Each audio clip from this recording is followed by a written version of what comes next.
Fight, fight, fight, fight, fight, fight, fight, fight, fight, fight, fight, fight, fight, fight, fight.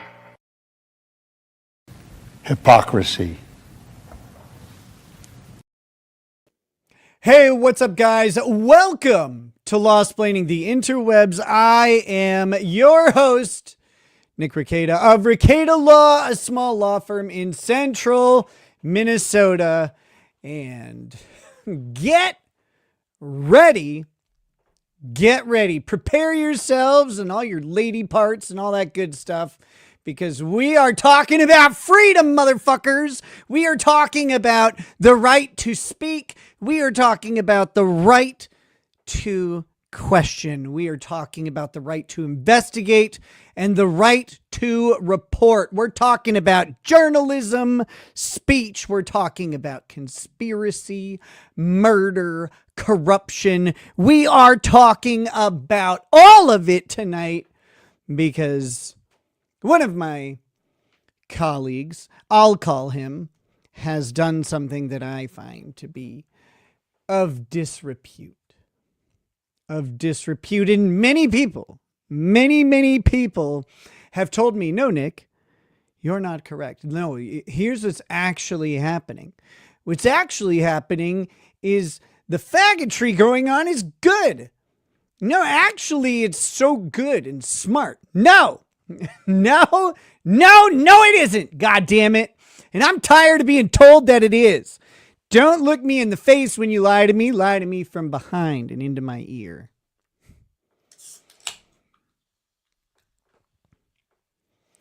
Because I watched today as founder of Vice Media, or co-founder, or whatever,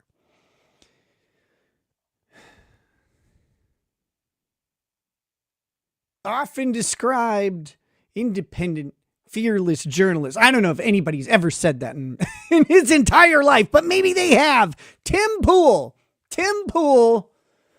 did what I call, and what we in the business that I made up refer to as the bitch up today. That's right. I'm going to say it and I'm going to stick by it. And here's the good thing about Tim Pool. I know that Tim won't care that I characterize it this way, because one of the things about Tim is Tim is on his own mission. He does it. And what other people do doesn't really rattle him all that much, unless it's a letter from a bunch of losers. But Tim Pool has canceled an interview with Aiden Kearney, otherwise known as TurtleBoy, otherwise known as, wow, that's bigger than I thought, Aiden. I just made that one up too, but I'm guessing it's been said at least once by me. We're not going to talk about our DMs. Anyway, as many of you will know, TurtleBoy has been relentlessly reporting on the Karen Reed incident for years and years and years. He is probably one of the single most responsible parties for Karen Reed's innocence being found in a court. Now, I know some people contributed a little bit. People like Bob Alessi, Alan Jackson, Michael Yannetti. These guys kind of helped it. They moved the needle a little bit, but Aiden from the start has seen the corruption present in this case. He has seen what many of us have seen. He has seen a roster of monsters get away with what appears to be, at the very least, the cover-up of a man's death, for purposes we can only speculate on, for purposes we can only guess at. But those purposes all converged, whatever they may have been, all converged in a situation where one woman was blamed for the actions or consequences of someone else's actions, where one woman was set up to take the fall, were a shoddy investigation, were outright refusals to look at evidence, were outright corruption and collusion with a judge who seemed a little too comfortable with some of the people opposed to her. Joined forces, and bukkakied a whole bunch of bullshit into the public about how this woman allegedly hit her boyfriend inexplicably with a car. The problem, of course, being no forensic data supported this conclusion. None of it. The stuff that was presented in court was an absolute joke. When the forensics were analyzed and looked at, the conclusion that a car struck this man became impossible because there are no injuries consistent with a car striking anybody. There's no damage to the car consistent with striking a human. But there sure looks to be a lot of fucking dog bites on one arm that kind of look like every medical picture you would ever see of defensive wounds against a large dog. That kind of looks like it was there, but that wasn't investigated. The large dog that was on the property where he died wasn't investigated. In fact, a cop died on property and that property wasn't searched, which is one of the most insane sentences you can say about a serious criminal case. A cop died on a property and that property was not subject to search.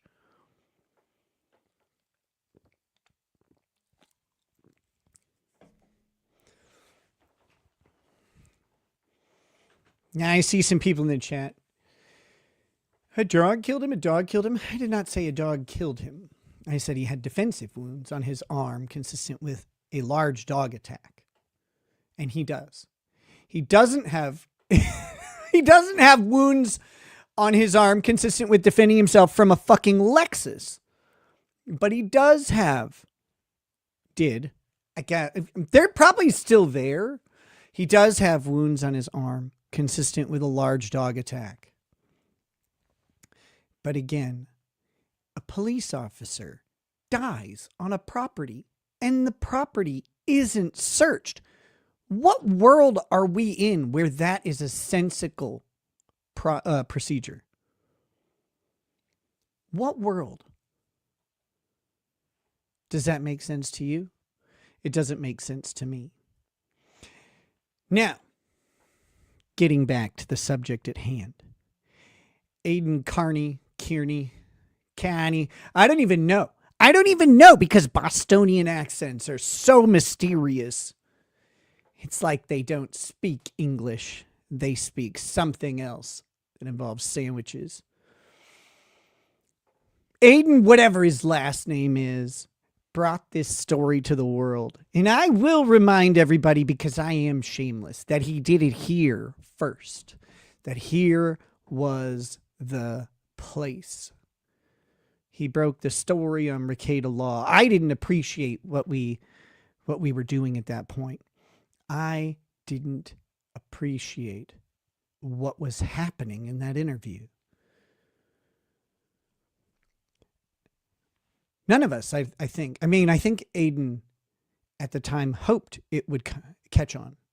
I think he hoped that he was getting the message out, and he hoped that people would listen.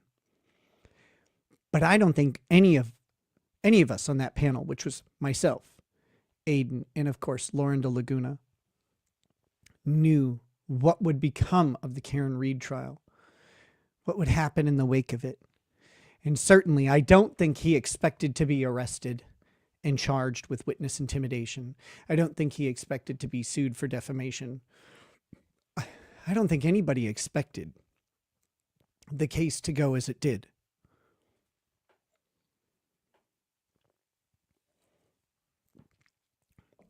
But our expectations do not dictate reality. Reality often subverts or exceeds our expectations. And in this case, I think it did both. Because we saw a woman go free. We saw her carried on the shoulders of people in the streets, yelling and championing the idea of justice in the face of corruption.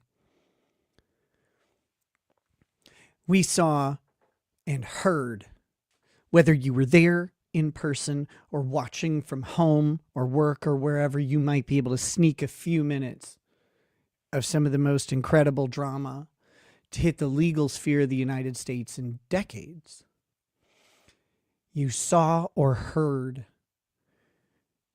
the blue circle of Canton running their sirens when any defense-friendly witnesses took the stand, honking their horns. You saw and heard the corrupt old civil servant family mafia rally around people inexplicably opposed to Karen Read. We heard it from home every time important testimony came that favored Karen's defense. Sirens, horns, disruption, disorder. Drowned out by the cheers, the support, the love, and the care of thousands of people every single day standing in the street, people risking corrupt arrest at the hands of tyrants, happy to snuff out speech, to put people in jail, to trample the Constitution. And for what? To keep the sun away from the stain.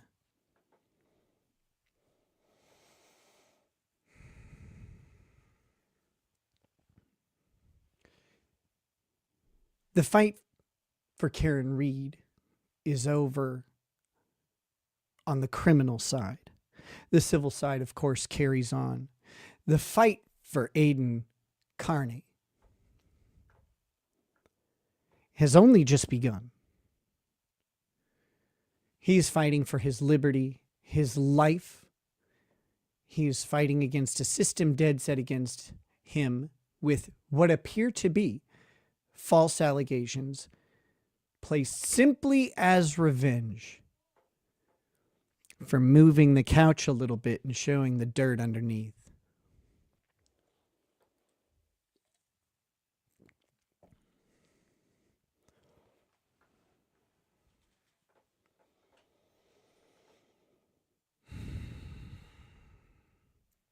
He's been charged. He's being sued. And the entire weight of the government of Massachusetts, the city of Canton, weighs heavily upon him, is pressing its formidable fingers on the scales of justice, pushing it, of course, opposed to rights, opposed to fact, and opposed to law. Today he was supposed to go on Tim Pool. Today he was supposed to spread this problem, the news about this problem, the news about these people to thousands and thousands.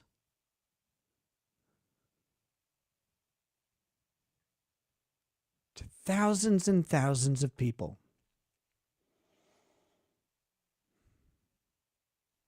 He was supposed to tell his story.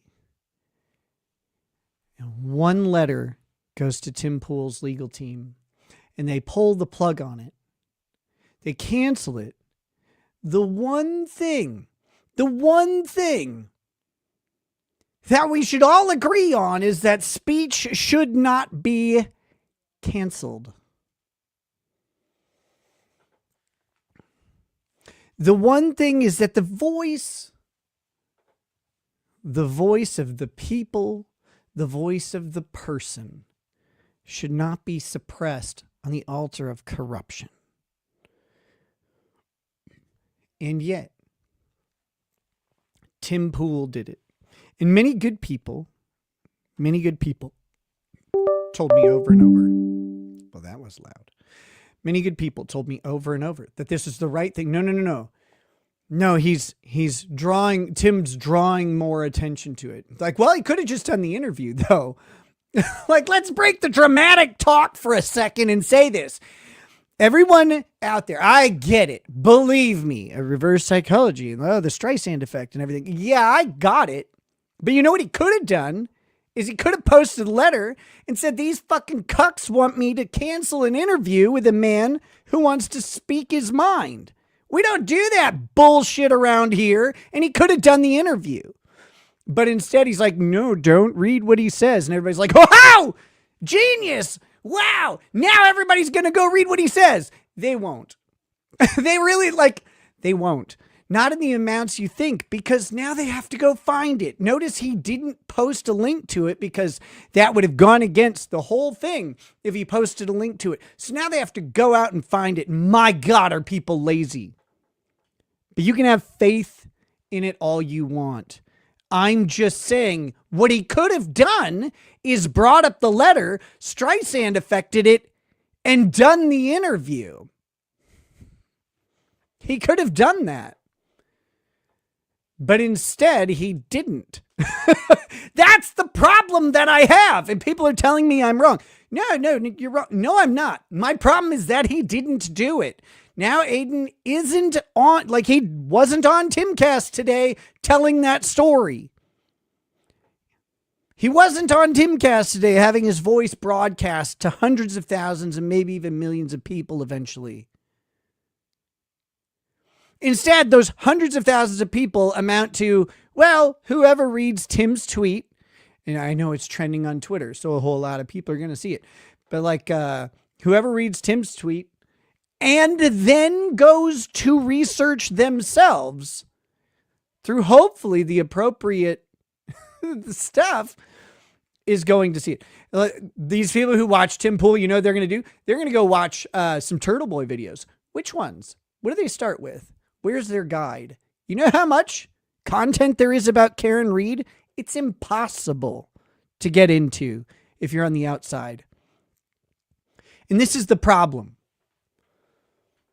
This is the problem with this idea that, oh, this is going to be, this is the right thing to do. This is the signal boost. And I'm not griping at anyone in particular. I see why you say it. I hear you. I understand you. I just disagree.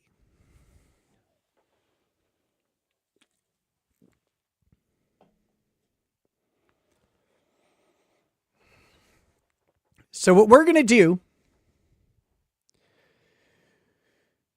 we are going to read the letter that was sent to Tim Pool. We're going to talk about the legality of it. We're going to talk about what happened in that letter. We're going to talk about the exposure that Tim Pool might face if he were to host Aiden. We're going to talk about the protections he may have if he were to host Aiden. We're going to talk about all of this tonight. And I hope you'll enjoy that with me. Hold on, I got to pull up the super tips. I hope you'll enjoy that. I hope you'll find it informative. I hope you'll learn something. And I hope you'll spread the word. I hope that you'll, go out and talk to people about this and say, actually, here's the problems with the letter. I'm going to go ahead and do one more thing. Tonight. Not right now. In a little bit. I'll tell you how I would respond to this letter. I'll tell you about that. Because it merits a proper response, and I don't think it's getting one from Tim Pool. All right. So with that, we do have some, I've been holding off on super chats and everything. I want to say this. We do have super chats. We do have super tips. We do have memberships. We have all these things freshly in stock. That we are a store at the end of the day, and we are here to sell you some products, You're welcome to utilize this cool link for super tips. If you've never seen it, you'll see one in just a second, but it allows you to send a message like in a super chat, except it uses some AI voices and stuff like that. So you can try that out. Have a good time with it if you want. You can, sorry. You can have that, try that out. Have a good time with it if you want. All of the super chats, super tips, everything is really, it's always appreciated. You guys make this type of stuff possible with those contributions and stuff like that. And I don't take any of it lightly. I know about the economy right now. Believe me, everybody knows about the economy right now. And like, I know that you guys work really, really hard for, for money and everything. And believe me, not a cent comes into this channel that isn't appreciated very, very much. So thank you for that. All right, let's start hitting these real quick. Jen's dog Jonah has become a YouTube member. Welcome. Thank you. We've got a member reminder from James Burns, who's been a member for 4 months. We've got Stupid April becoming a YouTube member. Hey, what's up, Stupid April? Nice to see you here. Thank you. Thanks for joining the channel. We've got Heather Whitaker, 18 months of beautiful membership, says this chat lies. Been here since Rittenhouse. Gave you some coins on locals. Thank you, Heather. And also thank you for reminding me. I got to get my locals window pulled up and active. So I'm over there as well. Homies on locals. We have, oh my goodness. Here it is. This is a nice one. Heather sent $75 over on locals. Thank you so much. She says, I've had these coins on my account for over a year and want you to pass them to your son for his graduation. Congratulations. Thank you, Heather. I will do that. I will absolutely do that. So thank you very much.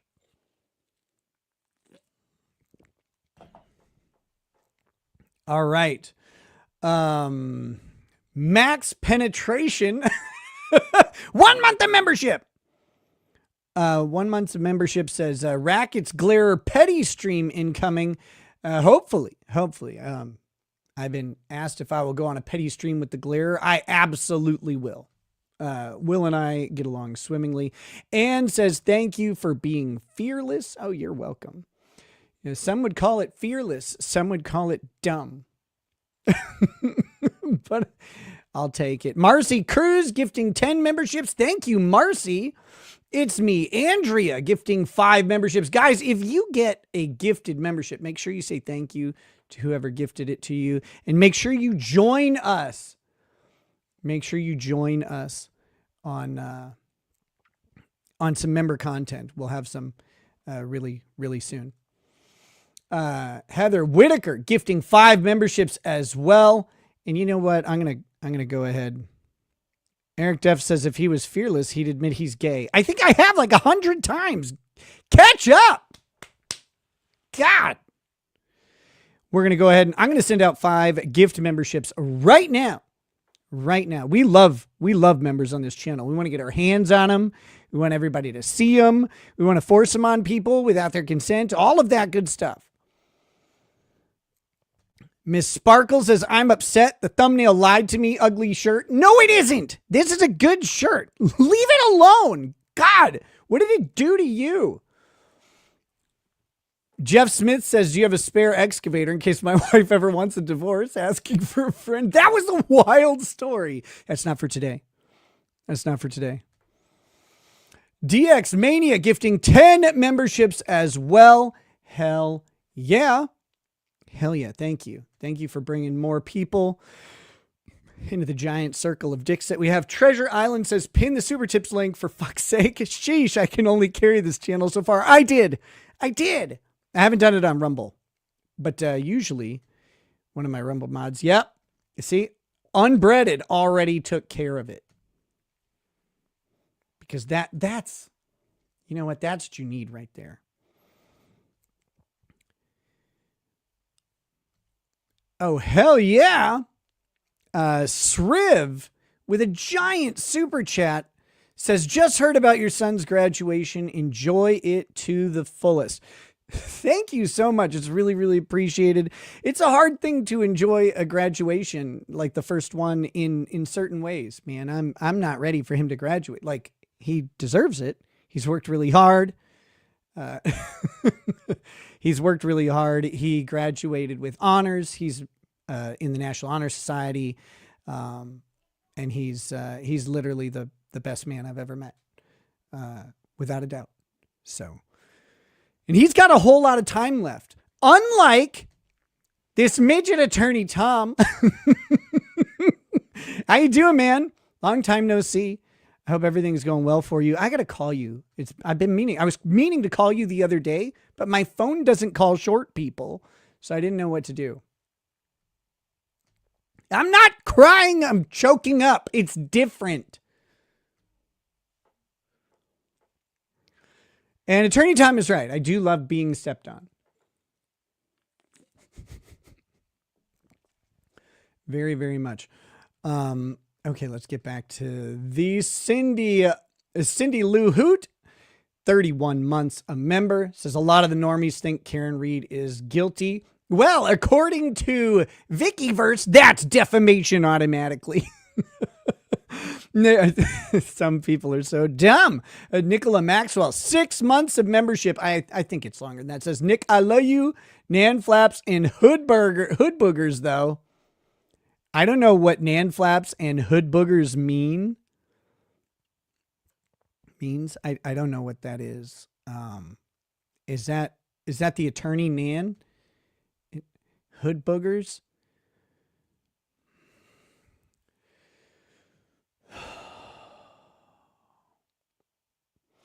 So,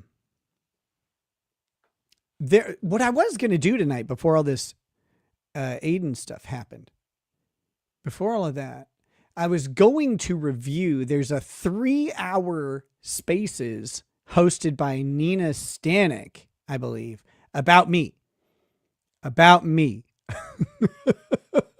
And I was going to go through that. I was going to listen to that. So, you guys have been spared for, from that for now. Boosh McFadden, 19 months, a member says, oh my God, you pinned the tip within an hour. John's dead. I did. I gifted 5 memberships. Very generous of me. Thank you to me. Let's see. Emma J, TurtleBoy 80K in 12 hours has become a member here on YouTube. Thank you so much for that. Brooklyn Pesola has become a member as well. Shut up, I can cook. What up, Cookie? Dropping $1 in there. Thank you, Cookie. Stupid April says, the shirt makes me feel like you're gay in the movie Pleasantville, but we're still in the black and white portion of the movie.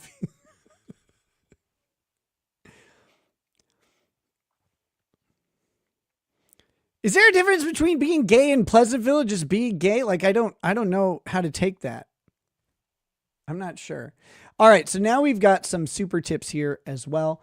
We've got Camo Girl with just a $3 super tip. Very much appreciated. But she didn't, I say just because she didn't include a message. She could, but there isn't one there. Pay no attention to the McCalberts behind the curtain. Uh-oh. There's nothing to see here. Uh-oh. Swear on Trooper Proctor's honor. Look away. Barbara Streisand, probably. Probably. John's dead. John is dead. John's dead. Teggy Wecky says, no gay man says we have super tips here. I think all of them do, actually. I think that's true. Oh my gosh. So those are super tips. You can send them in. We have a bunch of voices, Karen Reed related and otherwise. You guys have been amazing already. I'm going to go ahead and put the banner up. We have 32 new memberships this stream. Technically there's 37, but whenever I gift them, I don't count those. So we do have 32 members here on YouTube. I got to pull up the Rumble rant page. Whoops, wrong one. Make sure I'm keeping track of Rumble as well. And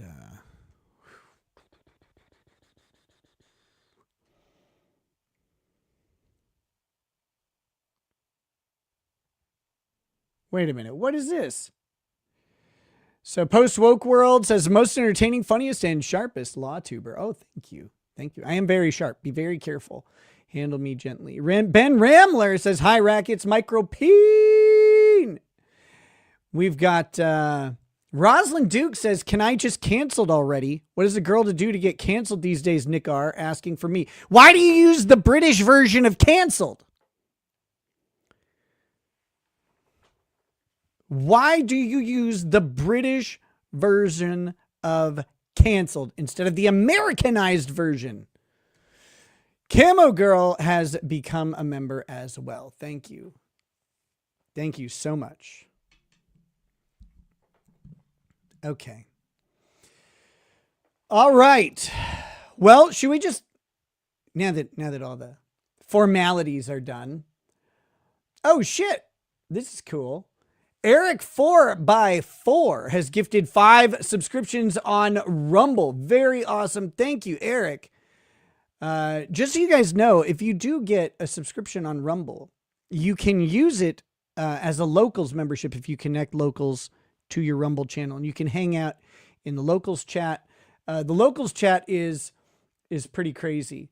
Miss Sparkles, yeah, everybody can see you in YouTube chat after calling my shirt ugly. What are you talking about?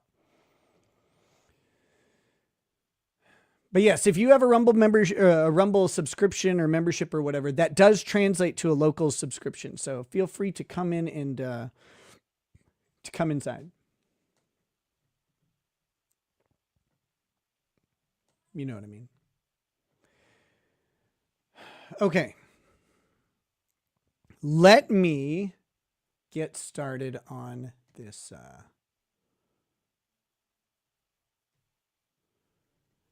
Let's get this. I got to get these tweets pulled up. Hey, what's up, Katie K? How you doing? All right. Tim Pool. Timcast. All right. Oh, this burns me up. Like, you guys have no idea. This is the type of shit that I hate. Nanny Goat says, I'm confused. I like your shirt. No, you're not confused. The other people are confused. You're correct. You're in the right. And do not ever let any of these monsters tell you otherwise. So we have Just Incredible. Says, I just graduated law school 2 weeks ago. Hell yeah, my man. Any bar prep tips? I don't think not reading is going to help this time. Was that my tip for your LSAT? No, so here's, I do actually have bar prep tips. I was going to tell a joke. I was going to say, bring lots of cocaine. It'll help at the bar. But that's a joke. Here's what you need to do. And this is my strategy for bar prep. I signed up for one of those Barbary classes or whatever, and then I missed all of them. I didn't realize they had started. So that was good. But what I did do was I utilized their, I say I missed them live. I had to go back and watch them after the fact. But all my homies are like in a group chat and they're like, oh yeah, remember when we did this? I'm like, wait, what? They did the classes already? ADHD. So what I did though is I went back and I watched a bunch of them on replay. But the most important and best study thing I did for the bar was very simple. I went and I took the practice tests for the multiple choice, the MBE, over and over and over again until I got to 85%. And consistently, every quiz, every test that I got 85% or more on those. That was the thing. It familiarizes you with the style of questions that they ask. It familiarizes you with the process of tackling those questions, of organizing the information. Everybody seems to stress about the essays. I don't know what state you're in, but I'll break it down this way. In Minnesota, you had 2 essay days and 2 essay question sections. Each one of those was worth 18 points. So you had 36 points for your essays, right? The MBE is 200 points. You're going to get 6 points on your essays just for writing your name on each one. You're going to get 6 more points on your essays if you correctly identify any problems. You're going to get 6 more points on your essays if you identify every problem. 6 more points if you identify some appropriate legal conclusions. 6 more points again if you get all of them, till eventually you get 36. Don't fret 36 points when you have 200 juicy points waiting for you. You're going to knock out 12 of those 36 points by default, probably closer to 24. 24 out of 36 isn't a great score, but that's only 12 points off of your 236 point total in Minnesota. That's nothing. That's nowhere near. So if you've got 85% on your multi-state, the essays are a breeze. They're also going to help with your essay prep too. Like, that's going to still help you. It's not like it's useless. Just grind and grind and grind. They're also going to tell you if you have any like particular weak spots. You go, okay, I'm consistently scoring 30, 40% on,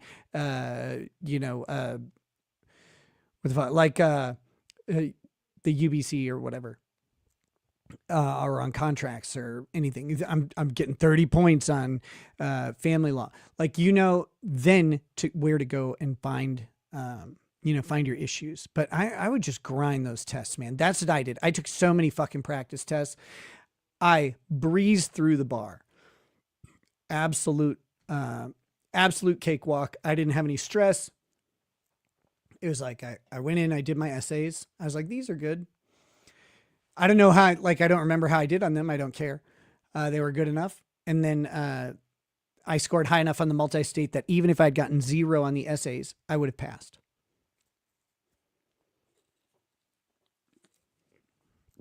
Catch you later, Cookie. Are you moonlighting as a bartender for TGI Fridays? I think that's a summer attire uniform. Actually, I think they went out of business, and that's where I got this shirt. Raggedy Man gifted 5 memberships. Thank you. Just Incredible says, I'm already 2 weeks behind the Themis classes.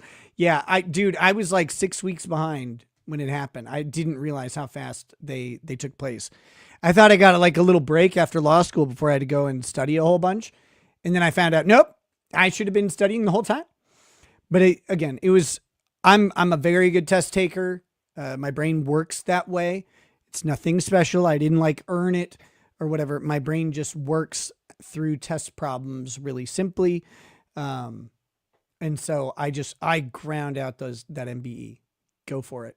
Winston Smith says, tell him to use Adaptabar. Actually, MBE questions, and it tells you how you're doing compared to other people using the program in his jurisdiction. So there you go, Adaptabar.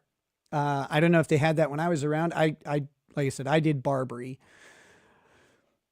Rosalind Duke says, what is this math speak content? I'm perplexed and vexed. Well, I figured you couldn't spell canceled like an American, so we should switch from English to math. Sriv says, you guys are awesome. I'm going to go play Halo now. Good night.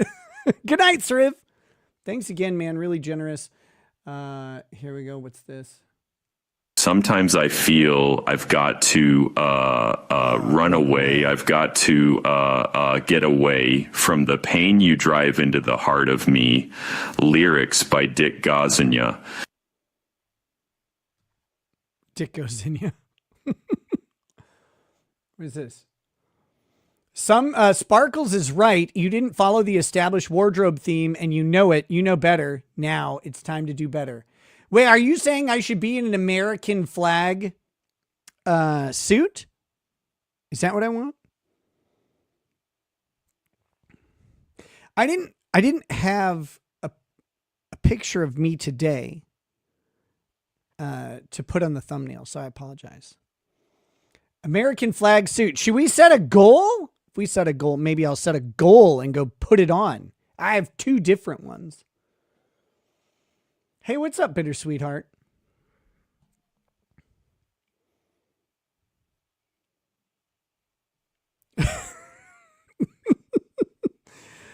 The other Mary B, stop it.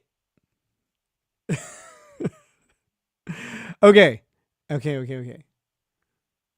Causing trouble in the chat already. The other Mary B, you are on punishment right now.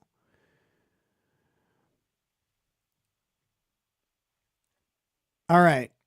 So here we go. Let's share this. Do I even know how to run a stream anymore? I don't think so. God, what an idiot. Okay.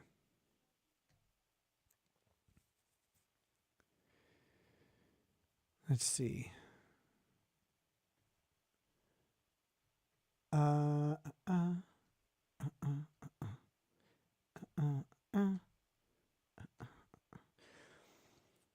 Oh shit, we got MLS making law simple, joining up on the channel, becoming a member. So beautiful. You are veiny today, sir. Thank you. Welcome. Welcome. Winston Smith says, I started late like you all, focused on the MBE question, bombed the essays, but still passed. Yeah, it's honestly, I think the essays are there as a distraction. I think, honestly, I think that's intentional. I think that they designed the bar to use the stress that people put into the essay questions as a filter. Okay, here's a post. Tim Pool canceled. This morning, my lawyers received notice pertaining to Dr. TurtleBoy and risk of legal exposure if we host him. The notice is attached. Under advisement of counsel, we will not host him on IRL and must advise, do not follow him or read what he is saying. Now, I know this did wonders for TurtleBoy. He made good money. He got some new subscribers and followers and that stuff. And maybe we can attribute that to Tim, I guess. Maybe not. I don't know. I don't know what it is. And I also don't know what would have happened if he had otherwise just done the show. And I'm not going to speculate. Here's why. Here's why I say that. No matter how good the results are, I don't believe in canceling and bowing down to a threat like this. I just don't. It's not in me to do it. I don't buy it. I don't like it. I don't care if it's like, oh, he got a lot of good out of it, so what I did was okay. No. The principle against cancellation has not changed for me. It doesn't just change because a good result happens. Maybe the other result of running him on the show would have been better. That's my opinion on it. That's my opinion. Just Incredible says, in Florida, day 1 is 3 Florida essays and 100 multiple choice. Day 2 is MBE. There you go. So is your multiple choice on Florida state law? That's crazy. Okay, so anyway, Tim Pool has this and says, yeah, his lawyers received notice. So let's read the notice. This is from Koskoff, and Beater. Probably woman beater, am I right? I don't know if that's true. I don't know if that guy beats women, but I'll say confidently that he sounds like he does.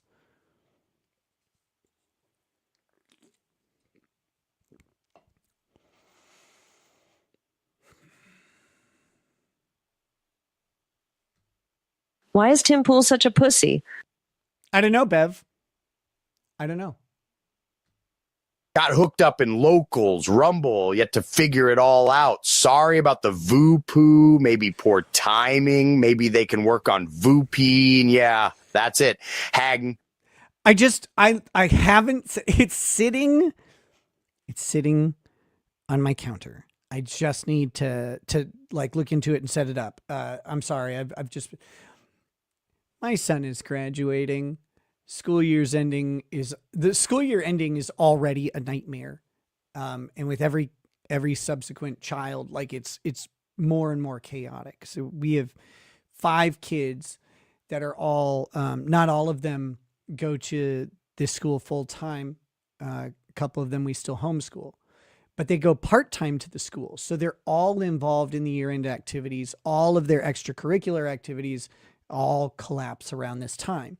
So it's just really busy. And I'm like, go, go, go, go, go. Yesterday, I was going to stream yesterday. I got done making dinner for the family. We sat down and ate together as a family for the first time in a while. Cause it's like, everybody's always somewhere at dinner time, but I made garlic lemon shrimp, some egg fried rice, and then some just sauteed, bell peppers and zucchinis. And so we sat down, we had dinner, got done. It's like 9:45 when everything's done and cleaned up. And I went into my bedroom and I just passed out. Like I was out until this morning. So it's just that time of year for me right now. So I really appreciate the vape thing, and I'm gonna get it out and get it ready. I just haven't gotten it ready yet. So here we go. Let's get back to this letter. And again, thank you guys so much for the super tips, super chats, and memberships. You guys are amazing. All right. Via electronic mail. Dear Mr. Poole, we write on behalf of our clients, Jennifer McCabe, Brian Albert, Colin Albert, and Brian Higgins, collectively the clients, who are plaintiffs in a lawsuit currently pending in Plymouth County Superior Court in the Commonwealth of Massachusetts. Caption, McCabe et al. Versus Reed et al. The action.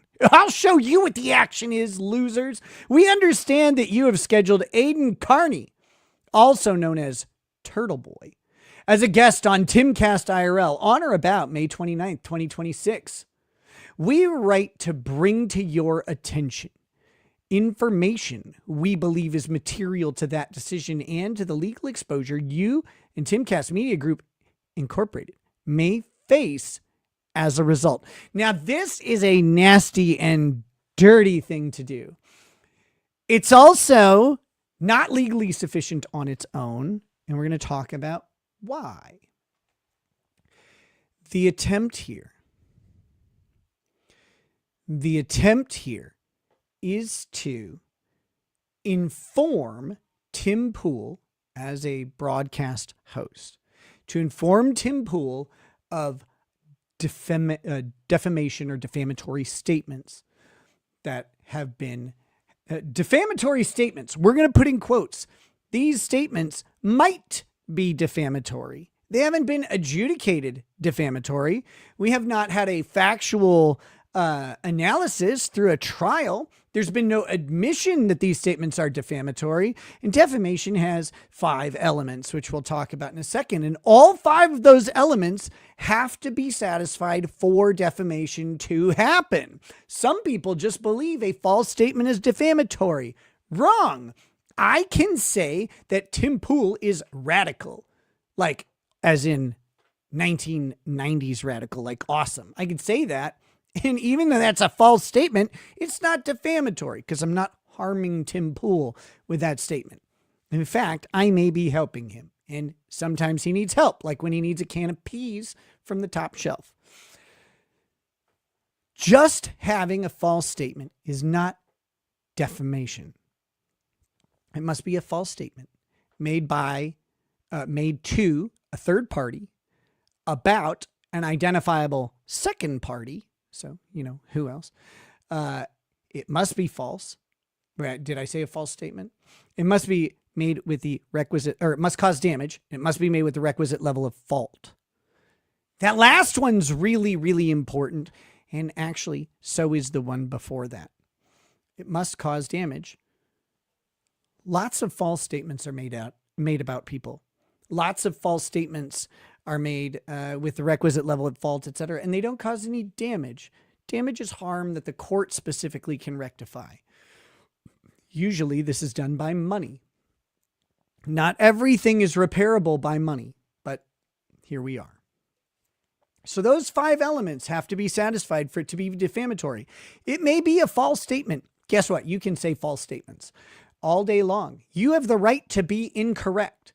You have the right to be misled. You have the right to be wrong. You will always have the right to be wrong in America. What you don't have the right to do is to use a falsehood to cause damage to the reputation or economic reality of another person. You don't have the right to do that. That action is what the lawsuit is. The defamation is not the words. The defamation is the act of utilizing words to knowingly harm someone. It is akin to threatening someone in person in some ways. Because that action does damage in the way that you could do damage to someone, by stealing from them.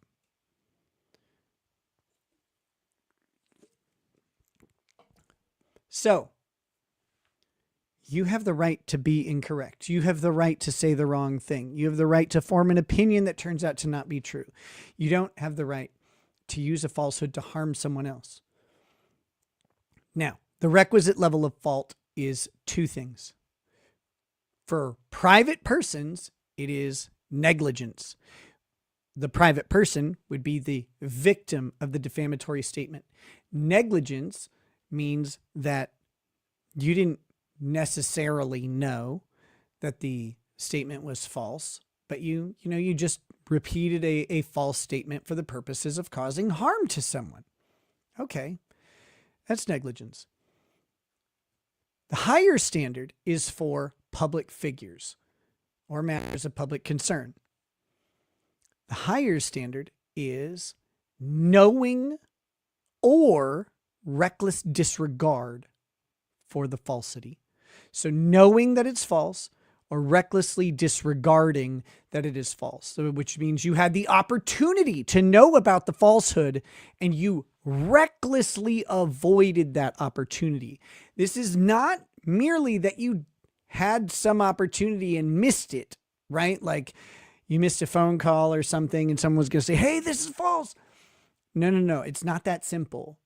Reckless disregard for the truthfulness means you had a genuine opportunity to learn the truthfulness of a statement, and then you choose not to. That's that. That's called actual malice, and it has nothing to do with malicious intent. Those are different things. It's called actual malice. Just throw that in the garbage. It doesn't really help you at all. What you need to know is either negligence or knowledge of the falsity or reckless disregard for the truth. Now, that applies to public figures. A public figure is either a government official, at least in regards to any of their official duties or status, or someone who is so ubiquitously famous that they have become a household name. Easy ones to think about are people like Tom Cruise, Brad Pitt, Leonardo DiCaprio. These are people who you can go up to most Americans and ask who they are, and they would know. Someone like Johnny Carson. It takes a lot of fame to be a general purpose public figure. But we have another category, a limited purpose public figure. And I know that many of you know all this. But I do find it useful to go back through the elements of defamation with specificity, because as you get used to saying things and hearing things, your brain starts to gloss them. This is a normal human reaction. And sometimes it takes a specified review to go, oh, fucking wait. Yeah, no. I remember that now. That's actually, it's deeper than that, or it's a little nuanced, or it's different. So forgive me for going back through this, but this is really important. And this is directly important here. Because a limited purpose public figure is someone who has spoken about a matter of public concern. They have entered into the foray to discuss a matter of public concern, or they are part of the public concern. What's a public concern? Public concern would be anything that concerns the public. For example, a tornado. If a tornado hits a town, that's a public concern. You would want to know about the tornado. You would want to know if the tornado is actually caused by Kate Peter falling down and all of the wind that got trapped under her flab launching out and creating, a convection of air and making it swirl very quickly and then destroy several houses in its wake. You would want to know about that. Kate Peter would be the public figure, a limited purpose public figure as the large individual who caused the tornado. This is just an example. These people are all witnesses in one of the most broadly broadcast and consumed trials that actually happened twice with one of the craziest stories in the United States. The Karen Reed trial is about the murder of John. What's his fucking last name? Oh, God, I hate this. I always feel like a poser. I can't remember John's stupid last name. It's something I know. John. I know the stupid name. Someone help me out. What's John's last name? Damn it. O'Keefe. I always mix him up with James O'Keefe in my head, which is why I resist calling him John O'Keefe. John's dead. He doesn't care. He's not offended. He's not offended. This is about the murder of John O'Keefe. Murder is generally a matter of public concern. I don't know if you guys know this, but I'm concerned when someone gets murdered. I think you probably are a little bit concerned too. The closer you are to the murder, either through relation or through proximity, the more concerned you might actually become, right? That makes some sense because we're like, okay, well, now this is in my town or whatever. Every one of these people is a witness in this case. Not only are they related to the matter of public concern, they're also participants in it. They have spoken to it. They have given statements. They have assisted with investigations. They have testified in court. They've talked. I don't know if they've spoken publicly. I would assume there's some public speaking, at least after the first trial, maybe. Some of them have made statements. Others maybe haven't. I think Jen McCabe did a whole interview where she had those crazy eyes the whole time, like she was looking at a stack of waffles. Am I remembering that incorrectly? But here's the more important thing. You know what's really a matter of public concern? And this is even more important to what's going on because this is probably more on point. Corruption of government officials. Collusion of government officials and some of their family members to cover up a murder. If that were true, if that scenario meets out, if that were something that happened, that is a matter of public concern. There's no question about it.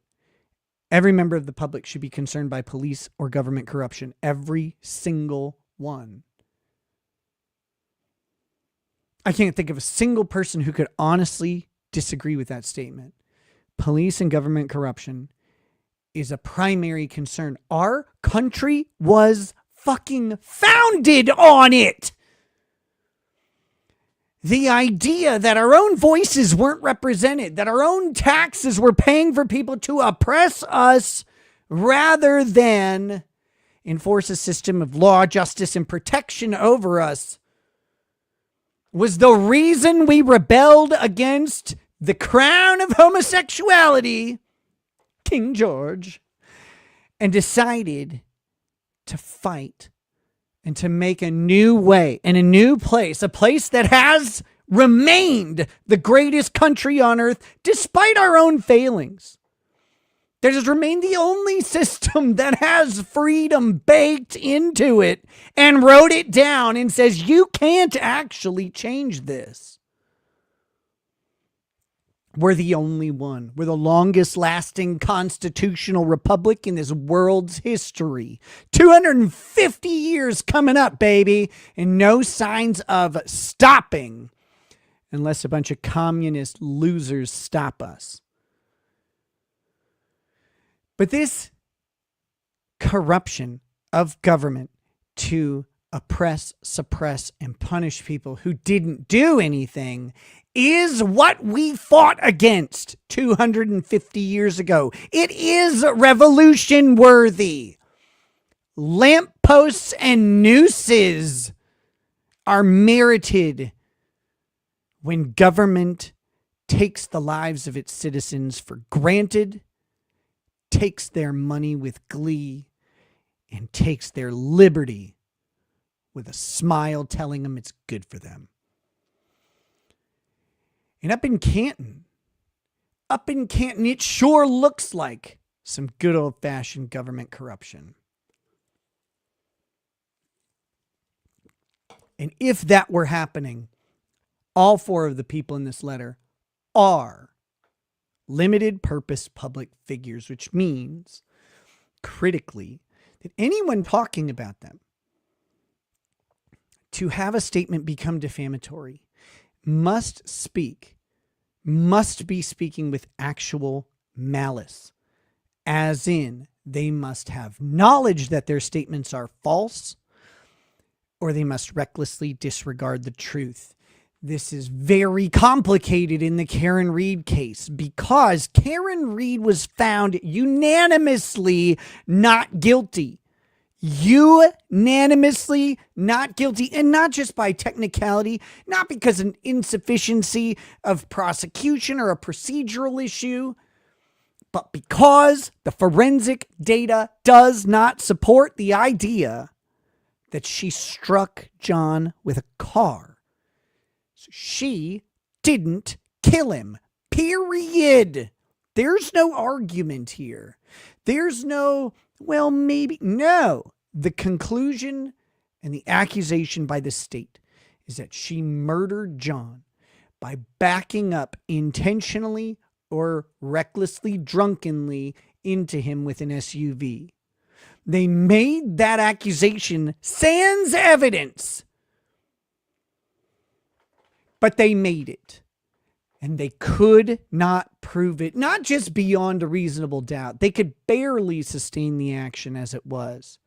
It took a corrupt judge, Bev Canone, who should have recused herself from that case due to relationships with some of the witnesses or some of the witnesses' immediate family. I believe some children called her Auntie Bev even.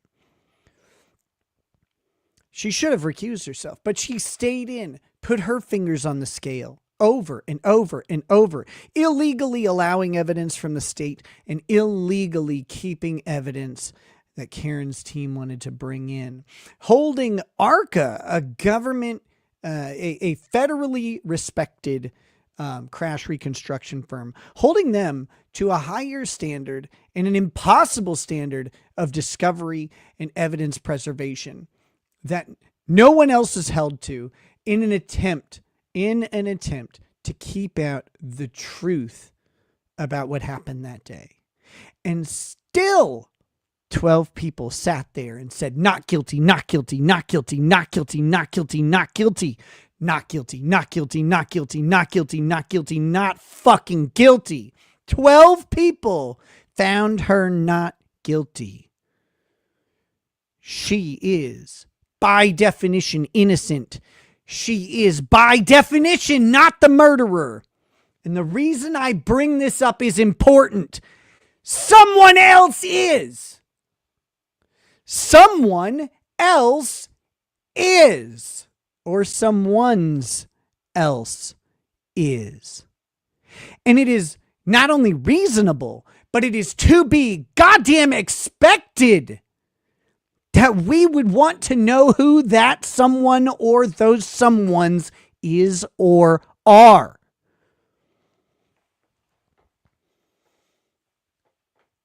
We are allowed to speculate. We are allowed to draw conclusions. We are allowed to look at the dog bite on his arm and say, that looks like a dog bite.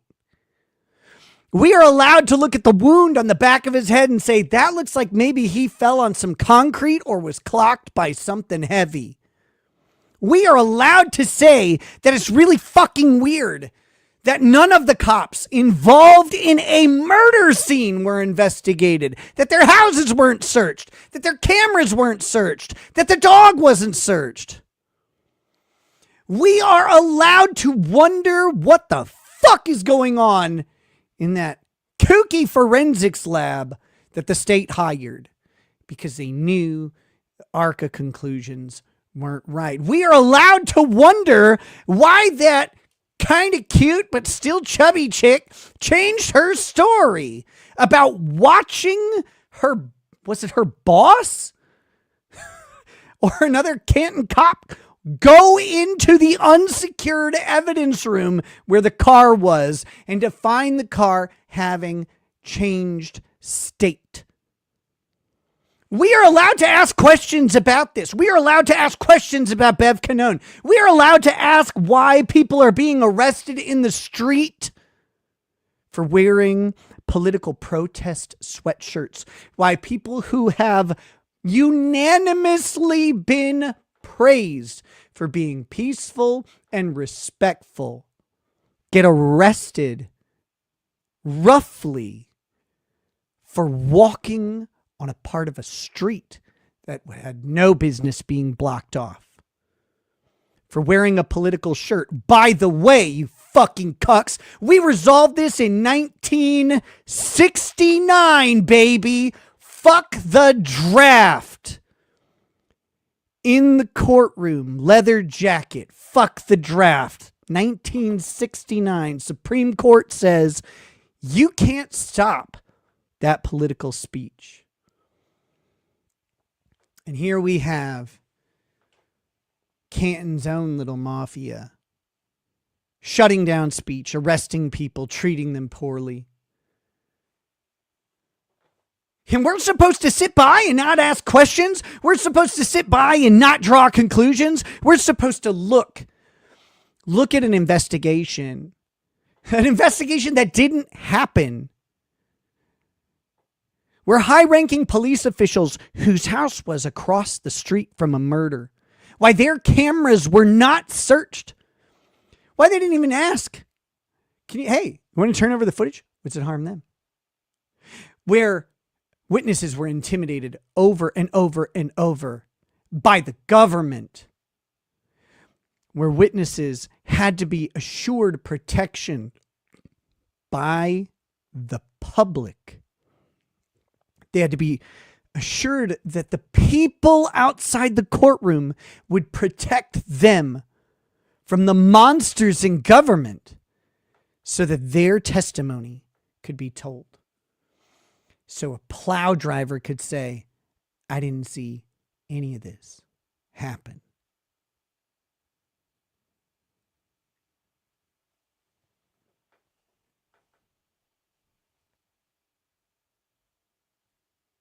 This is why knowledge of the falsity or reckless disregard for the truth is critical here in this letter. And of course, for TurtleBoy's case in general, but for Tim Pool doesn't know any of this, allegedly doesn't know any of this. We're allowed to go, well, if Karen Reed didn't do it, who did it? Who fucking did it? We're allowed to ask. We're allowed to go, kind of looks like these people did it. Kind of looks like primary suspect in every murder case is the last person that anyone knows saw someone. If Karen Reed isn't the last person to see John, then whoever was is the person who killed him. And the fact that that is probably the Alberts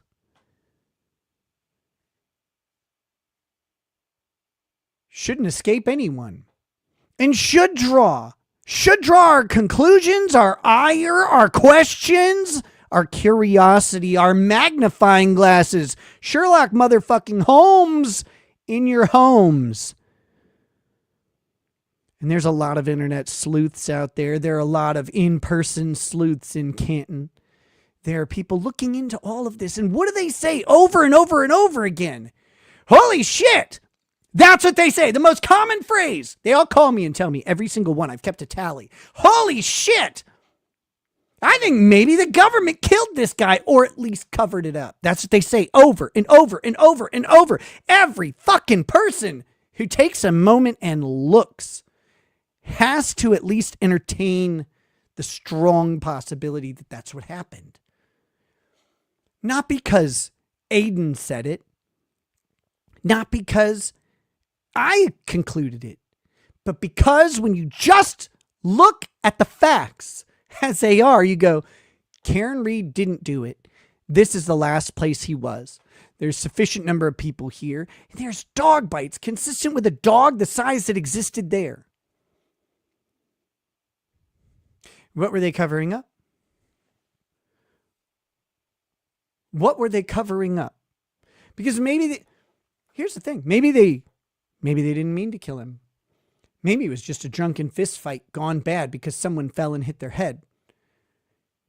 Maybe a dog attacked for some other reason. Maybe a dog misperceived something, attacked the guy, he fell and hit his head on a cement step or something like it. Who knows? Maybe it was worse. Maybe it was an intentional murder. Maybe there was infidelity. Maybe there was infidelity and someone was jealous. Maybe there was supposed to be some consensual infidelity that ended up not happening and someone got mad. Maybe there were drugs. Maybe they didn't want their house searched. Who knows? Literally, who fucking knows? These are things that should have been sussed out in a proper investigation. But instead we got Michael, wish my cock would have rocked her Proctor, going through someone's phone and sharing their intimate details with other people rather than looking for the murderer of his colleague.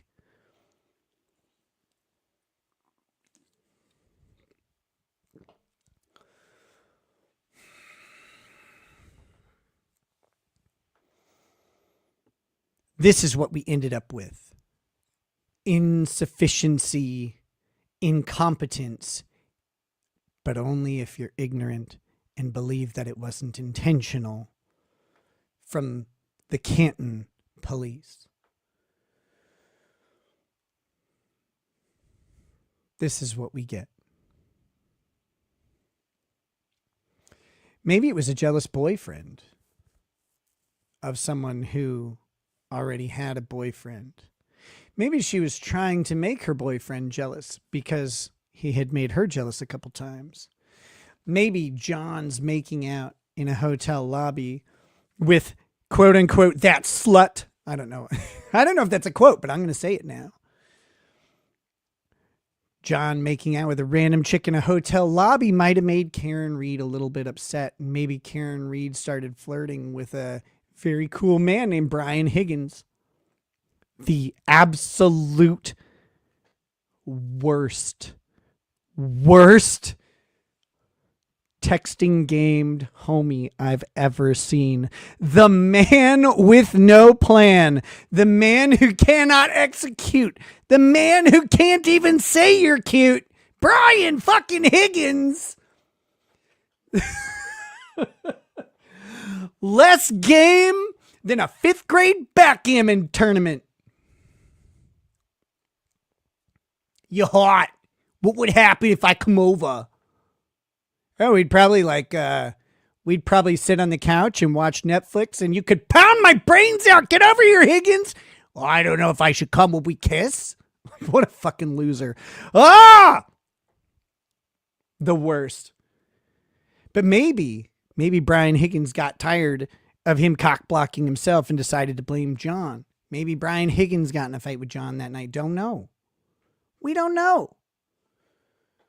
But it's reasonable to ask these questions. It's reasonable to say, hey, this person had motive or opportunity, or motive and opportunity, motive, opportunity, and proximity. That's starting to look like a motherfucking murder. People have been convicted for less. Higgins should be convicted for those texts. For those texts alone. My God, man. Get over there and put a kiss on her butthole or whatever. She's begging him. She's like, please, please, come over. Core me like a pineapple. Ah! Sorry, working late. But that aside, it is perfectly reasonable for everyone to go, Karen didn't kill him. Who did? Who did?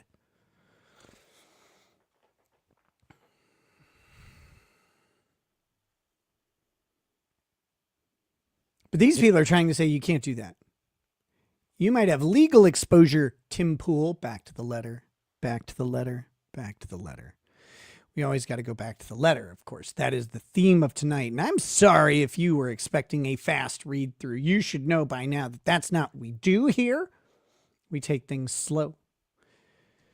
Like a Brian Higgins marriage proposal, this is gonna be a little bit. Okay, here we go. We've got. I can't believe this shit, bruh. My family is from Boston. What would Johnny Tremaine say? Probably say, ow, my fucking hand. Micropene Alberts. Micropene Alberts. Now, Colin and Brian, if I'm not mistaken, Colin and Brian are father and son. Well, son and father. Brian's the father, I believe. Colin's the son. I'm not actually fully boned up on this case. You guys probably know way more about it than me, and that's okay. That's okay, because you guys know the facts. I know the law. And together, we can hold hands and we can get through this. All right. You are, of course, free to host guests of your choosing. Oh, thanks, fag. Our purpose is straightforward: to ensure that you and your counsel are fully informed of the facts before tomorrow's broadcast. Okay. So again, the purpose of this letter is to inform Tim Pool. Brian Sr. is Colin's uncle. Okay, see, there you guys go. You're helping me out again. Helping me out. The purpose of this letter is to put Tim Pool on notice. And we'll talk about why in a little bit, but this has to do with defamation law. It also has to do with some specifics around the republication, rebroadcast. Now, notice I'm saying republication and rebroadcast. That's because Koskoff, and Beater misrepresents the law in this letter. They're fucking liars, and they know it. That's the worst part about lawyers, is they know when they're lying about this shit. They misrepresent the law here. They're going to say that if Tim Pool airs statements by TurtleBoy that end up being defamatory, that Tim Pool is liable. And they're going to use an improper chain of reasoning and a misstatement of law to do so. And I'm going to walk you through it. The pending action. The pending action is Brian Higgins flirting with anybody. That's the pending action, and we know it. That guy can't close the lid on a jar. Oh, I need a second. Misty, remember, for a month says Tim Pool is micropene. We've got say hello to DC. Say pressure queen emoji is in your email if you still need one. Hell yeah. Hell yeah. Peaches 303 gifted a membership. Thank you, Peaches, so much. Mo Esquire, a new friend of mine. Hey, what's up, Mo? Says, talk defamation to me, baby. Oh, I'm gonna. We're getting defamed up in here. Jenny LJ gifting 1 membership and then 10 memberships. Thank you so much, Jenny LJ, for that. DX Mania says there was an interview with a juror where she said they were all confused when there was no evidence of John being hit. They didn't understand why they were even there. Yeah, it's a good question, right? Well, you got murdered. How? Right? Not that way. Not that way. Jay Liebgott, I'm going to disagree with you on the letter being tortious interference, and I'll tell you why in just a little bit. We'll get there. This is a question I do plan on addressing. A lot of people are talking about tortious interference. Tortious interference is not the appropriate tort here. It's one of those things where you're like, no, I think this looks like this, but there's some really critical elements to it that I think are missing for a good tortious interference claim. Treasure Island says we're allowed to wonder what became of Man Shannon. Who the fuck is Man Shannon? Avwa says on a roll tonight, 100% spitting facts. Winston Smith says Tim Pool is a tool beholden to the lobby. Wow.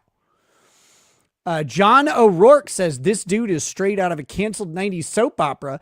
The kind where the acting is so bad it loops back around to performance art. Clown City. Oh my God. Wait, are you talking about me? That'd be cool. Dude, I like 90s soap operas. Who doesn't? Bitter Sweetheart. It says, Rackets, I've been busy trying to sell my house, but I just wanted to congratulate you on your sobriety. You're doing great, and we're proud of you. Hey, thank you. And Ines Nancy says, talk torty to me, baby. Remember, for 5 months. Oh, we got some torts coming.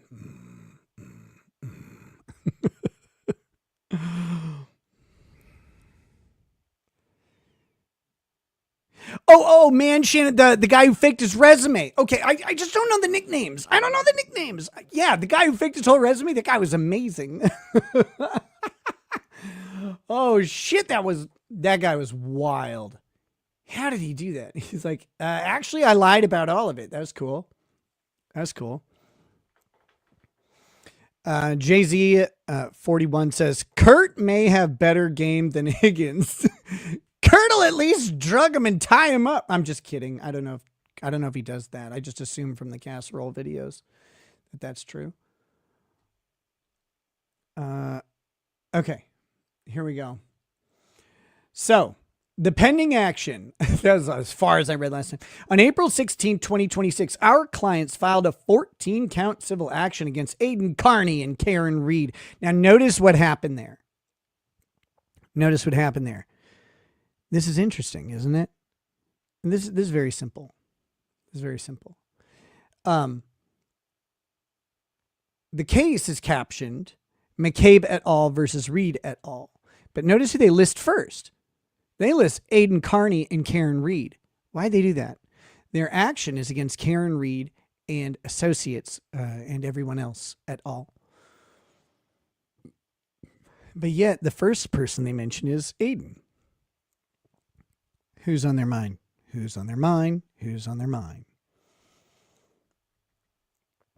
Aidan Carney and Karen Reed alleging defamation, civil conspiracy, and intentional infliction of emotional distress, among other claims. The complaint, a copy of which we enclose herewith. Are you enclosing something in an email? I don't know. I think, shouldn't it say we attach herewith? Documents in extensive and specific detail a multi-year campaign by Carney carried out through his TurtleBoy media platform and in concert with Miss Reed, and what a rockin' show that was, to falsely accuse our clients of murdering Boston police officer John O'Keefe and of engineering a fraudulent criminal prosecution against Miss Reed. They've got big problems with these claims. I think people are, again, if you don't really understand defamation law, and most YouTube lawyers don't, almost all Twitter lawyers don't, it's crazy how bad it is. They don't know what knowledge of the falsity, they don't know what any of this shit means. Speaking of things that we do know what it means, Jim Tells You has rated this stream. Welcome to Jim Tells You's beautiful viewers. I am stealing you from Jim now. You're mine. You're my friends. Damn it. You're my friends now. Anyways, welcome. You're all welcome here. Stay as long as you want. Take your clothes off. It's cool. All right. So back to here. But so many people misunderstand this knowledge of the falsity, and we are going to go deep. We're going to go deep on what that means in context here. Because all of these lawyers give shit advice around especially public figure and public concern defamation issues. Because they're missing some very basic things. Even lawyers I like do this from time to time. We may talk about that. We'll see. All right.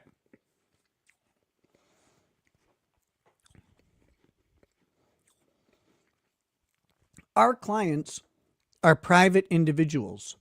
Okay. Brian Albert's a cop, right? Is Colin Albert a cop? Or was Brian Albert a firefighter? Which one? What's Jennifer McCabe's job? I'll rely on you guys to help me out. Higgins was at least an ATF agent at the time. Brian Albert is a cop. Colin Albert is a fag.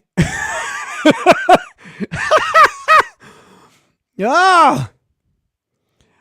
Okay, so Jen McCabe is a soccer mom. Okay, that's cool. Gotcha. So Colin is a loser. This is Colin unemployed. A straight answer would be good here. Pizza delivery driver. Okay. All right. So two of those people are not private individuals. Two of those people are public individuals. You're a government employee. You're a cop and an ATF agent or retired cop. Either way. You are a government employee. Now, there could be some arguments about it. None of this will actually end up mattering because they're all limited purpose public figures here. They're all proactive. They've all inserted themselves into this matter. So they're all limited purpose public figures here. There's no way they cannot be. Their identities are out there. Their statements were public. They testified in court. We're gonna have a tough time saying that they're private figures. Our clients are private individuals. Jennifer McCabe, Brian Albert, Colin Albert, and Brian Higgins testified truthfully.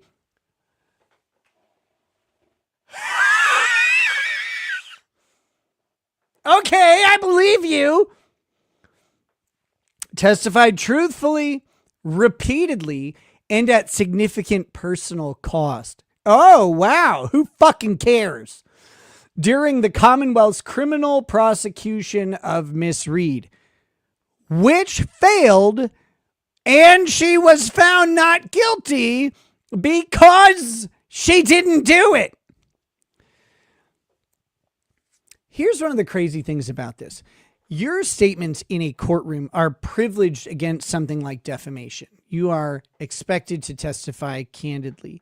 And they don't charge everyone who says the opposite of what happened with perjury because they want people to testify candidly. And if you were to prosecute people or allow defamation claims for anyone who testified and ended up on the wrong side of a lawsuit, you wouldn't have a functioning court system. So they privilege those statements. So you can actually go into court and you can, as long as you're not lying under oath and perjuring yourself, you can get things wrong. You can say stuff that would be defamation in other contexts. I'm sure Jen McCabe said stuff that if there were no trial, and she just said it about Karen Reed, like that it would be defamatory, right? Like they did something or they acted a certain way or whatever, and it turns out to have not happened. That's certainly perceivable. But those statements are privileged in the courtroom. That doesn't make them true. That doesn't make them okay. It doesn't mean that these people didn't lie. It just meant that they're privileged. So you can't sue them for defamation. You can't, like, unless they were charged with perjury or something like that. But generally speaking, you can't sue over something said about you in court, even if it's complete fiction. Even if it's complete fiction, you can't sue over it because it's privileged. The court wants candor and wants to determine the facts, which means there's going to be two stories and there's going to be some facts that disagree. But when we say, no, they testified truthfully and repeatedly at significant personal cost, what about it was truthful?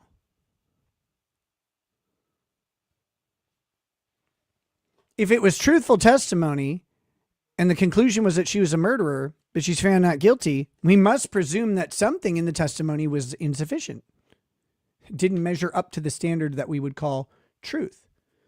I mean, that just seems logical to me. Maybe I'm crazy.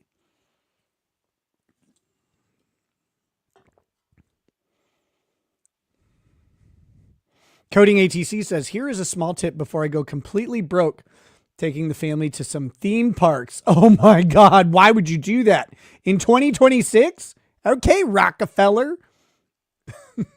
Don't Rockefeller in the theme park.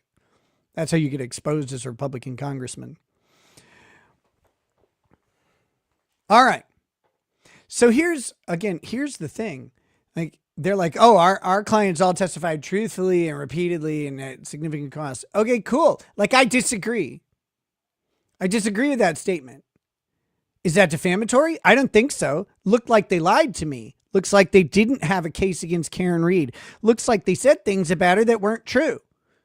I may not know everything about it, but I can sniff out, and trust me, I can sniff out a lie when I go, well, the jury disagreed. I should be able to disagree too. So let's go. Let's go to the next thing. He falsely and repeatedly accused these individuals of murder, obstruction of justice, evidence planting, and perjury. Hey, you know what it looks like happened? It kind of looks like, because I watched the trial and I came to the conclusion, like, kind of looks like murder, obstruction of justice, evidence planting, and perjury. Like, that's what it kind of looks like. Now, I don't have as many facts as someone like TurtleBoy. I didn't watch the first trial. I didn't watch all the extra interviews and stuff. I just watched the trial like a juror. And I go, okay, she didn't do it. What happened? And my conclusion is there's been a murder. There's definitely been obstruction of justice. That happened. Michael Proctor's investigation is so deficient as to be insane. Who is involved in all of that? I'm not sure. Why is it so insufficient? Why was it so poorly conducted, cataloged, and presented? Why? But it looks like that. Evidence planting? It definitely looked like evidence planting. When you're out there fucking snow blowing for glass? What are we doing? How about, again, that shady instance at the evidence locker? How about just not having any evidence protocol at all in the entire case? How about collecting DNA in red Solo cups? That should only be done at college parties, man. You know, we're supposed to go, okay, well, no, evidence planting and perjury. Well, again, if you're testifying, like, some people misunderstand perjury. And the reason they misunderstand perjury is because no one wants to prosecute perjury. They don't want to do it. Again, you won't have people testifying in court if you prosecute everyone for perjury who says something wrong.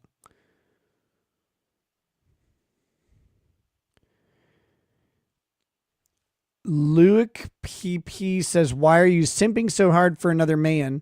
Who? The only man I simp for is Johnny Rico, a man who names themselves after a tortoise.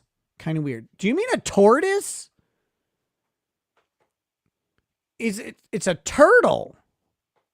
Boy, it's like a superhero, like a common, like a kid with a shell backpack, or like a Koopa from Mario Brothers. It's a turtle boy. It's not even a tortoise. What are you talking about? I didn't even say Aiden was cool. What are you talking about, simping? My goodness. Don't accuse me of simping for a man unless you're willing to back it up. But if you're trying to be clever and say tortious, I mean, go you. All right, here we go. Evidence, planting, and perjury. Allegations that are false and that he promoted for the express purpose of financial gain from a dedicated audience he cultivated around the Karen Reed case. You know, I don't think so. I don't think that's why he did it. Because Aiden has been saying this from the start. Before there was a carefully cultivated audience. Aiden said something's wrong here. Smells like Kate Peters' house. Something's wrong here.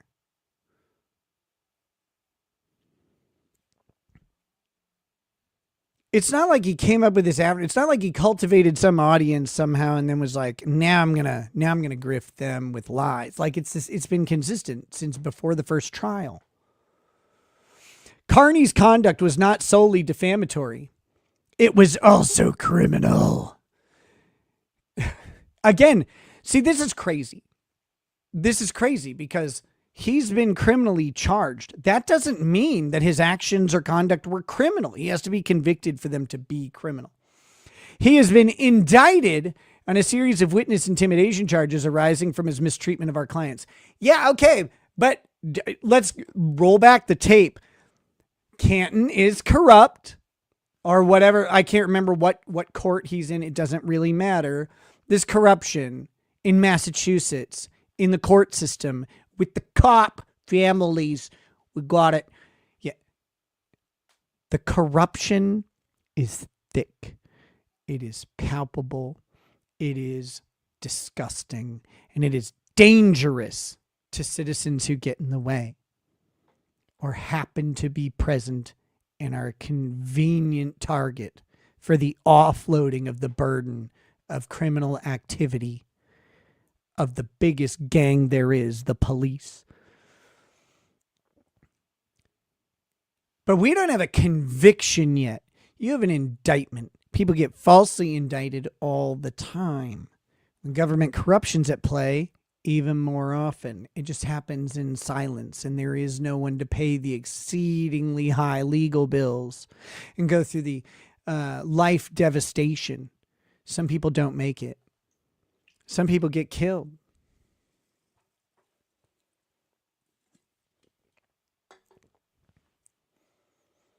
But they say it was also criminal. He was been indicted on a series of witness intimidation charges arising from his mistreatment of our clients. Mistreatment like walking up to someone with a camera and a microphone and saying, hey, I have some questions for you. Mistreatment that could be avoided by saying, please get away from me. I don't want to answer your questions.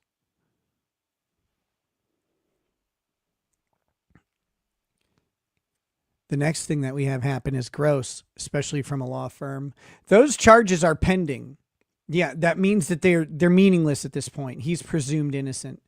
Indeed, although Carney spread hatred and lies from his online platforms, something you're allowed to do, by the way, you are allowed to spread hatred and lies.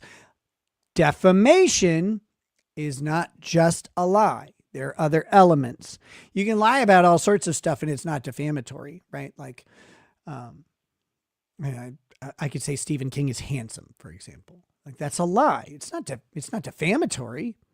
That would be a complimentary statement. It would be, and plus coming from me, an expert on handsome men, that would bolster him. That would make him better than he is. But you know that it's not true.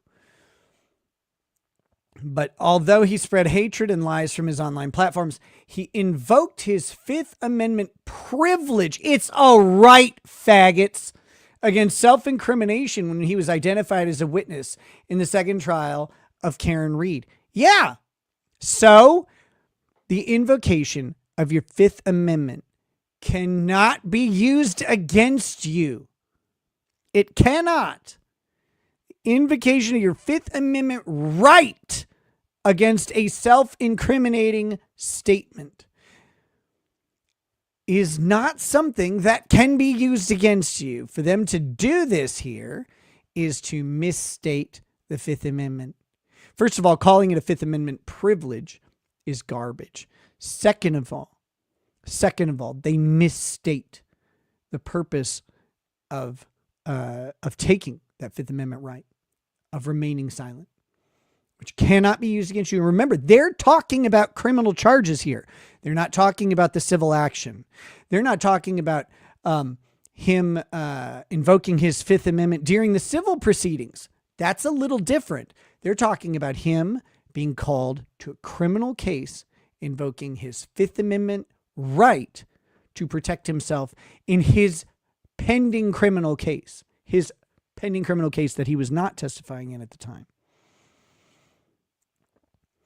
Carney's statements about our clients are not matters of opinion or protected expression. Well, actually, they very well might be. They are factual accusations of serious crimes. Yeah, they kind of look like they did it. They kind of look like they did it. Made without basis. Oh, pumpkin.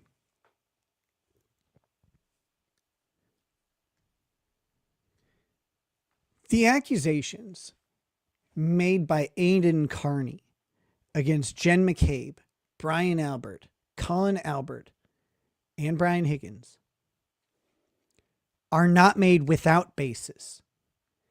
They are made with clear basis for anyone who spent time watching the trial, listening to the testimony, and seeing the facts play out. They are a reasonable conclusion held by hundreds of thousands of people who watched, and not because TurtleBoy said anything at all, but because they just watched a trial where a woman looks like she was framed by the police with the help of the justice system in Canton and maybe a couple other players for a murder she did not commit. And when you look at that and you go, she didn't do this, she was accused of it by this ragtag group in a seeming collective effort. It is a reasonable conclusion to think that those people were involved in either the murder or the cover-up, that they were involved in the tampering of evidence, and maybe even the intimidation of witnesses and other things like that. It's a reasonable conclusion because you have a murdered man and you don't have a murderer. You can't say, well, Karen Reed was the murderer, but she just got off on a technicality. No, I have it on good authority from Brian Higgins that Karen Reed didn't get off. It was a joke. Maybe it was tasteless. Probably tasteless. Karen Reed wasn't absolved of this crime by technicality or mistake or procedural issue. Again, not guilty. 12 jurors, 2 trials. 12 jurors said, they said she hit him with a car, but he didn't get hit by a car. That's it. The next reasonable conclusion is these are the other people who are with him last. And outside of some intervening action, the logical conclusion is that they were somehow involved in his death. Some people say murder when they mean killing. Some people say killing when they mean murder. Some people say murder when they mean manslaughter. The imprecision of colloquial language does not a defamation make, especially in something complicated like the area of law. But it is a reasonable conclusion that these 4 people are somehow involved in the murder or the cover-up of the death of John O'Keefe. And that's, again, not because of Aiden. He didn't do that. You know who did it? Jen McCabe, Brian Albert, Colin Albert, Brian Higgins. That's who caused us all to think this. We watched them do it.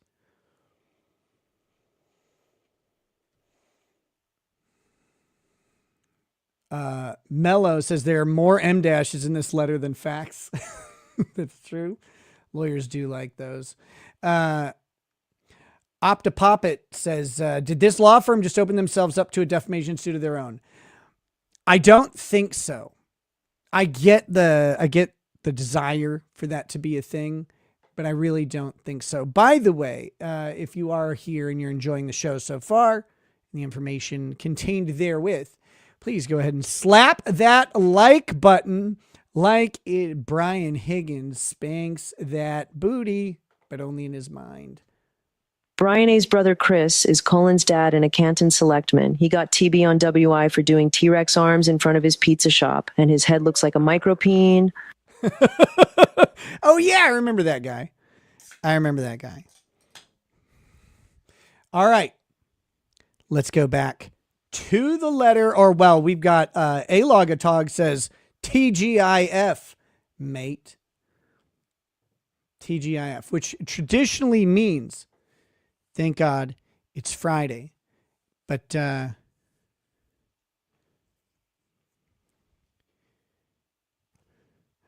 actually means TurtleBoy goes in first. And it's a reference to Sex Cult. You guys can figure it out. Thank you, Alogatog. Very much appreciated. All right, let's get back to this letter.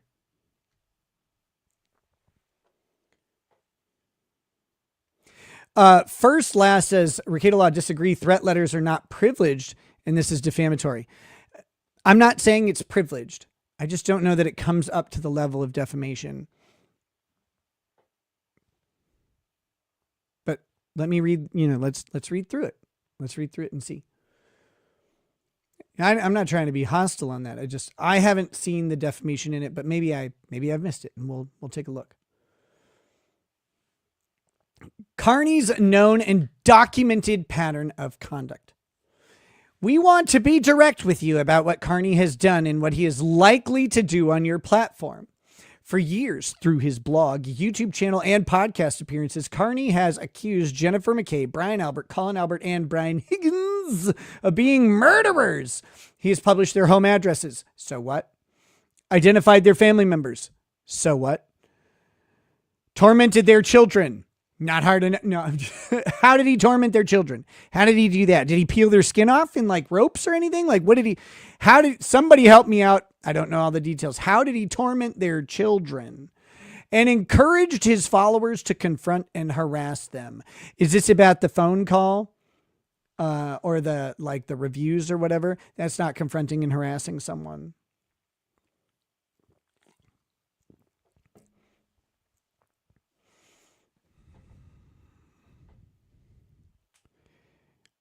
Pictures with semen? He said semen? Oh, is this the bukkake thing? He yelled at a lacrosse game? Look, I'm a fan of cum jokes, okay? So I can't hold him. I can't be mad at him. He reminded the children their parents murdered a guy. So what? Let's see here. By the way, I'm going to go ahead and do this. Seems like a good stream for it. Here's 5 more gifted memberships for you guys out there. I hope you guys get one. All right, so here we go. He has done so while monetizing that audience. Again, what they just said, if what he did is wrong, it's not the monetization that makes it wrong. And I really hate that about YouTube and the way people talk about YouTube and Rumble and, any of these platforms. The reality of social media. The fact that you make money doing this stuff isn't what makes it right or wrong. It's like, oh, and he made money doing it. Well, I mean, good. At least he made money. But that's not what makes it right or wrong. You are allowed to make money doing things like reporting, doing journalism, doing entertaining content too. One day I'll learn how to do that. All right. Through paid subscriptions, merchandise, and platform advertising revenue. They left out super chats. Yeah, buddy, you're good. building a business model that depends on the perpetuation of false accusations against private citizens. That is not true at all. That's a complete lie. His business model doesn't depend on that. We have every reason to believe that Carney, see, that presumes that the audience is paying because they don't like his targets rather than paying because they appreciate him. This is of course the often misstated, I don't think it's misunderstood, I think it's a lie, but the oft misstated principle behind how social media works. Social media is different than traditional media because of the parasocial aspect of it and the tendency for repeat audience or close circle of audience members at the minimum to become affable or amicable with a content creator, to go beyond this person appears on my TV screen. They get to interact. They have a level of back and forth, of give and take, of all of those things. And you can even, you can do all sorts of stuff depending on who the creator is and who the audience member is. It's not like a newscast where everything is one way and they have no concept of the person on the other side. I get to know many of you. I get to know little bits about you, lots of bits about you. Depends on a whole bunch of stuff. Your level of interaction or desiring interaction, my level of desiring interaction, those meet somewhere that a newscaster or a weatherman or whoever can almost never do in any effective way. Certainly not at the scale that we do. I have interactivity with you guys right now that those people will never ever have, even though they've tried. You've seen the news. They're like, we're gonna like see what people are tweeting our show about this. They tried to mimic a chat. They've tried to mimic an audience of people who are invested in the creator of the show rather than just being invested in the content of the show. People will support Aiden because they believe in Aiden. They like Aiden. He might draw more or less people to any given topic, but his business model doesn't depend on this. Aiden could cover a number of other topics that have nothing to do with Karen Reed. He's charismatic and has the ability to draw a crowd, to deliver information, and to get them to support him. He's good at it. He's better than most people could fathom. He's one of the best people in the world at it, really. And like when you guys watch successful YouTubers, for example, when you guys watch people who have thousands of people in their audience, you're watching the top 10th of a percent of people who stream online. For every streamer who makes like 6 figures or 7 figures or whatever, for every one of those, there are literally 500,000 streamers who won't. It's crazy. It's crazy to think about, but you're seeing the top 10th of a percent of performers. People like Aiden are easily up there on the ability to raise money and gather attention. And there's no reason to suggest that he won't keep going. And it has nothing to do with Karen Reed. Again, he covers other things, and there's always another news story. And in Canton, I'm guessing there's always more corruption.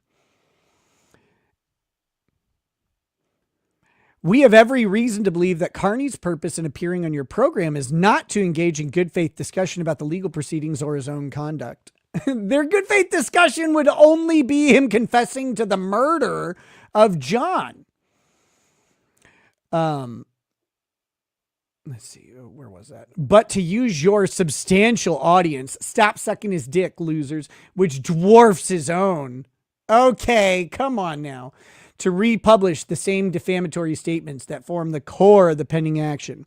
Tim Pool has a national audience, and Aiden's audience it's also national, but the subject matter of his content is focused towards the Boston area. Like that's where his primary stuff is. And so that it probably skews a little heavier to the local crowd than other channels. So yeah, I mean, Tim's audience is massive. And, but more importantly, It's distributed. And there are people across the country who may not have been as invested in this case, but now they can be. And there's always more to talk about, especially with the civil lawsuits going on.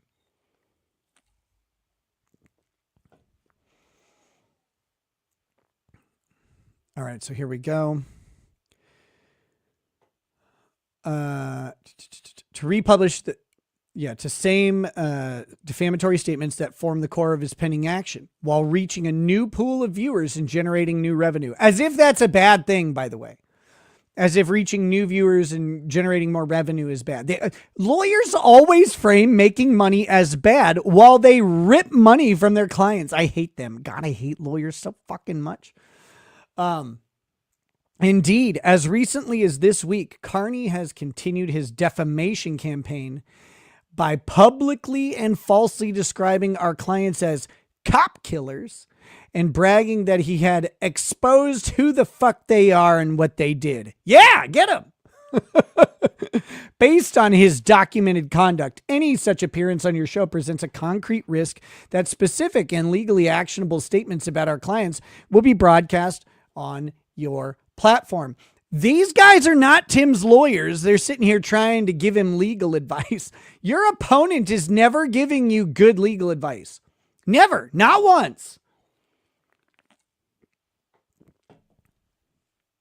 Your platform's potential legal exposure, in brackets, is about to be misstated and overstated by us. Hold on. Let us cook.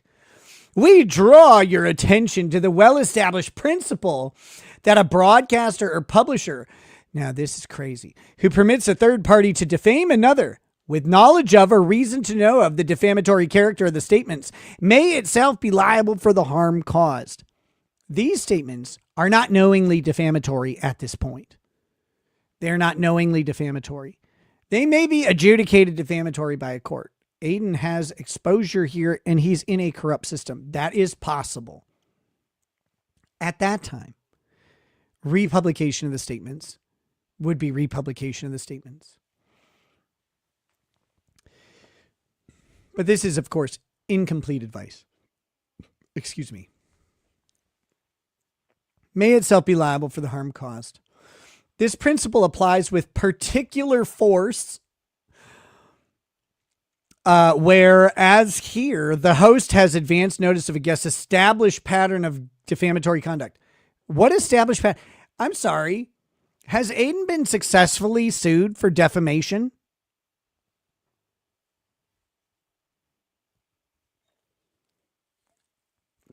Has Aiden been successfully? I'm not aware of him being successfully sued for defamation. Did that happen?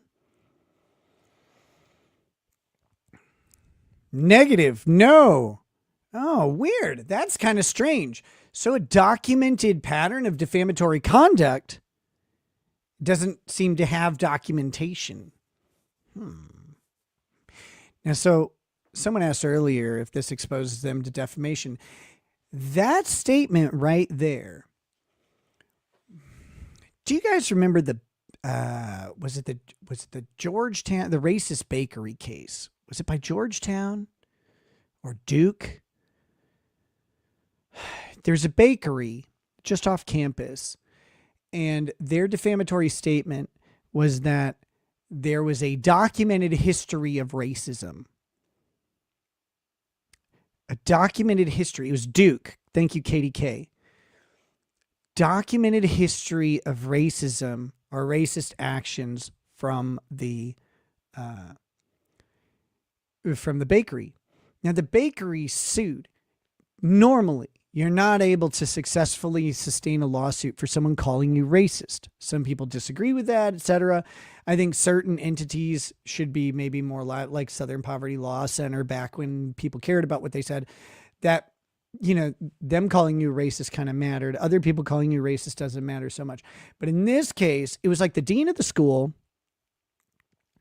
The dean of the school said that the Hillsdale College in Ohio, that might be it. I don't remember. The dean, but it doesn't really matter where it was. The dean of the college said that the bakery had a history of racist actions when the bakery tackled a shoplifter who just so happened to be a black guy.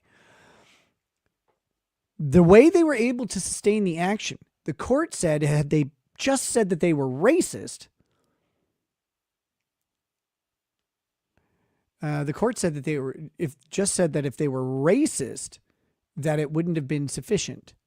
But because they said there was a documented history, and they looked for a documented history and could never actually produce one.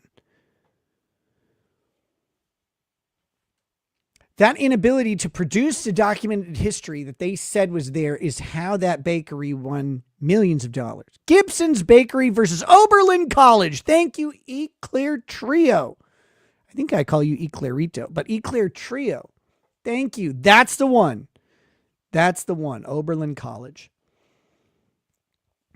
Guys, I have an important announcement from Ryan the editor. Ryan the editor, who's a total bro, said, just so you know, there may or may not be a new emote requested earlier in the week that is now available for members. So I'm not sure what that emote would be. What is it? What do we have here?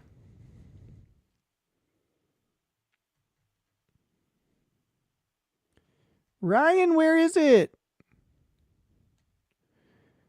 I don't know if I'm a member, so I don't know if I'll see it. Why can't I scroll down? Can we try? Anyway. This is what makes this statement really interesting, because they're saying he has a history, a documented history of defamatory conduct, but he doesn't. He has not been successfully sued. Oh, an Instapot, the pressure queen. Yeah, buddy. He has not been successfully sued for defamation. So he doesn't have a documented history of defamatory conduct. That may change my opinion on whether or not they're defaming him here, and this opens him up to defamation. Maybe. I'm still iffy on it. All right. So now what they're going to do is turn to the restatement second of torts. Is this appropriate? Any of my law bros out there know? Let me pause that for a second. Let's take a quick break from reading the letter before we get into this. This is some deep law that we're about to go to. We're talking Mariana Trench of legal analysis in just a second here. But I want to talk about something first that goes directly to how complicated this gets. Where does Tim Pool broadcast from? He used to broadcast in Virginia. I think he moved to West Virginia, right? So he broadcasts in either Virginia or West Virginia. Or is it Washington? I don't think it's in D.C. So he's in West Virginia? Okay. Aiden, I think hypothetically, the way Tim Pool normally does it is he probably brought Aiden to West Virginia, where he would come to the studio, sit down live, and do the show rather than remote in. I don't know if that's true. I know that when I was on Tim Pool, that's what we did. I flew in to DC. I was taken to a hotel, and then I went to at that time it was the Virginia compound. I went to the Virginia compound and we did the show live in studio, and then I went home. Presuming Aiden is the same thing. He's in West Virginia. Tim Pool's in West Virginia. McAlberts are in Massachusetts. Where are they suing? Where are they going to sue Tim Pool? Tim Pool's not in Massachusetts. I don't know that Tim Pool has any jurisdictional connection to Massachusetts. Does Massachusetts have the right to haul Tim Pool into court? I don't know. Maybe they do. Maybe they don't.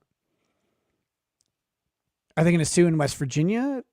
Are they going to sue in federal court? Like, are they damaged in West Virginia? Does West Virginia have any interest in protecting their, their reputations? Are they going to sue federally? Are they going to claim, diversity jurisdiction and sue federally? If they do, What are they going to get? Virginia law, West Virginia law? Or are they going to get Massachusetts law? These are hard questions. These are hard questions, but they're really relevant questions for Tim Pool specifically, and here's why. There are two different legal standards on broadcaster protection between West Virginia and Massachusetts. The Alberts are in Massachusetts. Their case is in Massachusetts. If they try and say republication is happening and it's damaging them, they're going to probably say that the harm is mostly in Massachusetts. So it seems like they'd want to sue Tim Pool in Massachusetts. I think they could maybe get jurisdiction over Tim Pool in Massachusetts based on his channel, maybe based on his travels. I don't know. Let's just say it's in Massachusetts. Massachusetts has a very, very strict broadcaster protection law. And it says that the broadcaster has to, of a live broadcast, is almost always actually privileged against statements made by a guest. Unless that broadcaster was ordered to censor certain things by like the FCC, for example.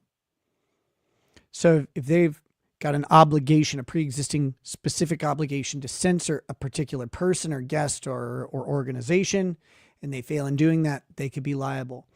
However, they have a defamation shield for the broadcast host if they have no legal control over the guest. Tim Pool would have no legal control over what Aiden says. So he is, under Massachusetts law, is almost surely completely shielded. Now, under West Virginia law, it's a little bit choppy. It's not as broad of a protection, but there is still a protection. There is still a protection, and effectively, I believe it amounts to negligence on the part of the broadcaster in allowing a knowingly defamatory statement to be made. But you still have the problem that these statements have to be knowingly defamatory. This letter exists to try and make these statements known as defamatory, but that isn't how it works. They're not defamatory just because some gay law firm says they are. They're defamatory when they're adjudicated, when they're obviously defamatory on their face, when the host could determine the defamatory nature of it. But remember, these are all limited purpose public figures. This is a matter of public concern. Tim Pool isn't having him on to talk about 5 people who are at the hot tub with him. He's having him on to talk about 4 people who are very close to a nationally recognized murder and may have involvement in it or its cover-up.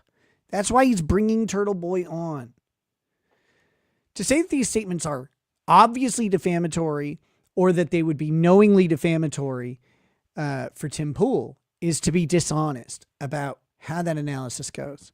Now, so the important thing is we have a jurisdictional problem. And if they chose a jurisdiction in Massachusetts, Tim Pool is almost certainly free and clear to broadcast however aggressively he wants, so long as he doesn't say the statements. Tim Pool, again, allegedly doesn't know about any of this stuff. So what he would be doing, presumably as the interviewer, be say, hey, like, tell me about this. Well, what about this? Well, that sounds like this. Those are neutral questions from a broadcaster. Some people may be confused and say, I'm talking about the neutral host rule. I'm not. Neither Massachusetts nor West Virginia overtly recognize the neutral host rule. I believe West Virginia expressly rejects it, and Massachusetts neither accepts it or rejects it. They have not deigned to adopt it. So you probably wouldn't get that protection. But the neutral host rule is one thing, and a host asking neutral questions is another. Because again, in Massachusetts, whatever Aiden says will not be placed on Tim's shoulders if he's just a host asking those questions. It's not like a doctrine, it just is. So anyway, the jurisdictional issue is really critical here because it determines what law is applied. Second, you have other complications like anti-slap, etc. They're overtly trying to silence Tim Pool's voice here. They're overtly trying to stop Tim Pool from speaking on a matter of public concern. This falls squarely into many states' anti-slap laws. Now, Massachusetts has a kind of a weak anti-slap law. But the weird thing about Massachusetts, its anti-slap law mostly applies when you're petitioning, you're exercising your right to petition by criticizing government. Okay? That's where the most effective application of anti-slap law in Massachusetts is. However, two of these plaintiffs are police officers. They're government employees. Two of them are government employees. The matter of public concern is government corruption and then a conspiracy around it, effectively. When you have cops involved in a murder and the other people involved are very close family members or very close associates, you know that cop thing kind of acts like an umbrella where you go, this looks like a conspiracy. And so you can draw some conclusions about the other people involved. It's not like it's like, well, Brian's a cop or a retired cop and the other Brian is too, but the other two aren't, and you get separate standards. Not necessarily. Again, they're all kind of implicated in this thing together by Aiden.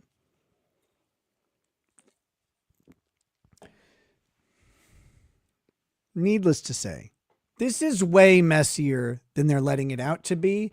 And also, Tim is way less exposed than they're making it out to be as well. This is a threat that if Koskoff did this, if these people did this, they would have some risk on their side. Let me see if West Virginia anti-slap. Let me see if they have an anti-slap. They do not have a statutory anti-slap law. There is no statute. West Virginia Supreme Court has recognized certain protections for petitioning and speech on public issues. This is a public issue. So, again, if they're in Massachusetts, there's an anti-slap risk. It's not as good as it would be in certain other places, you know. But this it's not so straightforward as they're putting it out to be. Hey, Nick, here's $5 from Uncle Rico. Larkinville, state of Minnesota for the win. Get it, brother. I hope you win. This is the rackets I've listened to for years. Glad to have you back, man. Oh, glad to be back. Thanks, Sarah R. Appreciate it. There's me gifting 5 memberships. Very handsome and polite. Optopoppet says, now that I think of it, tortious interference is a better fit. It's probably still be a tough sell, though. Tortious interference, let me address this right now, is a non-starter. Tortious interference as an element requires a contract and knowledge of the contract. This is a podcast appearance. What is the contract? What is the contract that they know of that they are attempting to cause a breach of? They're not trying to interfere materially with a contract. And then damages. What economic damages are from the contract? Do they know about the value of the podcast appearance that Aiden would have on Tim? Now, I'm not saying there's not economic value in going on Tim Pool's show. There absolutely is, okay? But for tortious interference, there has to exist a contract, and then there has to be knowledge of that contract and an intent to interfere with that contract. So that's the problem with tortious interference. I'm not saying they didn't interfere with his appearance. That obviously is the case. It was canceled. Tim Pool has is Aiden able to sue Tim Pool for breach of contract for canceling this case? No, he'd get laughed out of it. Laughed out of court with it. Parsimian says, let the record show I keep my membership to show support for your harassment of others. Thank you. Thank you. 6 months of harassment there. Stephanie, member for 5 months. with an Instapot queen or pressure queen emoji. Thank you so much. Cagtheism, what happened to, or Thetism says, what happened to C Goody? C Goody passed away last year. I talked about it a little bit when I discovered it. I didn't talk about it a lot because people were real fucking assholes and were like, they were commenting on his obituary page and stuff like that. A bunch of really negative stuff. And so I didn't talk about it too much. I mentioned it a little bit, but he's very, very missed. Very, very missed.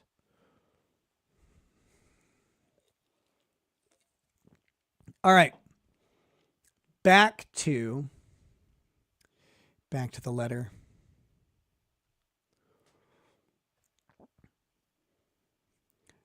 The restatement second of torts, section 578. Oh yeah, I was going to ask. This is the other thing. If it's in West Virginia or Massachusetts, depending on jurisdiction, they may be in restatement third of torts. I don't know. It all depends if they've adopted. If they've adopted this section in that jurisdiction, who knows? John Jelaine says, anti-slap legislation does nothing with respect to lawfare, as the term lawfare is not yet legally defined. If I understand your question correctly, lawfare is the use of the legal system to make something painful for someone, right? Like typically through the economic reality of it. Anti-slap laws are designed to reduce lawfare by concept, but there isn't a, lawfare. You're correct. It's not legally defined. It's not a term or a thing that can be concretely gone after because there isn't that concrete definition of what it is. But that's what anti-slaps are designed to do. They're designed to combat lawfare. Katie K says, missing the nose cam and pimp suit, not cool raggets. Sorry, it's really warm.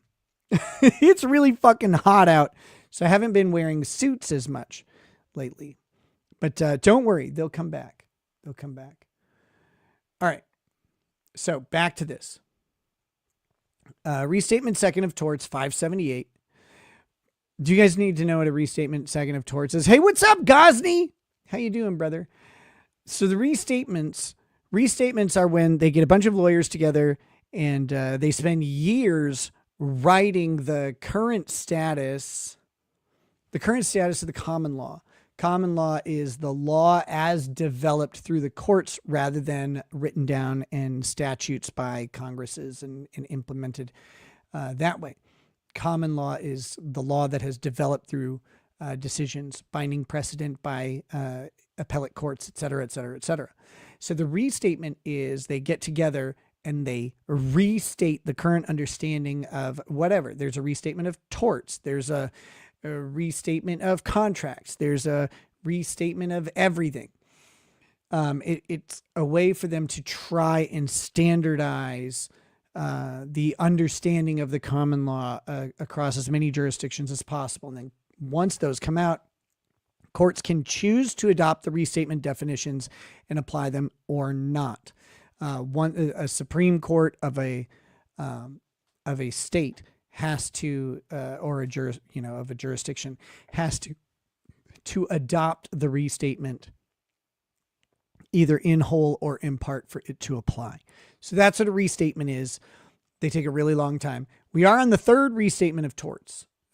So they're saying the restatement of torts second provides that one who repeats or otherwise republishes defamatory matter is subject to liability as if he had originally published it. Now you can see right from the language right there why there are subsequent restatements of the law. Think about that statement, knowing that that was probably produced in the 50s or 70s. Was the restatement second 77? Or was that contract? Fuck, hold on. Or was that restatement third? Restatement second torts. 1965. 1965 was the restatement second of torts. So the reality, for example, of republication in an age where we click a button and retweet, right? You click a button and retweet. Is that republication? Are you repeating the statement with the same defamatory purpose?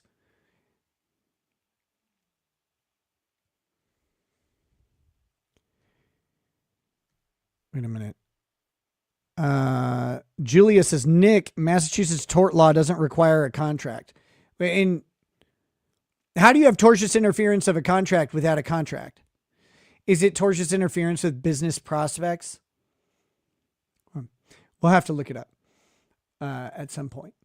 But okay, you can see why a rule written in 1965 may have different applicability in 2026, when again, in 1965, republication of a statement was something that was a greater ordeal than going on your Twitter going, lol, and hitting repost. So, so you can see why those change over the years. And just because the restatement says something and a court may have adopted it doesn't mean it remains that way. Again, Supreme Courts develop the common law of their individual states. Anyway, critically, Section 581 sub 2 further provides that one who broadcasts defamatory matter by means of radio or television is subject to the same liability as any other publisher. And again, if radio or television applies to the restatement of torts that they're using, they are tacitly admitting that the radio and television broadcast protections of Massachusetts would similarly apply in Massachusetts. So that may actually, like, pointing to this restatement for republication might actually open up an otherwise unavailable defense, because the question of whether YouTube qualifies under radio or broadcast television is a question. Is it the same thing? Is it different? Is it supposed to be covered by these statutes or this common law? When they're going to apply that standard to their tort, you're going to get to apply that standard to the defense. So in doing so, again, if this is in Massachusetts, that's a huge boon to Tim Pool.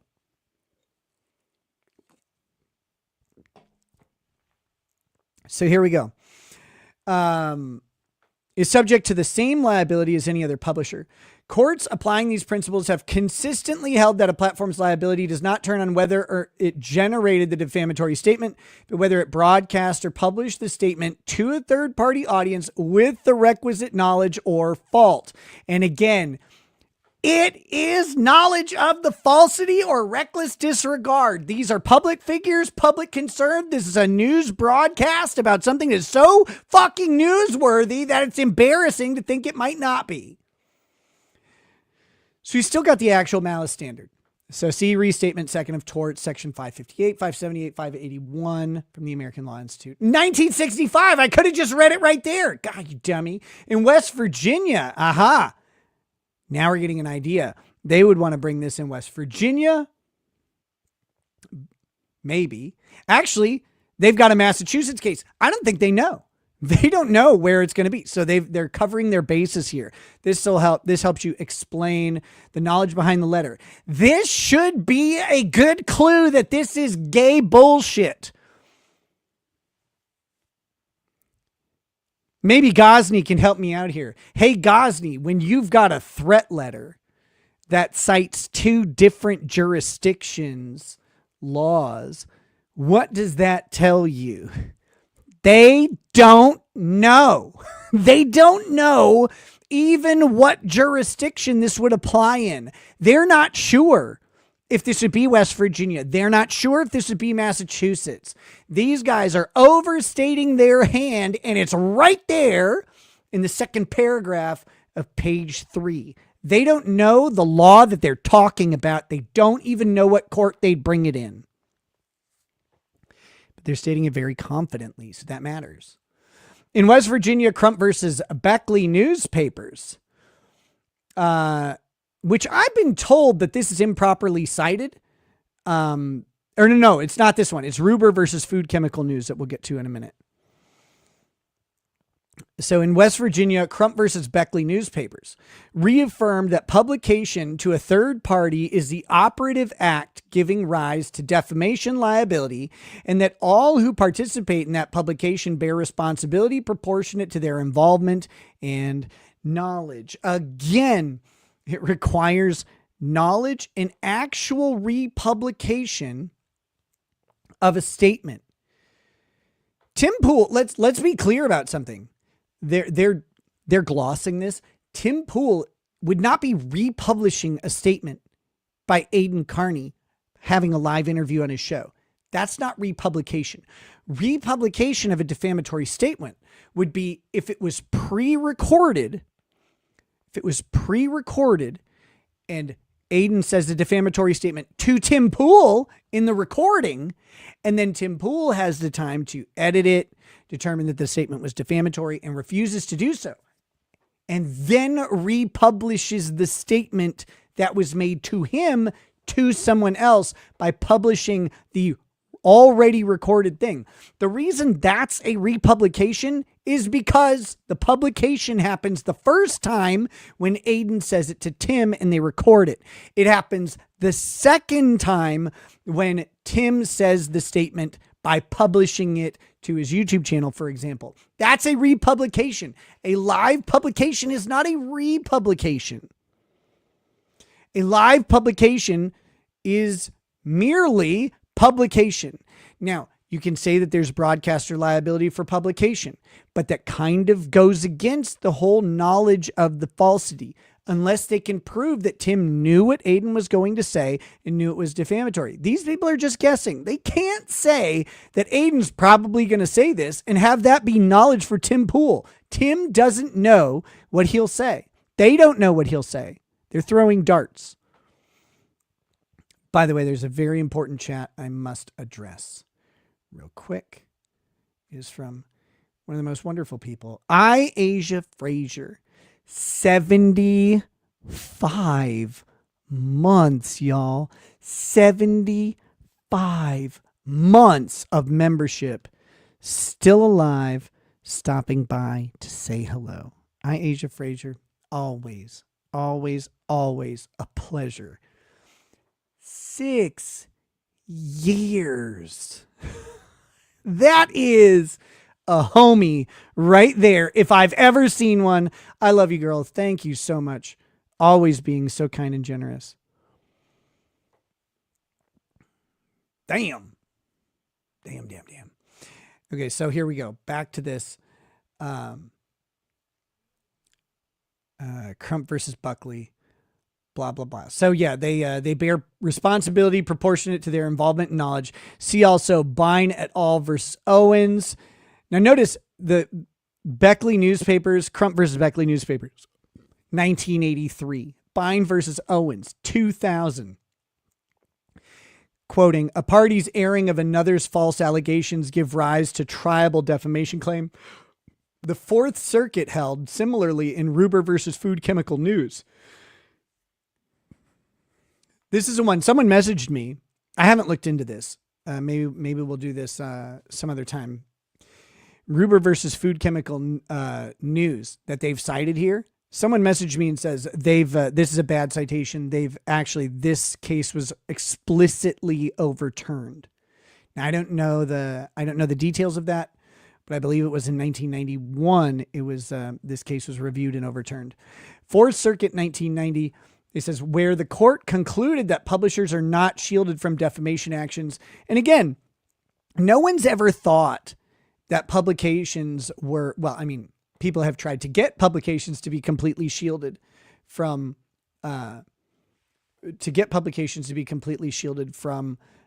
defamation actions. People have tried to do that. That's true. But that doesn't mean that people think publications are immune from defamation actions.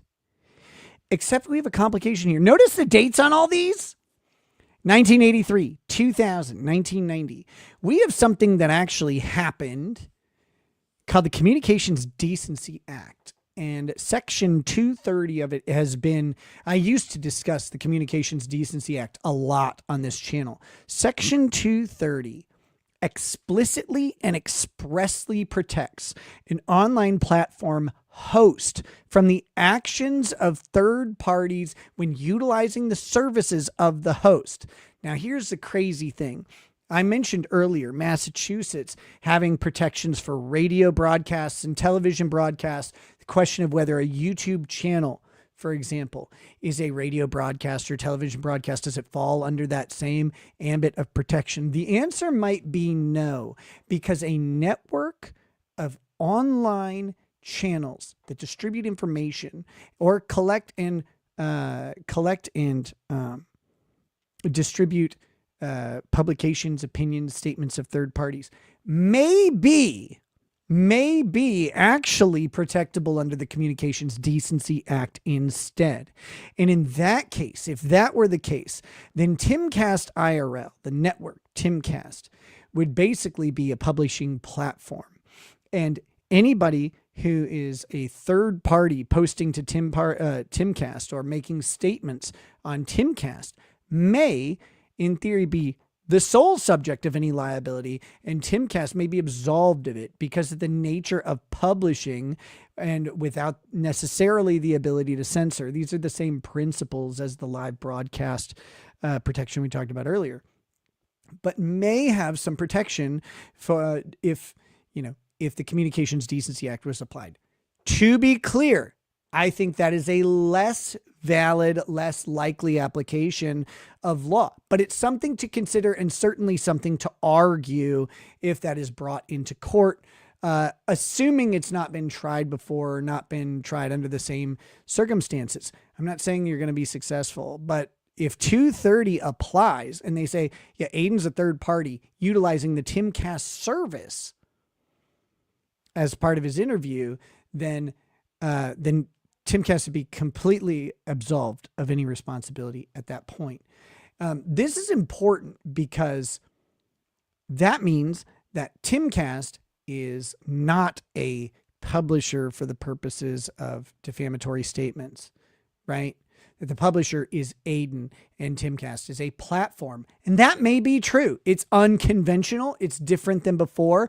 But remember, a lot of these rules and laws were written before we had anything like YouTube, Twitter, Instagram. The nature of how we communicate has changed dramatically. So again, you have another potential avenue for protection. And there's a reason that all of their cases are prior to like 2019 because we hadn't changed yet. Some of these things might have been sort of available in 2000. You had bulletin board services. You did have, you had internet chat rooms. You had AOL Messenger, ICQ. You had those things, but that's not quite the same as a fucking broadcast channel that you can make from a basement. So anyway, and also we have all of these other complications. How much did they know? How much did they know? We don't have a ruling. We don't have a ruling on the defamatory nature of these statements. So can Tim Pool even be said to know at this point? I just want to say, by the way, that my good friend Steve Gosney did suggest, along with me, agree that if they have multiple jurisdictions, the confusion in that letter indicates that maybe it's like a little bit of a giveaway. Maybe they don't know what they're doing. That just points to an emptier threat.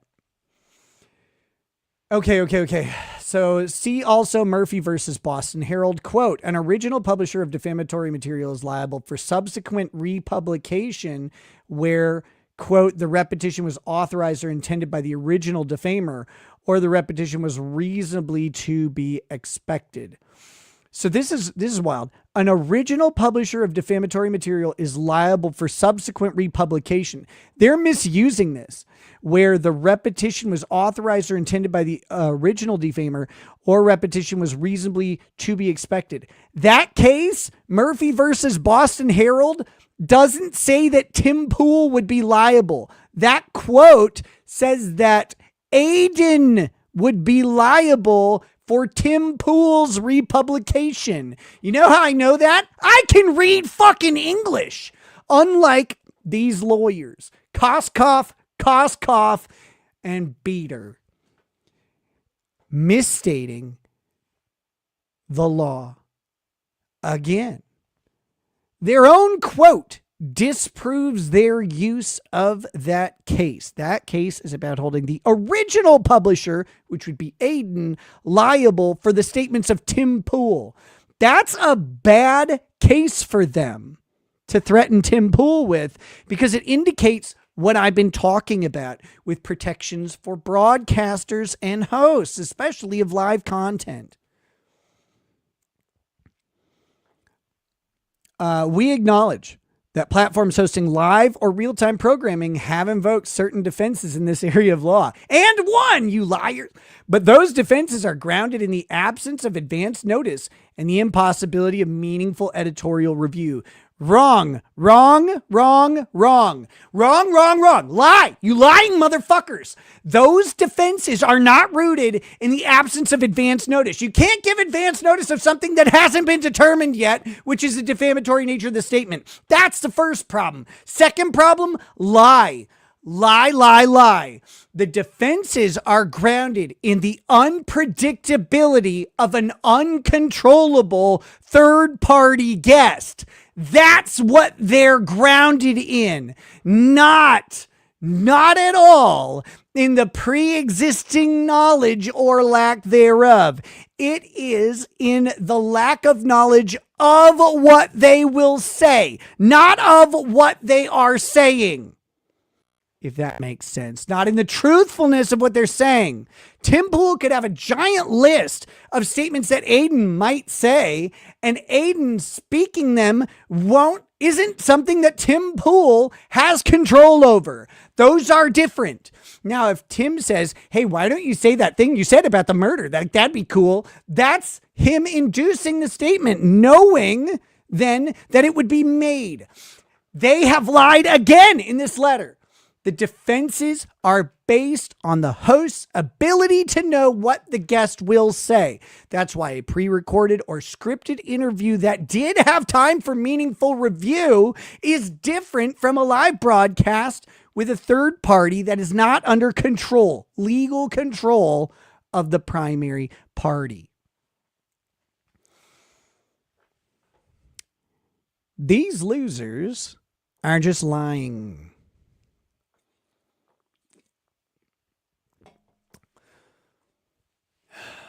Neither consideration applies here. Yeah, it does. What are you talking about? They haven't even given a list of statements.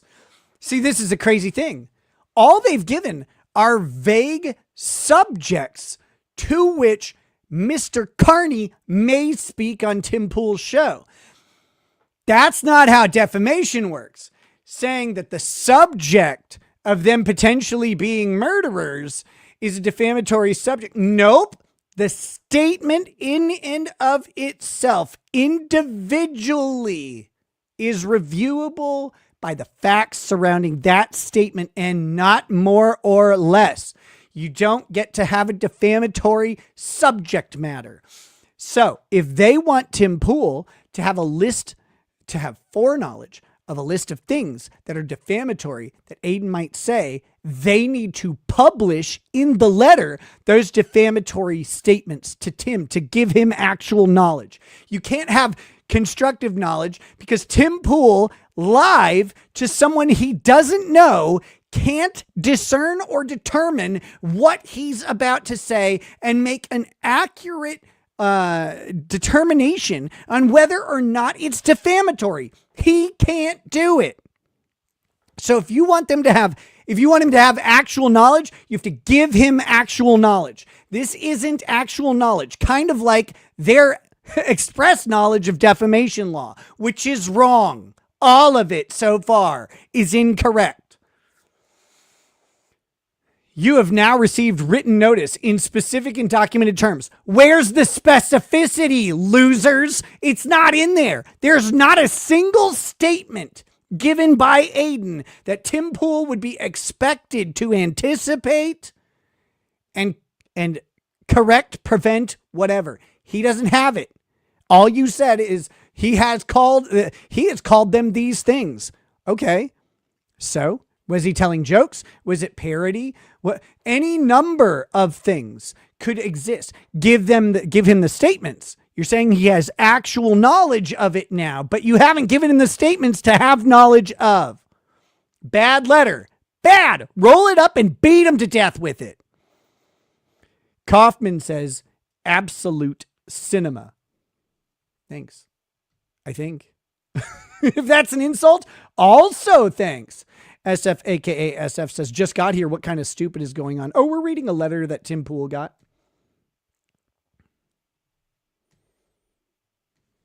Welcome.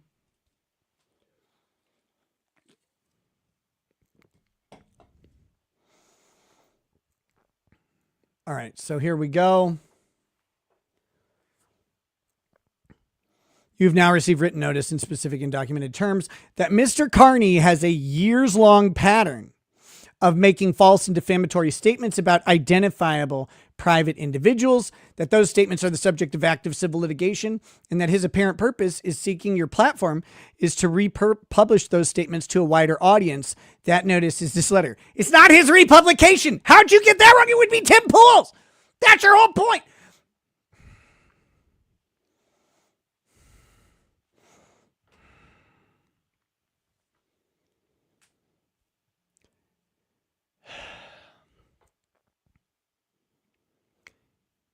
You didn't give him a list of the statements. When you sue someone for defamation, you can't say, they said lies about me, bro. Yo, man, they lied about me. That's not defamation. You have to provide the specific statement, the specific place it was made, where it was published, who it was published to, what the intended audience was, what the actual audience was, what time, date, the manner of publication. Was it published simultaneously somewhere else? What happened with that statement? And it must be those fucking words, not some generalized concept of words. The words, the statement. You can't have a defamatory statement without the statement.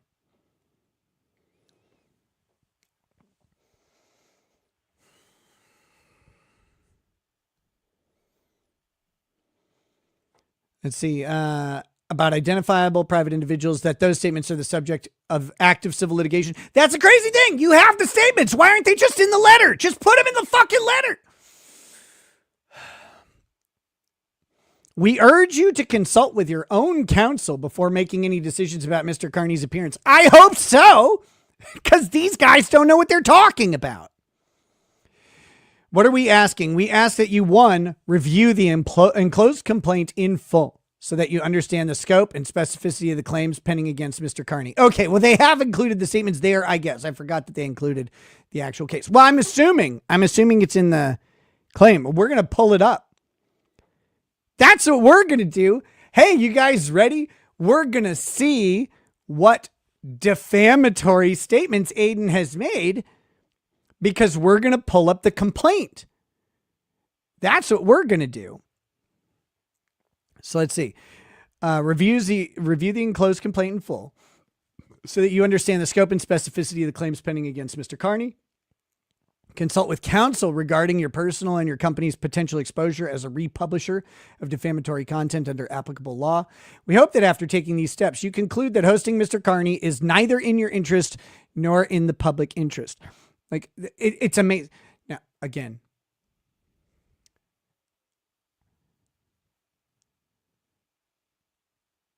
this only applies if someone's sued and there's an anti-slap. But I would think that goes right in the pocket of Aiden's attorney specifically wanting to shut down his speech. I know what some people are saying. Oh, well, they don't want him to say defamatory things. He hasn't.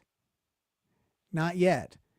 They're trying to impose a prior restraint. Now they're trying to do a voluntary prior restraint. They are trying to stop his speech.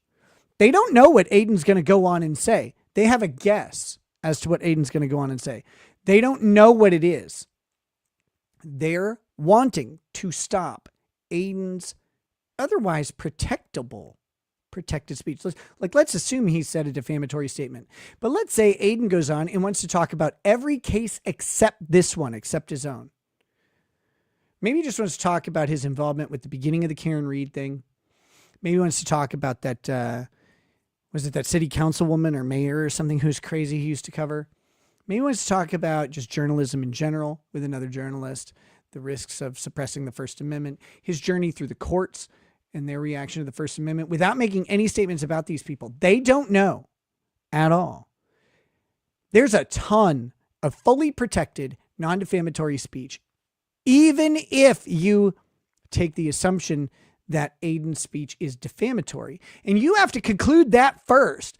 But even if you do, there's miles and miles of space for him to have a non-defamatory communication with Tim Pool, and they're shutting it down right now. So to me, this goes to the obvious purpose of these people is to silence someone's First Amendment protected speech.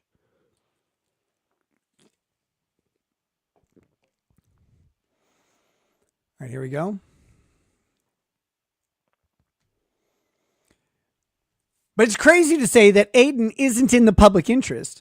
Like, that's nuts. They just spent all this time talking about this dedicated audience. He's obviously in the public interest. Hey, good night, Ryan. Have a good one, brother. Thank you for the thank you for the pressure, Queen. Really appreciate it. However, if you choose to proceed, we ask that you take reasonable editorial precautions to prevent Mr. Carney from repeating specific false factual allegations about our clients. In particular, any allegation that they are murdered.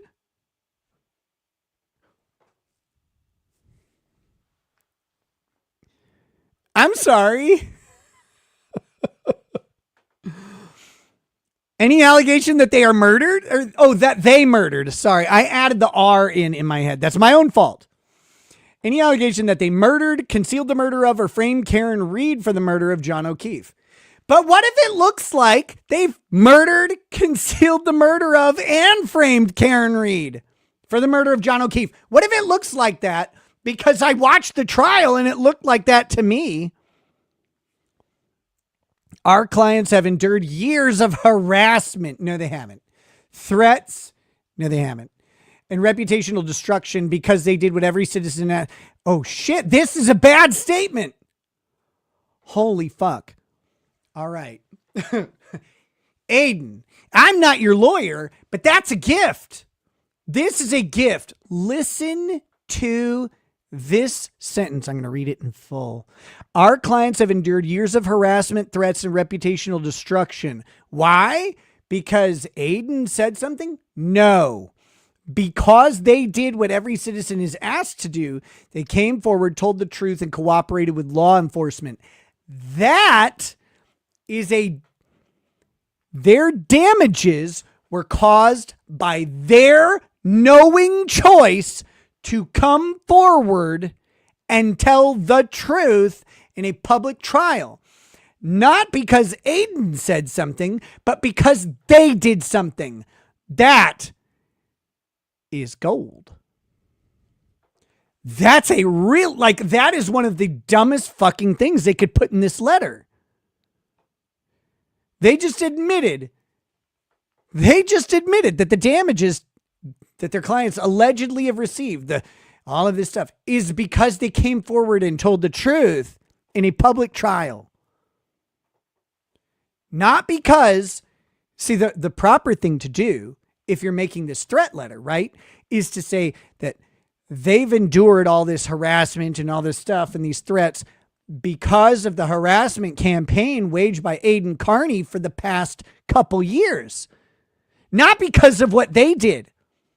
Again, Aiden's lawyers should have a field day with that. Because that's an admission that their clients were harmed by their own actions, not by someone else's. Let's see. They deserve, at minimum, not to have the lies told about them amplified further by a media platform with millions of subscribers. Now, again, they've spent the letter, the significant part of the letter talking about the lies of Aiden, but they just blamed the world. Again, what a wild thing to write down. What lies? Are we now talking about Aiden's lies? Are we now talking about the lies of people who reacted to the fact that these citizens came forward, told the truth, and cooperated with law enforcement? Which they didn't do, by the way. They didn't actually come forward. They didn't actually tell the truth and cooperate with law enforcement. We know that they didn't quite cooperate with law enforcement. We know that law enforcement kind of gave them a pass at the beginning. Remember that? I do.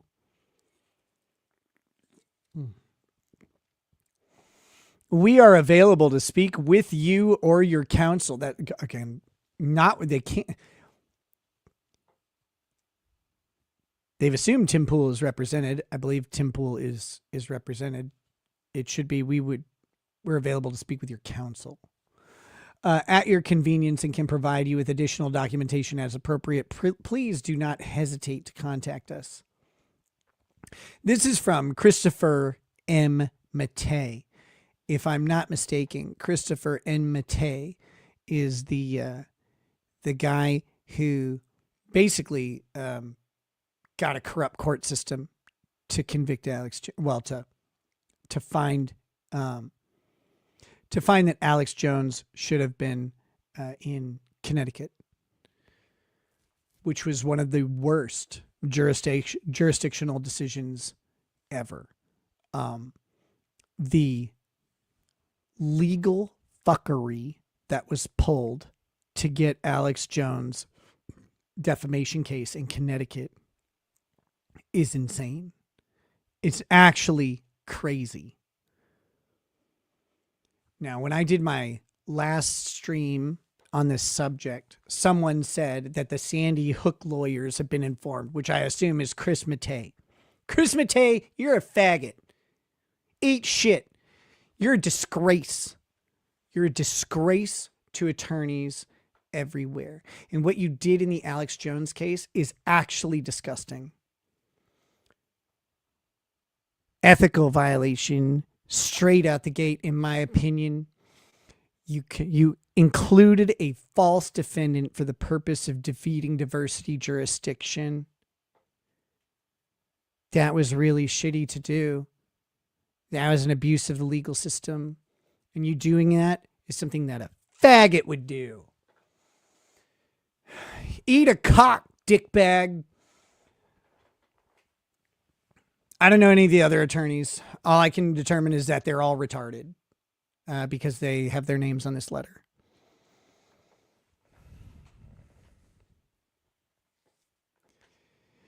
Mo says Jones defaulted, damages only. There's a whole lot of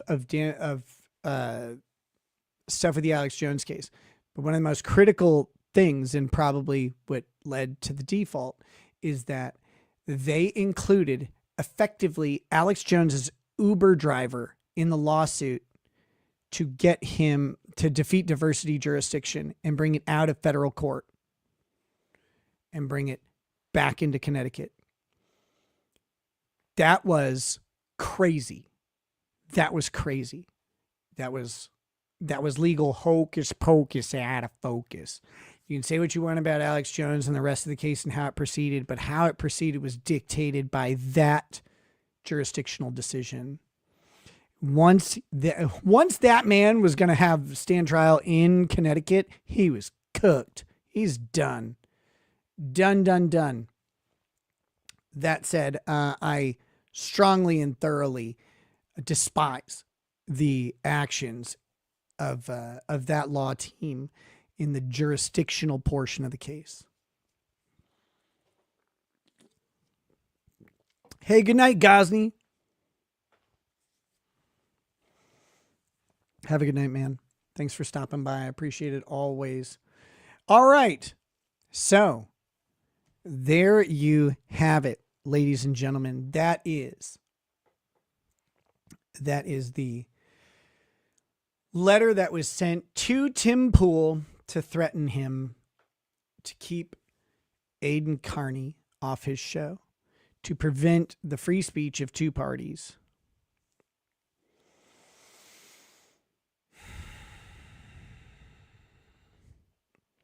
Jen's dog Jonas says, thank you for diving in deep. You're welcome. You're very welcome. Now, I am being told that this is a brilliant move by Tim Pool, of course. His tweet has 775,000 views. Hopefully, it'll go to millions and millions and millions of people. But here's the thing. Tim Pool shows, let's see. How does his show do? Just on YouTube. I don't know. Doesn't he also broadcast on Rumble?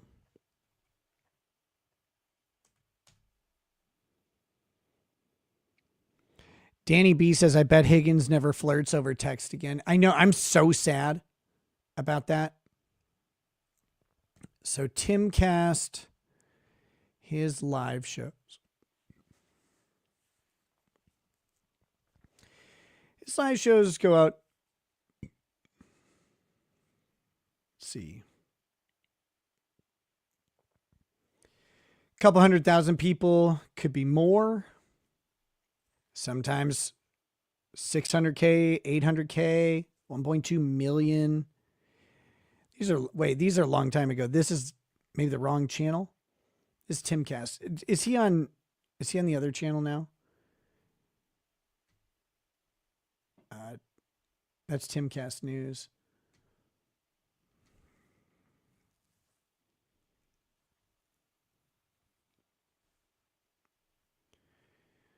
See, is this the more recent one? 3 months ago. Why are these streams 3 months ago? Wait, does he take them down and re-upload them as videos?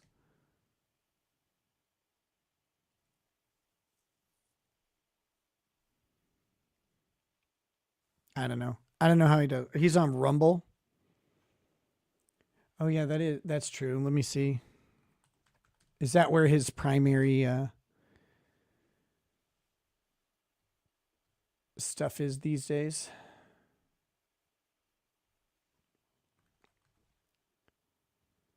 Timcast IRL.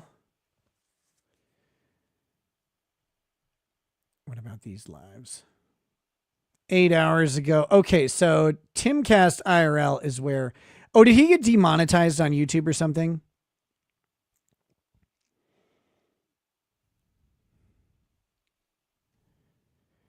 The freckled ginger. Remember, for 4 months has passed the first trimester. You have a ginger now.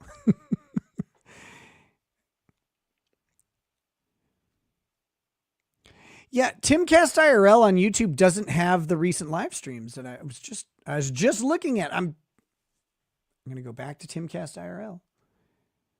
Don't tell me how to live. Timcast IRL. Oh, wait, that's a different channel. 2.73 million subscribers. The other one was 2 point something else. So, okay, so this is the one with the recent streams. All right. 160, 150, 160, 124, 124, 167. So these all, God, that's a consistent audience of about 150 to 170,000 views on that's on YouTube. On Rumble, he gets similar numbers or, well, sometimes double numbers. Rumble counts a little strange. Rumble uses a different counting algorithm than YouTube does.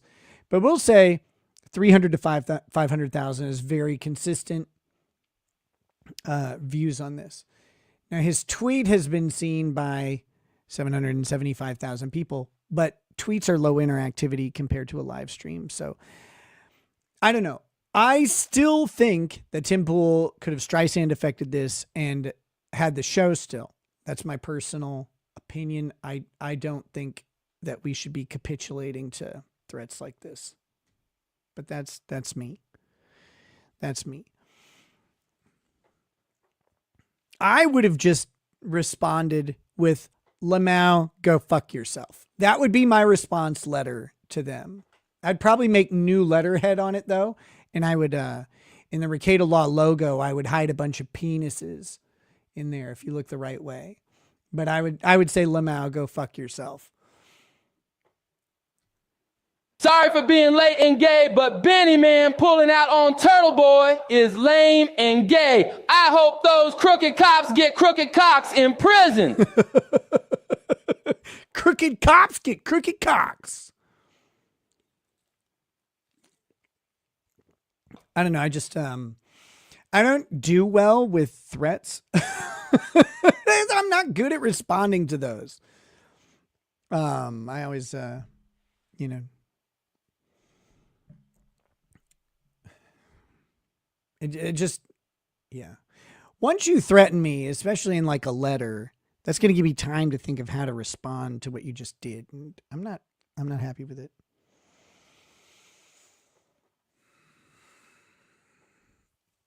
He does on Rumble what you used to do, leaves YouTube and goes to Rumble for members only. Okay. Very, very complicated stuff with trying to shift people around to different platforms. I stopped liking doing like that's, it's such a pain. I don't like doing that to people. I feel like it's very inconvenient. Katie K says, lol, that is seriously what you would do. Oh, and I do a video making fun of it, of course, too. But yeah, absolutely. Now, I found out today that there are people out there who don't know that I made a song about Brian Higgins. Do you guys know this? Did you guys hear about this? You guys hear about this? I made a song about Brian Higgins a long time ago. And I found out that people don't know about it. So I figured maybe we should listen to it real quick. Like you guys know about Pressure Queen, which is amazing, of course. But some people just don't know about All the Beach Life You Can Handle, my song about Brian Higgins. So let me pull that up. Someone says, what, like it's hard? No, it's not hard. Like I used AI to do it. I'm not a musician. This is not made to be like the greatest song of all time. It was made to be fun. But I took Brian Higgins' text messages and I uploaded them into, I think it was ChatGPT. It might've been Grok. And I asked it to help me compose a song based on his flirting with Karen Reed. So, not everybody has heard this. I think we could just go ahead and play it real quick, if that's okay with you guys. It's only a couple minutes long. It's just a regular length song. It's one of my favorite things. It just is. It's just one of my favorite things. So I was hoping you guys would share this with me for just a minute, okay? And if this isn't your thing, lighten up, Francis. Here we go. This is a 3-minute song. All the beach life you can handle. Hope you enjoy it. X and rackets on the track. Subscribe and like. I'm staring at my phone, the screen's a silent scream. Did I come on too strong? I'm tearing at the seam. My words, they spill like ink. Hey, I'm a lot of fun, but doubt's a heavy anchor pulling me undone. She's out there in the night with someone else, I bet. I'm not too serious, I type, but I'm a nervous wreck. Every okay, she replied, cuts like a blade. Is she laughing at my name? I'm drowning in the choking on the shame. I'm a lot of fun, I swear. I'm the life of the scene. Super fun, come hang out, I'm living the dream. Karen's voice, it lifts me up. Her harmony's my spark. We're burning bright, we're infinite, igniting in the dark.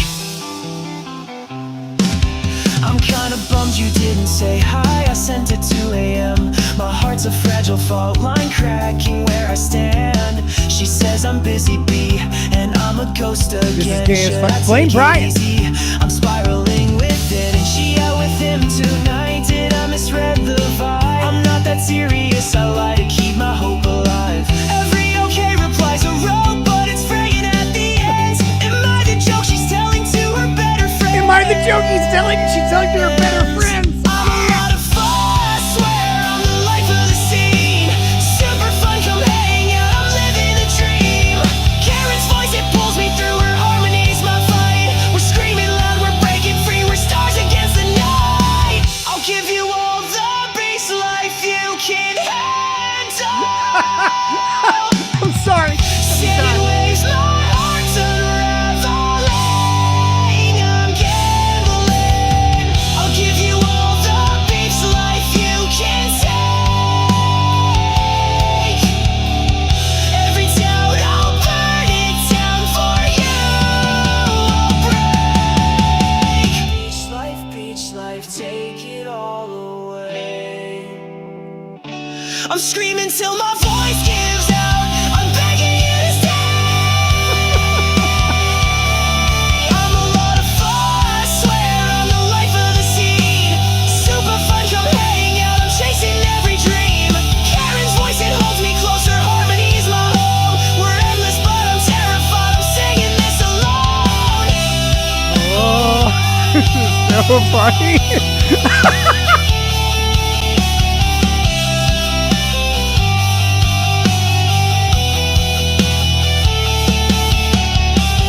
Hey, you free tonight? I text, but the silence stings. I'm a lot of fun, I swear, but doubt's a heavy thing. I'll give you all the beach life, I whisper to the dark. Karen, are you out there? You're the fire to my spark. Oh, I can't not like that song. Holy shit. It makes me laugh every single time without exceptions. Oh my God. I miss Brian Higgins. I want him to text me. Text me like I'm one of your French girls.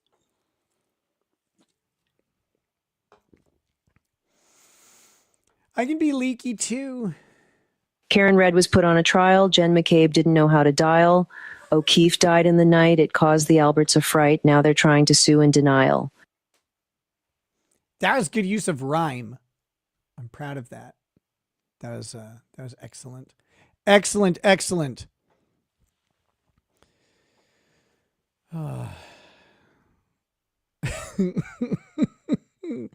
Jeff Smith says, are the songs posted somewhere? So that one I have it's posted on my YouTube channel.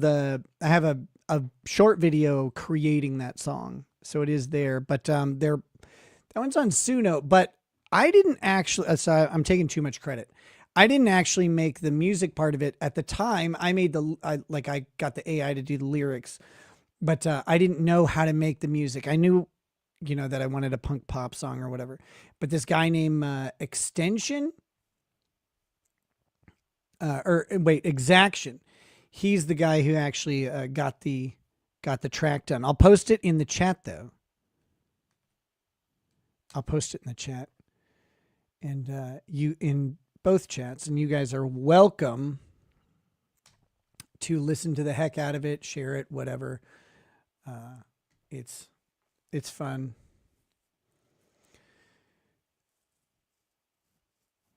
Let's see. So Archiver 37 on Locals asked if there was a civil rights violation by bringing up TurtleBoy pleading the fifth. Not directly. A private law firm can't violate civil rights like that. They're not able to. It's just it's a misstatement of law and fact. So we should just shame them. KPT Times says, can other creators use that song? I don't mind. I don't think Exaction minds either, but I can't, or Execation. I can't, I think he said, I'm pretty sure I remember him saying that all rights to the song are mine. Like he doesn't care, but it is on his Suno account. But you're not going to get like copy struck from it from me, and I don't think he will either.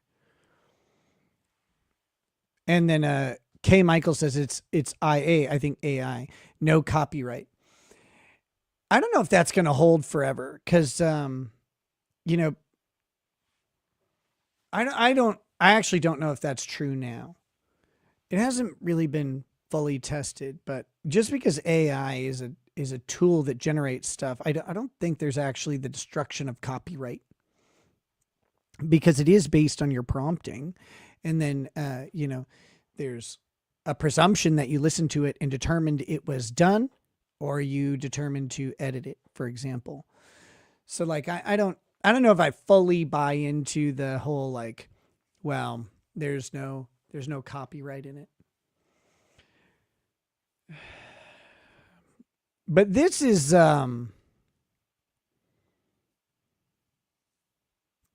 Divining Rod says some of those mid-90s bands with a few songs were fantastic. Yeah. Yeah, absolutely.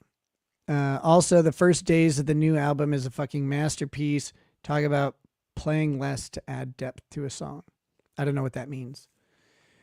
What is the song I was thinking of? Oh, that like song, If You Could Only See the Way She Loves Me. Great song. I don't know if those guys had another hit at all. Then there's like Breakfast at Tiffany's, another fantastic song. I think it's the only one. Tantric had the song Breakdown. Great song. Again, like the only song that was good. They had some other songs that are passable, a lot of these bands, but like they had some real winners and then a bunch of like, you know, some stuff.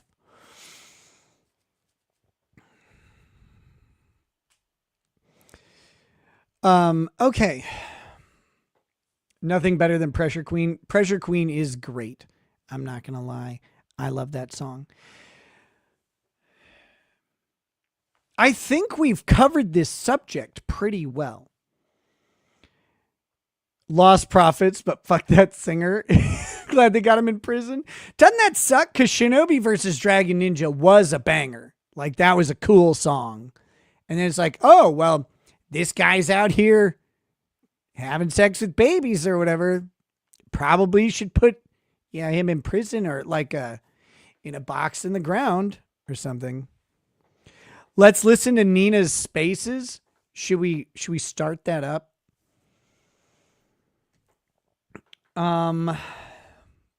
Here's what I'm going to do. We can start Nina's Spaces. It's still, the night is young, I suppose. We can start Nina's Spaces. And, but I have to go to the bathroom first. But if you guys want to hang out just a minute, I'll be right back and we'll go for it. All right. We'll check out Nina's Spaces now. Nina's Spaces is the Twitter thing. It's the Twitter Spaces. She, I believe, interviews the crazy lady who has been obsessively following me and my family through my personal legal issues. And she's on a mission to rescue my children from me. I'm sure my children will be very, very grateful. I will play the P song, but you have to promise not to leave. I'll be right back. Here we go. Let me get it started. I'll be right back, okay? 1 second.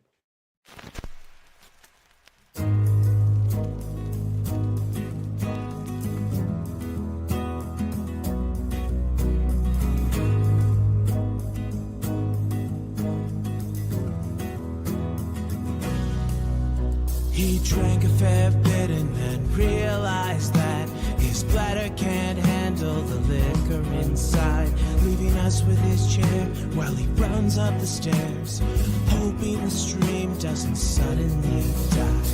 While we are waiting, we'll be laughing at you. The drinking along is what most of us do. The chat is united, getting excited.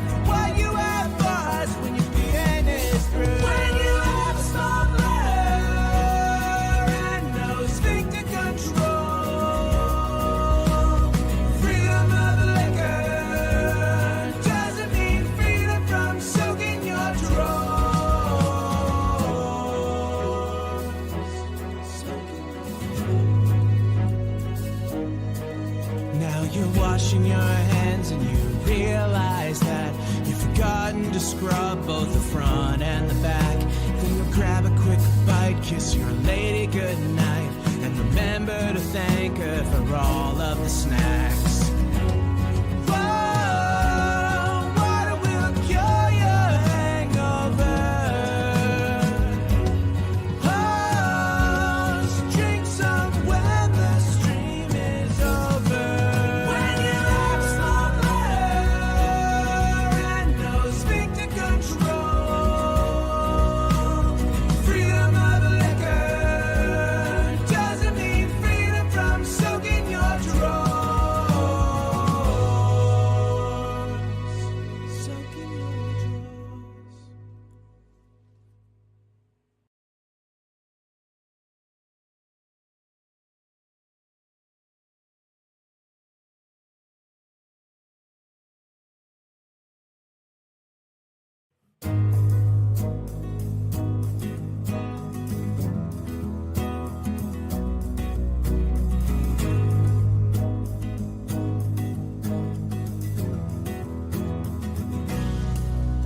He drank a fair bit and then realized that his bladder can't handle the liquor inside, leaving us with his chair while he runs up the stairs, hoping the stream doesn't suddenly die.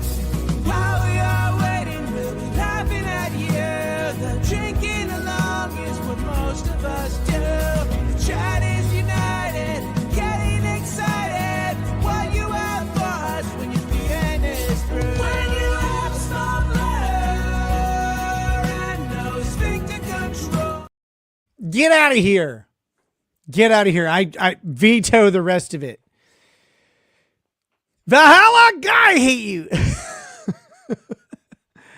Okay, let me find this. Let me find this spaces real quick.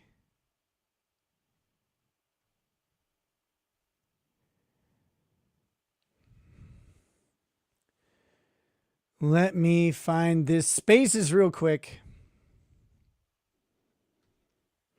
Someone called me fat today and it hurt my feelings.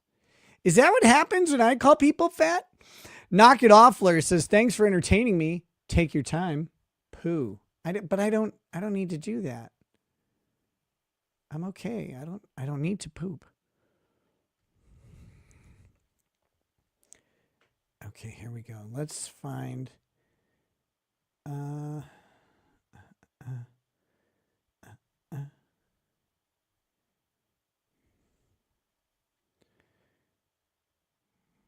holy shit. This person does too many of these things. Oh, they're all stupid. God damn it.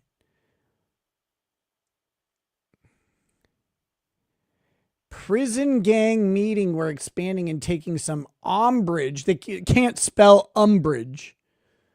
I think that's the, I think this is the one. I think this is the one.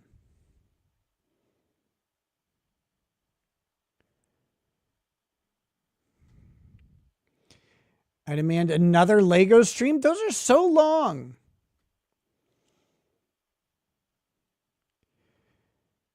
What do these people have against straws? That's the weirdest thing of all of this. All of this. Okay, so this let's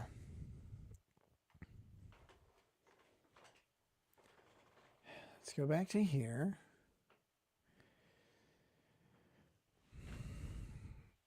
This Spaces has 10 hearts and 80 comments. That's a bad ratio. I'm not a mathematician. Let's see. But that's not a good ratio at all. Okay, I have to just check a couple things real quick.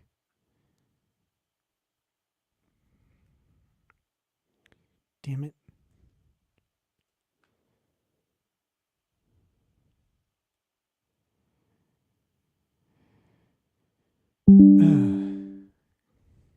Why are you beeping at me?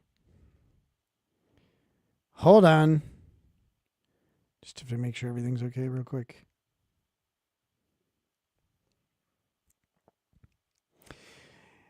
All right. My bad. My bad for this. Or for the delay. Can I post the link to Pressure Queen? Yes. I need to just put that somewhere. That's what I need to do. Kyleek Cosmos is gifted a membership. That brings us up to 53. 53 members for this stream. Thank you so much.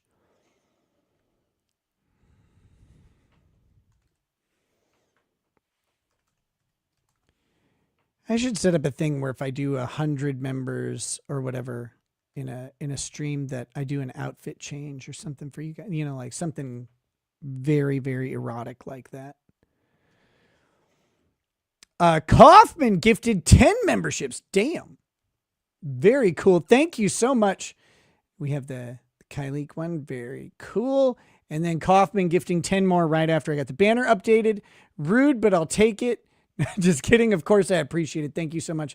That's 63. Oh my God. Are we going to be touching 100 members? Like, I don't know, but like, that's a lot. If we touch 100 members, we touch ourselves. All together now. All right. I don't know what this is going to be like. I don't know who Nina Stanek is. We got another gifted membership from Kyleek. Thank you. Thank you so much. Put on a bikini cosplay like Anna. I don't have any. I just have really tiny swims trunks or whatever. I don't know who Nina is. I don't know that, but I believe she interviews the crazy woman who's been obsessed with my family. So let's check it out. Also, Kate Peter is large.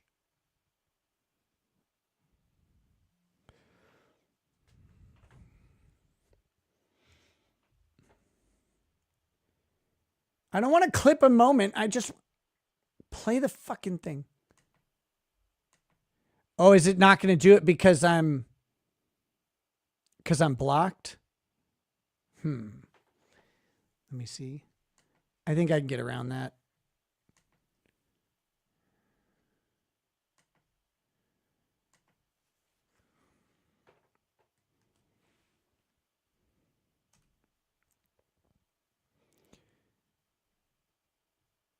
I don't want to. Can't you just browse X these days without like having an account? If you have just a direct link, can't you do that?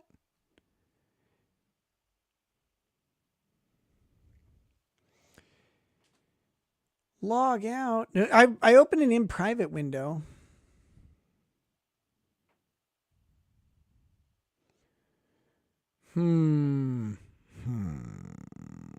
I don't believe so. Oh my God. There's a mandatory boomer portion. There is. Kaufman, member for 6 months, as an acceptable length for a member, but I still like the idea of playing Pressure Queen or Hey Maya for every 100 gifted members for every show. Yeah, if any show we get to 100 gifted members, if you guys want to hear any song that I've made, you're welcome to do so. Oh, damn it. Let me try this one more time. Try. You texted me?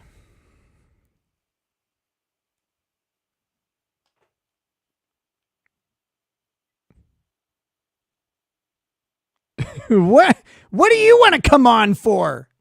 Don't answer that. Don't answer that. You didn't invite me to your thing. You hurt my feelings. I'm just kidding. I couldn't make it anyway. I also know, yes, I know you invited me like in the chat, like, oh yeah, no, this'll work. This is the same as saying I want you there as my husband, but you didn't. Oh, here we go. I think I got it.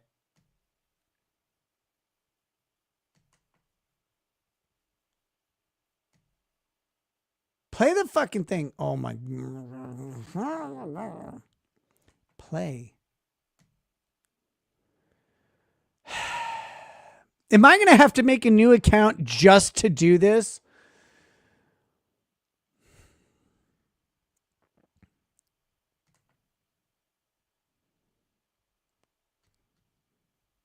Play the recording.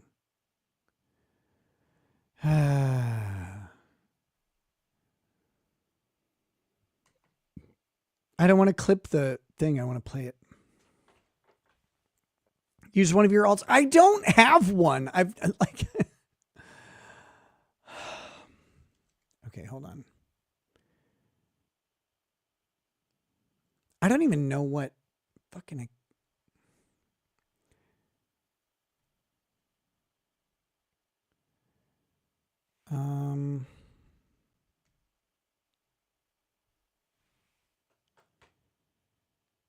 Let's see. No, Valhalla's not blocked. He wants me to have him on the show right now. I'm not sure. I'm not sure why. What if I don't trust him?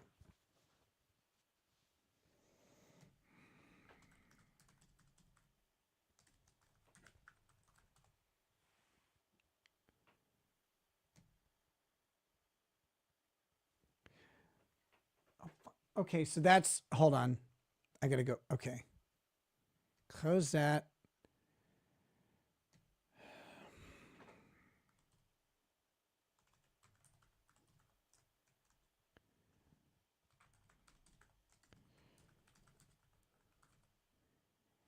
Who? Okay, this email username is not registered yet. Cool. Sign up with phone.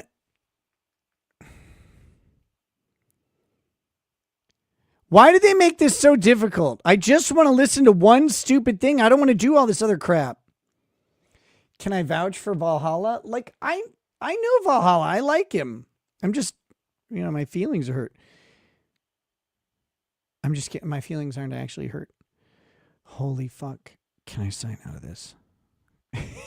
I don't want to get my other phone out. How do I sign out of this?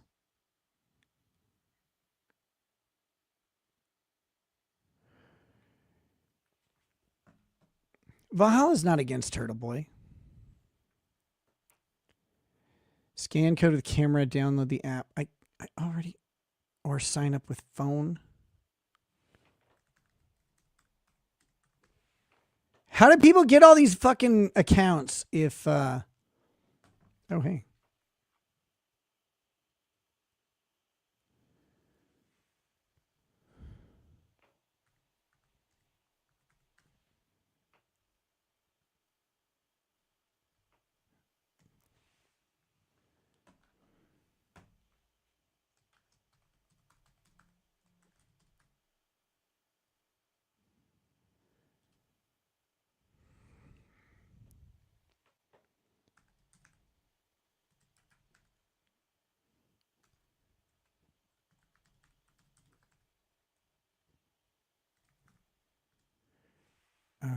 Okay. This is so lame. I'm signing up right now. Oh, we're in. I don't have any interest. I don't want 3 topics. Fucking.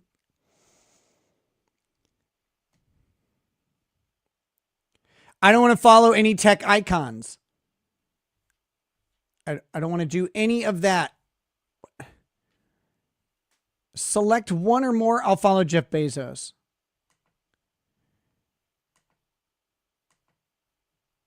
Can I hit there? I followed those. Okay, cool.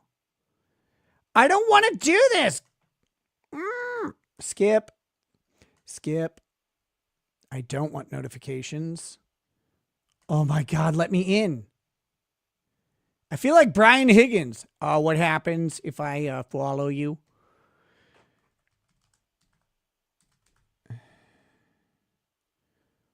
Okay, I think we're going to have this.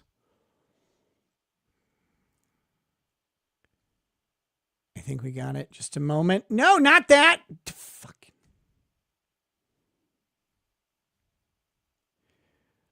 Why? Why? Okay, here we go. Is this going to work? Here it is. Got it. Stop. I don't care about clips. Play the fucking thing. Hello, everyone. Good evening, good morning, good afternoon, good night. Why is she faking a Swedish accent or Swiss or why? This is wrong. Why is she doing this? Wherever you are, how are you doing? I'm doing okay. Starting early. A Viking? It's on purpose. Just because. Just because. Yes. We can do that, right? She's mine? Just can do it. Yes. Get ready. She's not faking? Get ready.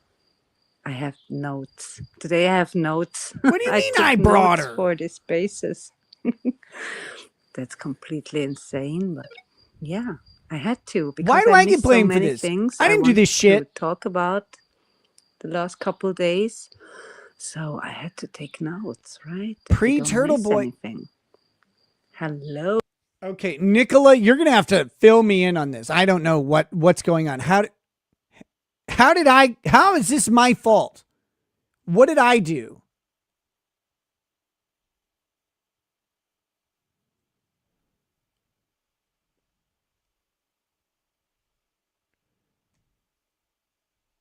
Rumble's repeating the pinned message 5,000 times, so I can't even see the chat. Thanks.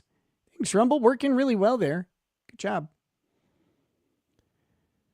Her hate journey online started with me, then she moved on to TurtleBoy. Wait, she hated me first? Oh, that's the famous question. When did she start hating me? What did I do to make her hate me? Oh, how are you? Tell me the story, girl. There's a new one. 42 after. Oh, Roxy Lane. I can see I was her you all. How are you doing? What are you doing? It's Friday, right? I'm listening to a lady talk. Happy weekend. It's 9 o'clock here. It's afternoon. Guys, I accidentally hurt Valhalla's feelings. I feel bad about it. Right? I'm not even lying about that. What are you doing? Still working? Why are you talking like this Finish to me? Working? Diane is here. Diane, we talked. Oh, we talked. I It love was to so see nice. you here. That's nice. Nice. We have a nice group here. Do you? I only see you. I can't see how many. 2,000 people listen to this. We had a nice talk. I remember that. I remember that. That was cool. Is the chat working? Sometimes No, it's not working. It's crazy, and then the chat is not working. I say hello in the chat. Let me know if you can see it. I can't. I can't see. Can I pull it up? Because I had to start a whole new spaces because of the chat was not working. And I don't like it. I don't like it. Leah is in the house, my friend. Oh, she's in the house. She does sound like an Indian scammer, doesn't she? Huh? Oh, we will be fixing your Windows computer pretty soon. Yeah, Leah is everything, right? Leah is everything. She is. She's everything? That's Leah's a lot. the funniest person in the world. Kylie, thank you again for the gifted sub. The funniest. Leave me alone. She is. Anyone who says something, guys, we're at 64 members. Leah, thank you so much for bringing so many beautiful, against me, rigid, erect members to the chat. Don't do that in our prison gang. We're loyal, right? We're loyal. Hi, Diane. Okay, that's okay. Talk. That's okay. Say anything. Kate Get to is in the fucking house point. as well. Is it Kate Peter or is it Kate Peters? I know you talked about it as well with the Rakita thing. Is it Kate Peters or Kate Peter? I don't know. Actually. I don't know. I say Kate Peter. I say think fat it's lady. Kate Peter, right? Someone tried to tell me that Kate Peter isn't fat. As Kate if I is in the don't see house. pictures of her taking up She all once of the hated me, pixels you that remember? exist. Be nice, Kate. How are Kaufman says 100 members and bring Valhalla on. I mean, if you guys want to get You're 100 cracking. members to bring Valhalla on, like I'm probably not going to turn you down on that one. I can't hear you, sorry. Eclectic Deb says Tokyo Rose or Hanoi Jane. I don't know. Oh, now I don't know what can that hear you. is. Now I can. Yeah. What is that? Is that pornography? It's Spaces doesn't like me. It's because I refuse to get an iPhone. Yeah, I know. All right, we got They hate you. Kate Peter who puts Whatever the you did mass to in them. massive. So you've started a prison gang, Nina. That's nice. Yes. Yes. Are you in prison or how We are in does prison. Oh, in Hanoi Maine. Jane is Jane in Maine. Fonda. Still in Maine. In Maine. Is, prison. is this porn? Okay. What do you do in Maine? Because we had to crime up some states, right? Right. Because some states are never see is on it so court loud? TV Maine It's not super versus loud to me. someone. I can fix that. So you we gotta had tell me to if it's too take loud. over these places, and then they caught us. We had the best lawyers, but I'll drop the volume just a second. we had to we're I just feel in prison. like there is crime in Maine. Maybe not high profile crime. Right. You never see on court TV, Maine. I don't know. I don't watch court TV. Yeah, I don't or really long crime. appreciate. You don't watch your calories. Yeah, but it's either. all infotainment, right? I don't like that, so I tend to avoid that. But it's just fun, it's not too serious, right? You can't take it too serious. So yeah. And now we have this prison gang because some of us we were all like convicted by Judge Everett. Dolly fan says new to this channel and I'm now dead we're- laughing. Okay. The Sometimes Adelson that judge. happens. You remember him? It happened to The John Adelson O'Keefe actually. I judge. just don't admit it. And he He's didn't I wonder like what Nick's us. doing. Oh, this is And funny, Ted.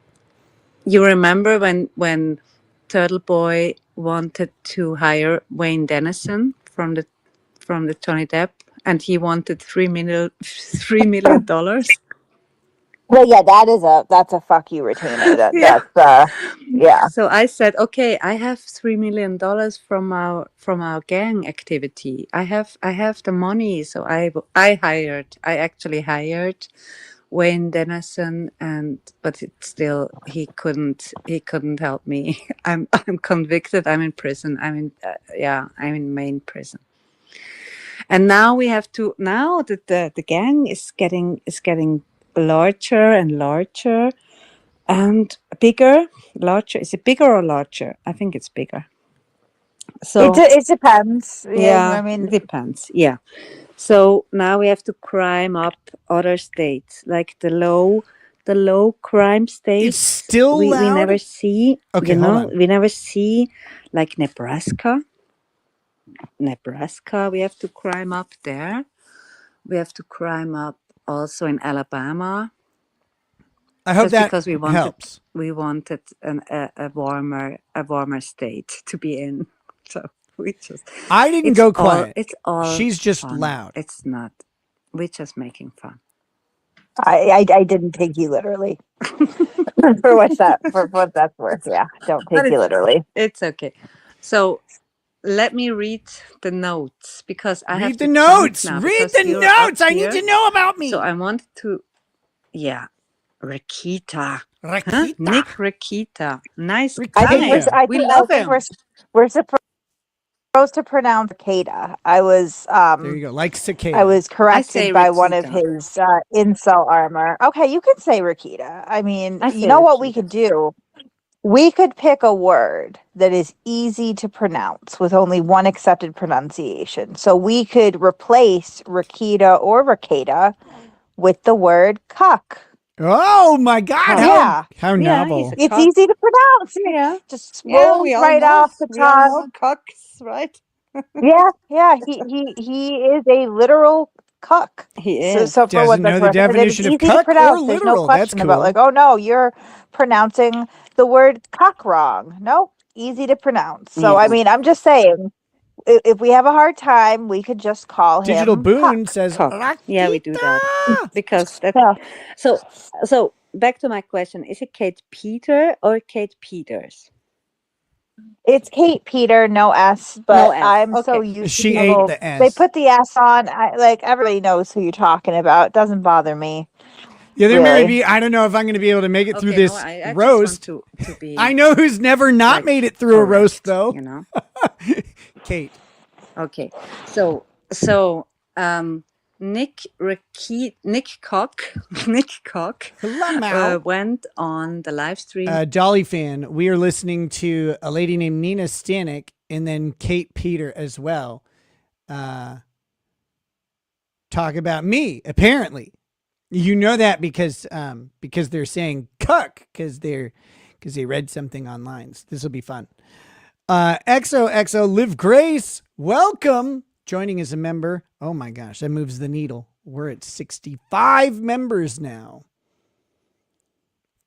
I was gonna bring Valhalla on, but then he's like, no, after 100 members, bring me on. With That's his fault. TurtleBoy. Do you know how this rape comment happened? Because I only. Is this about the rape comment? If you don't know, guys, I'm going to confess. I did 100% honestly, seriously, and I'll show you how do you know, threaten to rape someone on Twitter. I did do it. And it was an attorney's mother. I said I was going to rape her in front of the judge, and the judge will pay me to do it. So that's how you know it was true, is because I said I would do it in court in front of a judge and the judge would pay me. Like those obvious serious elements, that they tell you. These people are afraid of letters. They're afraid of syllables. They're afraid of sounds vocalized or sometimes just words read. They're afraid of them. Like he's threatening to rape someone. Yeah, that's what happened. That was when they told me that the Sandy Hook lawyers were watching. It's like, I raped that guy's mom in front of a judge. Free speech is hard when words hurt your feelings. Free speech is hard when you want to suppress the voice of others. Free speech is hard when someone we disagree with gets to speak. But sometimes people say things that are just a little unpleasant for you. Only saw that one and I was like, We are what? now at, oh my God, we're now at 75. Do you know how it happened? What happened before? Kaufman, 10 gifted memberships. We're at 75 Okay. members here. Kate is gone. Kate is gone. Oh, it's I was John's muted. I'm dead. sorry. sorry. I muted myself. Okay. I muted myself. Yeah. We So were I all mean, it happy depends for a how far back you want to go. Do you want to go like back to his childhood? Yeah, like, go that back to far my childhood. I bet or- you No, guys know. okay. my question is how, I mean, he was on the fundraiser and then at like the next day, he posted this rape comment. But how did that happen? Like, what was the... Well, How did that happen? It started. Do you not know how Twitter works, you dumb because bitch? I saw a clip and saw that he was on the fundraiser, and it, jogged my memory. Oh yeah, that's right. They're friends, right? So I just quoted the clip that I saw and reminded people that the guy that they're quoting had a 9-year-old who tested positive for cocaine, right? Right. So This had absolutely nothing to do with the other comment. Like this is completely irrelevant. People say this to me all the time, all day long. That's their like go-to thing. And you can keep saying it. I don't think it's ever going to change any facts of the situation. Like it's supposed to be a gotcha. Something that didn't happen doesn't suddenly happen because you say it over and over. Now, what did happen is that there was a test that showed a result that is frankly impossible. And the county did not pursue that result in any way. So I never got the chance to fight it or even research it because I never even got discovery on it. This has to do a lot with the process by which what was going on in court takes place. People think you can just fight stuff, but you can't fight stuff that isn't used against you. If it's not before the court and you like bring it up, the court goes, this isn't an issue before the court. So people can say all day that something happened or whatever. What they can't explain is why I got my child back so quickly, why the state never pressed charges, why nothing ever amounted from this alleged super reliable test. And the reason is because a test is evidence of something, but it is not conclusive evidence of anything. And all of the other evidence pointed to the fact that this didn't happen or that something was wrong with the test or something. But people want to know what it was. There's no way for me to find out. There literally is zero way for me to find out. I don't have access to any of the information about what was done. I demanded a retest. The state told me no. The state had full legal custody of my children. No one was able to give her a test. It was not doable. It would have been illegal to do so. When you are handcuffed by the state like that, all you can do is nothing. That's it. That's all you can do. The person who wants to know what happened more than anyone else is me, because I know what didn't happen. I know for a fact she was not exposed. I know without any hint of doubt, without any hint of uncertainty. People have said, oh, maybe she got into something sometime. Nope. 100% not possible. Not possible to have happened.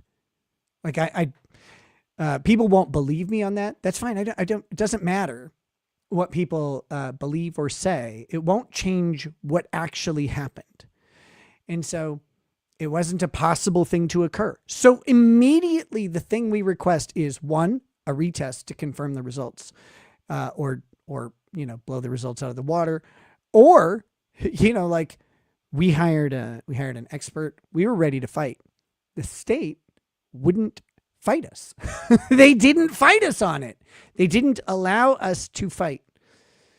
So it's it was just mentioned in a court document, and that's it. There's nothing anyone can do about it. There is no explanation. All I can say is that they did a very thorough investigation of us, of our children, of everyone we know, of their medical history, of everything, and they couldn't seem to support that conclusion. I wonder why. Which, turtle tankers don't care about. Obviously, TurtleBoy doesn't care about. Yeah. And that's fine, I Chrissy. guess. You get Yeah. to choose, Welcome. individually New what member. outrages you. But then they can't say that they care about, No, see, child welfare. The people who Because don't care, the reason, according to the Turtle Tank, that no don't one can care trust because me they is they know have it's labeled not me real. a quote-unquote documented child abuser. Yes. Even though I am not. I have never been Right. charged with any form of child mistreatment or maltreatment or abuse. I've never been investigated for it, nothing. that isn't true. I don't believe. I don't believe that she hasn't been investigated. If I'm not mistaken, there's a little bit of investigation that's happened. But here's the thing. This is the crazy part about this. I never went after this dumb lady. I don't know who she is. Well, until recently. Now I'm starting to learn more about her. But I didn't know. I didn't go after her kids. I wouldn't have cared at all about her situation. She immediately came after mine. My kids would call her fat and retarded. So, Right? like, who knows? But Nick Cuck has actually. He is a literal documented child abuser. I am not. I'm absolutely not a literal documented child abuser. My child endangerment charge was not a child abuse charge, it was child endangerment, and that was dropped. That was dropped because it couldn't sustain that one either. That charge is not an abuse charge. That charge was related to having drugs in the same house as children. They automatically charge that. The problem is when they go to try that charge, they have to prove that the children and the drugs were in the same space at the same time. They had a big problem there because all of the witnesses that they interviewed couldn't say so. Even the snitch who online has said the opposite when he was talking to the police investigators, he said that he never, ever was aware of the children being around any illicit substances because they never, ever were. His mistreatment of his mistreatment of his children were so severe that it necessitated not only a removal, but it necessitated criminal charges. The removal was because both of their parents were arrested and the kids have to go somewhere. That's why the removal existed. The upper echelon of child mistreatment.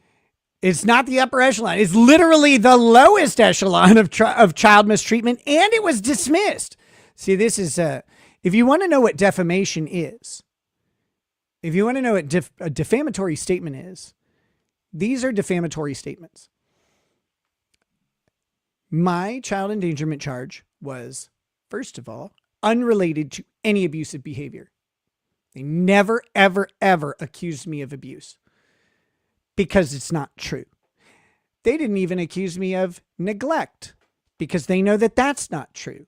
I actually have a letter stating that none of what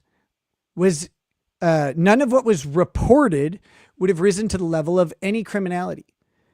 So not only did they not convict me, did they dismiss the charges, the district attorney wrote a letter specifically stating that everything reported was not criminal.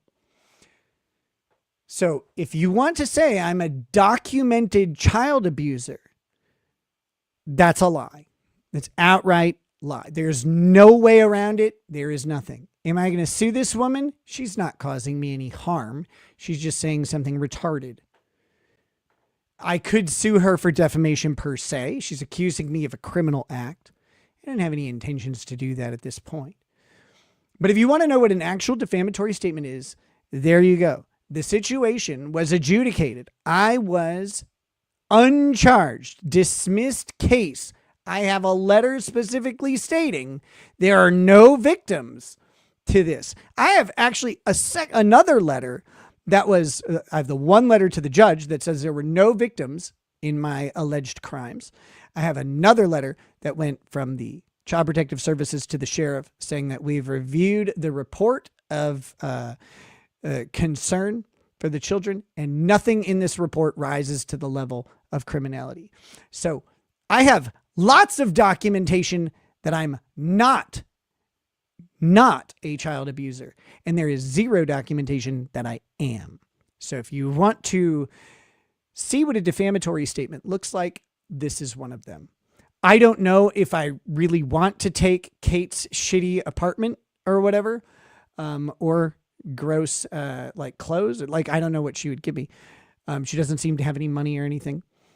But there's no purpose in suing her over this, but just as an idea. Treatment. Right. There are many people every day across the country who have their children removed because they're not able to care for them at that time, right? But a very small percentage of those people are actually then criminally charged, right? No, a huge percentage of those people who have their children removed because they're not able to care for them are criminally charged. What are you talking about? What kind of insane statement is that? that means that it was either so intentional or so reckless that it crosses the Yeah, line it was bad. criminally. That It is was bad. Neither of those are actual legal standards for what the charge was. Again, the charge was endangerment because of the presence of narcotics in the same building as children. It's automatically charged when a search is executed on a home and drugs are found in the home and children are in the home as well. Again, they dismissed that out. There's a reason they dismissed that out. It's because they couldn't sustain the prosecution of it. They dismissed that without me even asking. Bad. that's Nick Rekieta. It Yeah, was that's bad. Nick Rekieta. Yeah. So I mean, if people want to support that and overlook that, that's fine. You know, far be it from me to judge that. But then they really can't say that, you know, I'm this piece of shit because Funny by thing is they comparison, can. I'm They nothing, can still right? say that. Right. I'm nothing. They Right. can My do kids that. had an idyllic childhood compared to Nick Rekieta's kids. My kids were never dosed with drugs Yeah. or Neither were mine. Also, you're using a plural. My kids have, you want to like, idyllic childhood? I read the reasons your children were taken, you insane monster. I've read about your case. Saying your children had an idyllic childhood is a stretch.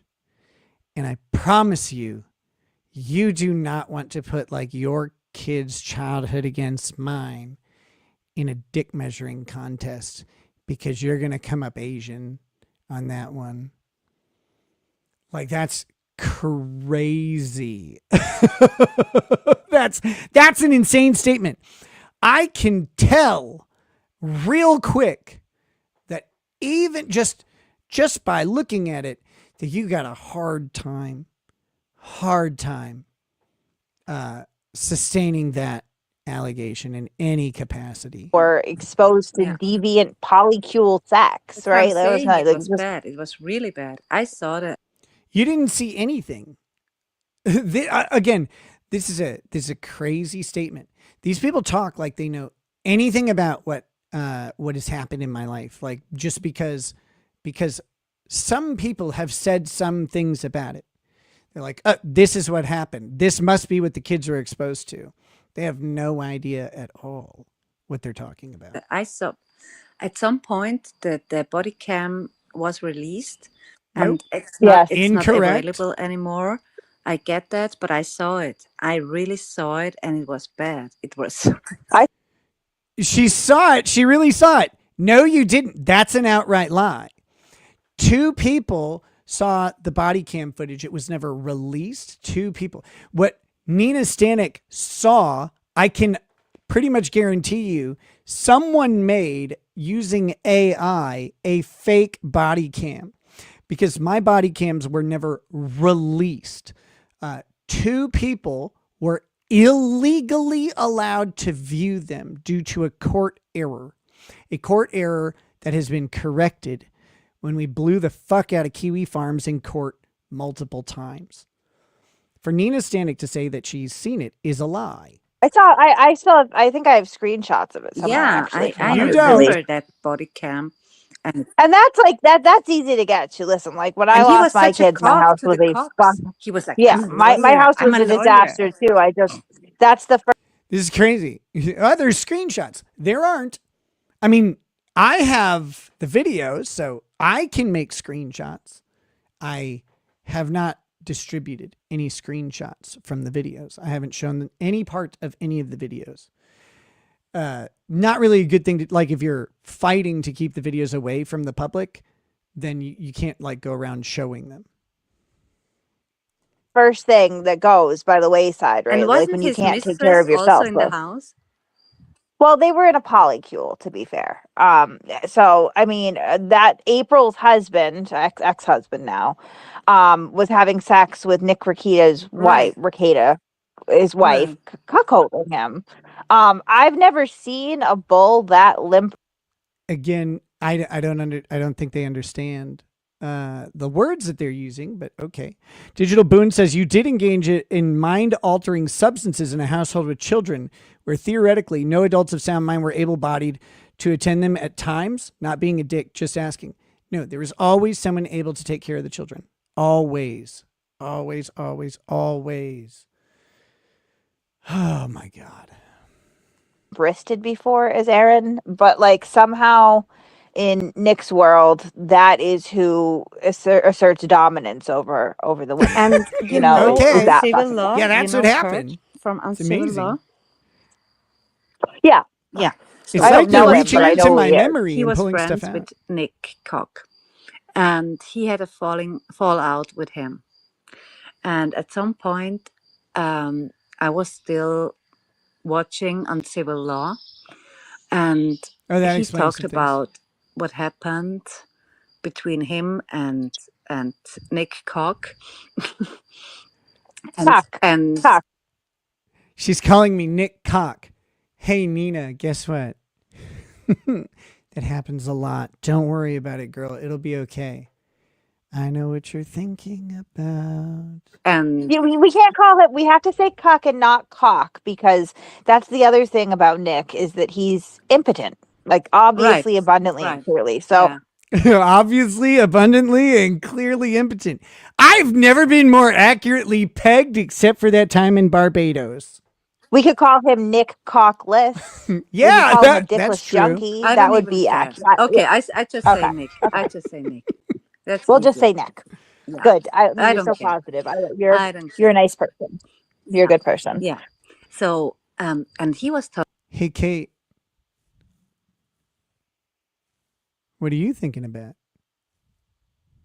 Happens to the best of us. I find myself thinking about my dick all the time. So don't worry about it. You're in good company. Talking about why, because I asked him, what was the fallout? Why did you have a fallout with Nick? And he said, okay, he can't really talk about it, but they were friends. They were really like close friends, and they had some creepy parties at Nick's house with underage girls, like 17-year-olds. What the fuck? What the fuck is this?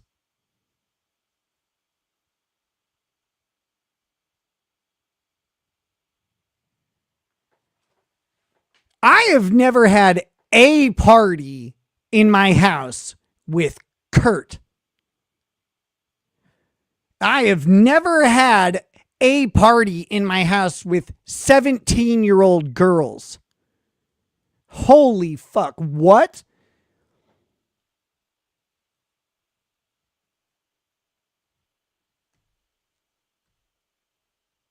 Kurt may be getting a phone call for the first time in a while. What was the fallout? Why did you have a fallout with Nick? And he said, okay, he can't really talk about it, but they were friends. They were really like close friends. There is no way on earth Kurt said this. There is no way. No matter what, there is no fucking way Kurt would say this, because this would implicate Kurt in the same thing. This is insane. Holy shit. Kurt lives down in Houston. Saying we're really close friends was at the height of our friendship would be insane. And they had some creepy parties at Nick's house. This is crazy. With underage girls, like 17-year-olds. And something, I don't know what exactly happened, but only that was enough for me to unsubscribe from Kurt as well, because I think he's a creep too. Where is this information coming from? Sorry, that they had Kurt. creepy parts From Kurt. From Kurt. So yeah. So they're. I mean, I'm gonna have to tell Kurt about this. I don't even like Kurt. But I'm going to have to tell him about this because this Nina Stanek lady just said that Kurt had creepy parties with me with underage girls. I have never in my fucking life been to or hosted a party with Kurt. I mean, like, this is, again, like, I love to know it. The love to know angry it. You don't know insults shit that come didn't from happen. me. Like, Jesus Christ. Yeah. I don't even know where you got, but these are Aiden Carney's peers, just to be fair. Like, I'm not, They're all the same. like, the friendship makes sense. Right. Yeah, I see you guys saying that she makes shit up. That's great and lovely. I'm still going to have to tell Kurt about it. Like, this is an insane statement. It absolutely makes sense. In a perfect world for those guys, right? Carney would be in charge of taking pictures of the children naked because he's already practiced on his own and he's very good at Holy fuck. These people are nuts. sending them out to strangers. that's creepy. Nick would administer the drugs to the children. Right. Because he's very good at that. He's already done that with his own children. And then I guess Kurt would just watch. Is that how that works now? I don't know. What a I life. think, What a life. I mean, because Nick wasn't in the Karen Reed movement at all. He wasn't there, right? He didn't cover Well, it. he was just on drugs. He started. So I was explaining this on MySpace the other day too, right? MySpace. But he was the first law tuber to platform the Karen Reed story with Carney. And you know how they know each other, right? Is they were introduced through this woman who calls herself Lauren De Laguna. Oh, okay. Lauren, I missed that. Okay. she's the one who stalked that Destiny Okay. Fugazi. So there's the connection. Yeah. Watching my language.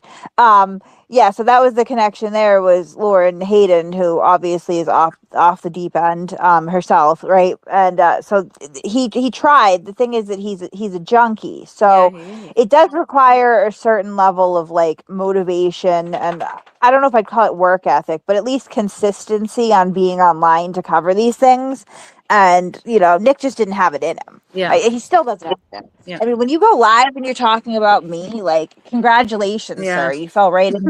I wasn't talking about you, you dumb fat bitch. I was talking about me, which is my favorite subject. You just also happen to be talking about me, which made it relevant for a second.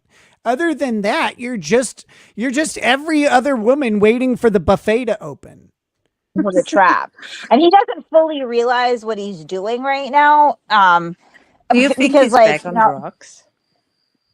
I don't think he ever doesn't he huff galaxy gas? I mean, the guy looks fucking strong. Doesn't he have? I don't think he ever stopped. They're testing him, right? He's on probation. Didn't he just miss a drug test for his probation? Isn't that?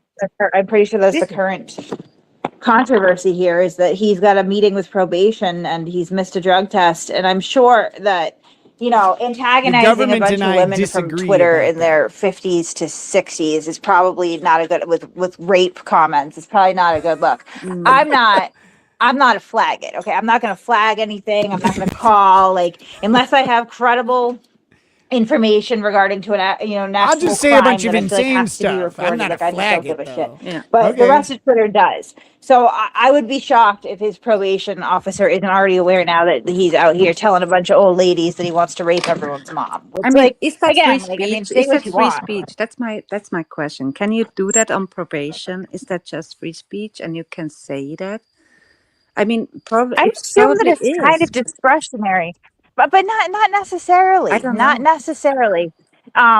Because you give up a lot of rights when you're on probation. Right. Number one. Number two, there is free speech, but I don't see the net positive in telling a bunch of old women about all the people you supposedly want to rape.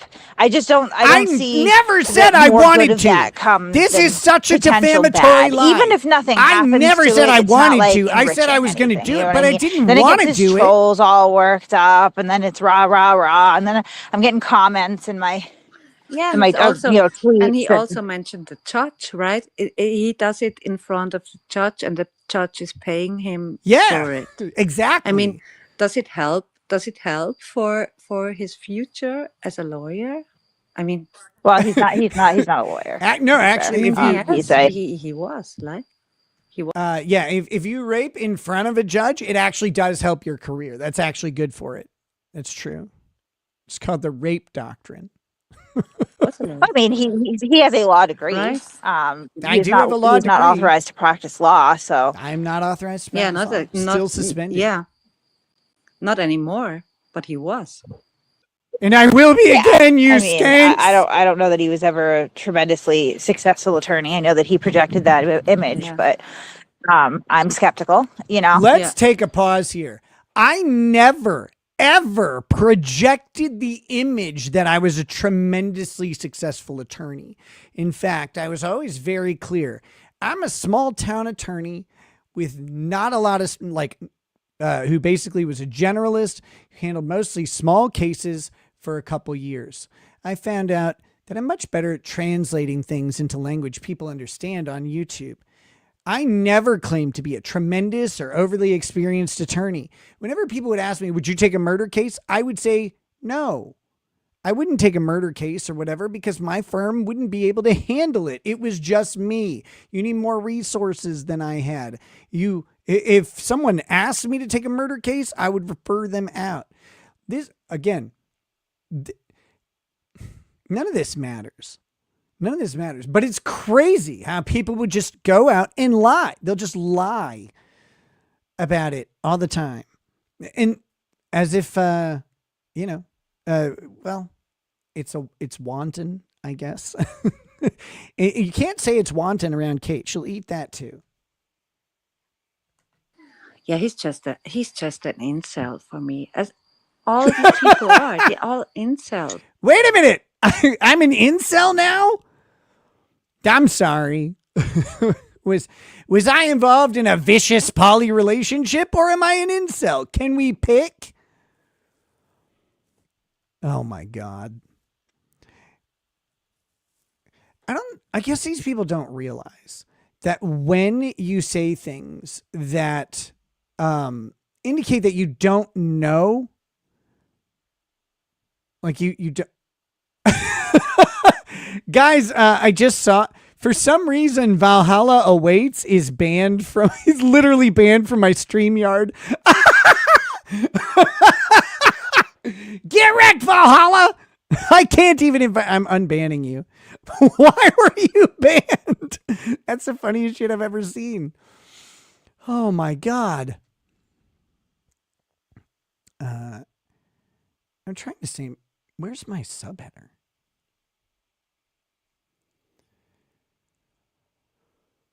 Okay, anyway. Miss Sparla says, look who's back. This is your fault, Nick. How is any of this my fault? They're not men. They're just stupid, covered. That's not what incel would be. I define men and women by the classical sense. All right. So like men have penises and women have vaginas. Oh, okay. Right? Nick doesn't have a vagina. I don't. But he also doesn't have a penis. I do. So where does that, I don't know what to call him at that point. Is he a man? I don't know. Yeah, and the whole concept of rape is so disgusting for me. Like, well, if I don't have a penis, I can't rape. Before you type it, right? I mean, I get jokes. I get satire. I get. You do? Irony. I get. Everyone does this. That. But there's the butt. You always got to wait for the butt. You always got to wait for the butt because I get jokes. I get satire and irony and parody. I'm actually the greatest comedian of all time. I'm the best joke understander ever. But this joke. To type something like that, like you want to. How can someone tell? Is that? Well, was I joking or not? You do? Expert. Is that normal? I don't think it's normal. It's just not. It's still. Is it normal to have a 9-year-old in your home test positive for cocaine Mm-hmm. over 10 times the cutoff. Right. No, It should have been 50 no. times the It's just cutoff. I understood what he careless, was or what is doing. it? What is it? Just careless, Well, or you? no, he's degenerate. He's Yeah, unfunny he's an and incel. degenerate. He's exactly like Carney. They're Right. like born of the same stock. So like again, it's We sort are of like not. when I'm Carney went on Polish. his tangent about how the most American thing you can do is fuck a dog, right? Mm-hmm. It's not funny. I It's didn't say that. I don't tremendously even like degenerate. dogs It that makes much. most of society Every dog I've tried to have Right. sex with has But, turned me like- down. Bentigel says, Nick, what kind of Swedish hotline did you call? It's one where retarded people call in. Miss Sparkle says, look who's back. This is your fault. Miss Sparkle says, Ken doll, Nick Ricada needs to become a thing. I guess I have to send them pictures of my penis now, so they know I have one. Rude. That's a lot of pressure. He doesn't know that. Yeah. He doesn't know that. And someone Yeah, said, like- someone said in the chat, I don't think you understand the definition of an incel, Nina. Correct. For fuck's sake. I know the definition of an incel, and that's exactly what it is. What? It's Nuh-uh. Nick he's the chat of all chats, and he's really good at sex. That's why his wife prefers. Again, I have never claimed either of those things. Other people have made comments that reference that, and I laugh. That's about it. To sleep with other men. Don't you know that? Oh my God. I mean, give me a break. No, Let's talk no, about that. we're not going to give you a break. Sorry? Yes, let's talk about it because, okay, if you're triggered by that, leave the spaces right now. If you're triggered, leave the spaces. If you're victim of sexual abuse, leave the spaces right now, because I will talk about that right now because it makes me angry. Preach it, Nina. It makes me Okay, angry. Nina, go. Yeah, it makes me angry. The video is out there, right? Where he is trying to, I'm saying it nicely. She's saying trying it. She's going to to say please- masturbate on stream. And again, I wish I was jerking off. That would have been hilarious. I wasn't. It's so much more boring than that. Also, at that point, I had so much liquor, cocaine, and Molly in my system. Plus, you're doing a live stream. I don't know if you guys know this, but unless you're like a teenager as a guy, you're not like, guys don't just get erections all the time. Like, it's not just like, oh my God, uncontrollable erection. That happens when your hormones are going crazy and you're a teenager. As you become an adult, that levels out. That levels out. When your dick's like, yeah, I don't want to get off the couch yet. Not until things are happening like that, because your body starts to actually know when you're likely going to have sex, and then it activates. But like, other than that, you're not walking around with random boners all day. Funny in middle school when it starts up and happens. The rest of a guy's life, he's not really worried about it. He's not like at the construction site with his bros with a big raging erection. That's not how that goes. If you're doing a live stream, it's really, really difficult to simultaneously live stream and engage in any sort of like sexual activity. I mean, except for, I guess, people who are having sex on camera. But I mean, if you're not in a sexual live stream, it would be so fucking difficult to do. You can't focus on both things at once. A man cannot have two masters. You either got to be watching the camera and managing the stream, or you got to be focused on your master, the sexual pleasure. Digital Boone says, is Valhalla joining? No, we're still 24 member shirt. Also, Nick has rando bonos every day. He's just that Chad. I love this stuff. It's like, oh, he's the Chad of all Chads. Who said that ever? Oh my God. He's himself, right? If you watch this video and it's out. Arglux says, I trust your expertise on this. Just because I wasn't doing anything on that video doesn't mean that certain things have never been attempted. They just, it just doesn't, there's nothing there. You can't do that. It's not going to work. Everyone would know. And the evidence of this is because everyone does know when people are getting like a blowjob or whatever on stream. Everybody's like, oh my God, this guy's getting hit. Like you can tell. You can tell. Holy shit. Damn it. Damn it. Damn it. Damn it. Okay. Okay. I'm a man of my word.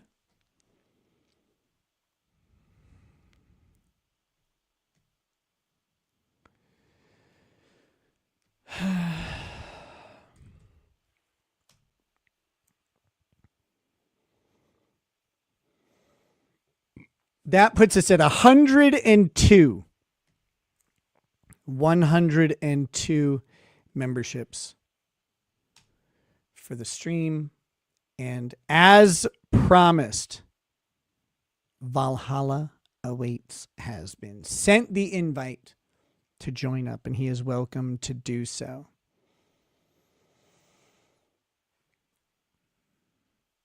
Until he gets here. Out there. Keep going. And it's good that it's out there because it's such an asshole. So he wants to talk about rape. Okay. He wants to talk about rape. He wants to talk about and rape. Watch that video and you see him. Video. It's not a pleasure. Even it's not pleasure. Hey, maybe there's an indication there. Maybe there's an indication there. It's not pleasure. What is it then? How many people do you know jerk off unpleasurably? Like I do. I stare angrily in the mirror. I'm like, you motherfucker. That's what I do all the time, but I don't know if anybody else knows how to do that. It's taken me a long time to develop that. Casey Christie says, can you please record the call to Kurt? Because that's going to be an epic meltdown. I don't think I'm going to reach out to Kurt directly. I'll probably do it through an intermediary. Brian Oldenkamp gifted 20 memberships and then 5 memberships to bring Valhalla on. Valhalla, who has not joined up yet. He's in the chat and he's not joining. This is not my fault. Peachy has gifted a membership. Thank you guys so much. So much. Sunderwear says, how many members to kick him off? Like if you do 50 more members, we'll kick Valhalla off right on the spot. So that's true. Holly Movie Star says, it's bigoted. We can't walk around with random boners. You can do it. You just, I don't know. I look at every guy's crotch that I see. I don't see random boners all the time.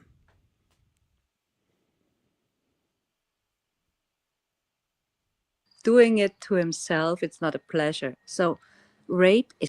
That's not the only allegation. The allegation is that actually Valhalla was there helping me out. Yeah. Like that's part of the allegation. Hey, what's up, brother? How you doing, buddy? I'm so much better after I found out that I had banned you from StreamYard. Yeah, that made me sad. I did not, I have no idea how that happened. I don't know if that was like an echo somewhere. Oh, that's my fault. My fault. Hold on. Okay. I was like, my shit's on point right now. No, this is me. Okay, it should be gone now.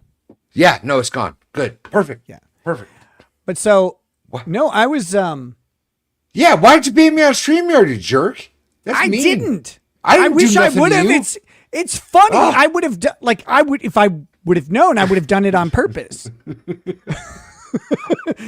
I look and I'm like, why is Valhalla banned? And then I wonder, so what I do wonder is if maybe someone has faked, I had banned someone else and it faked the name or something. I don't know.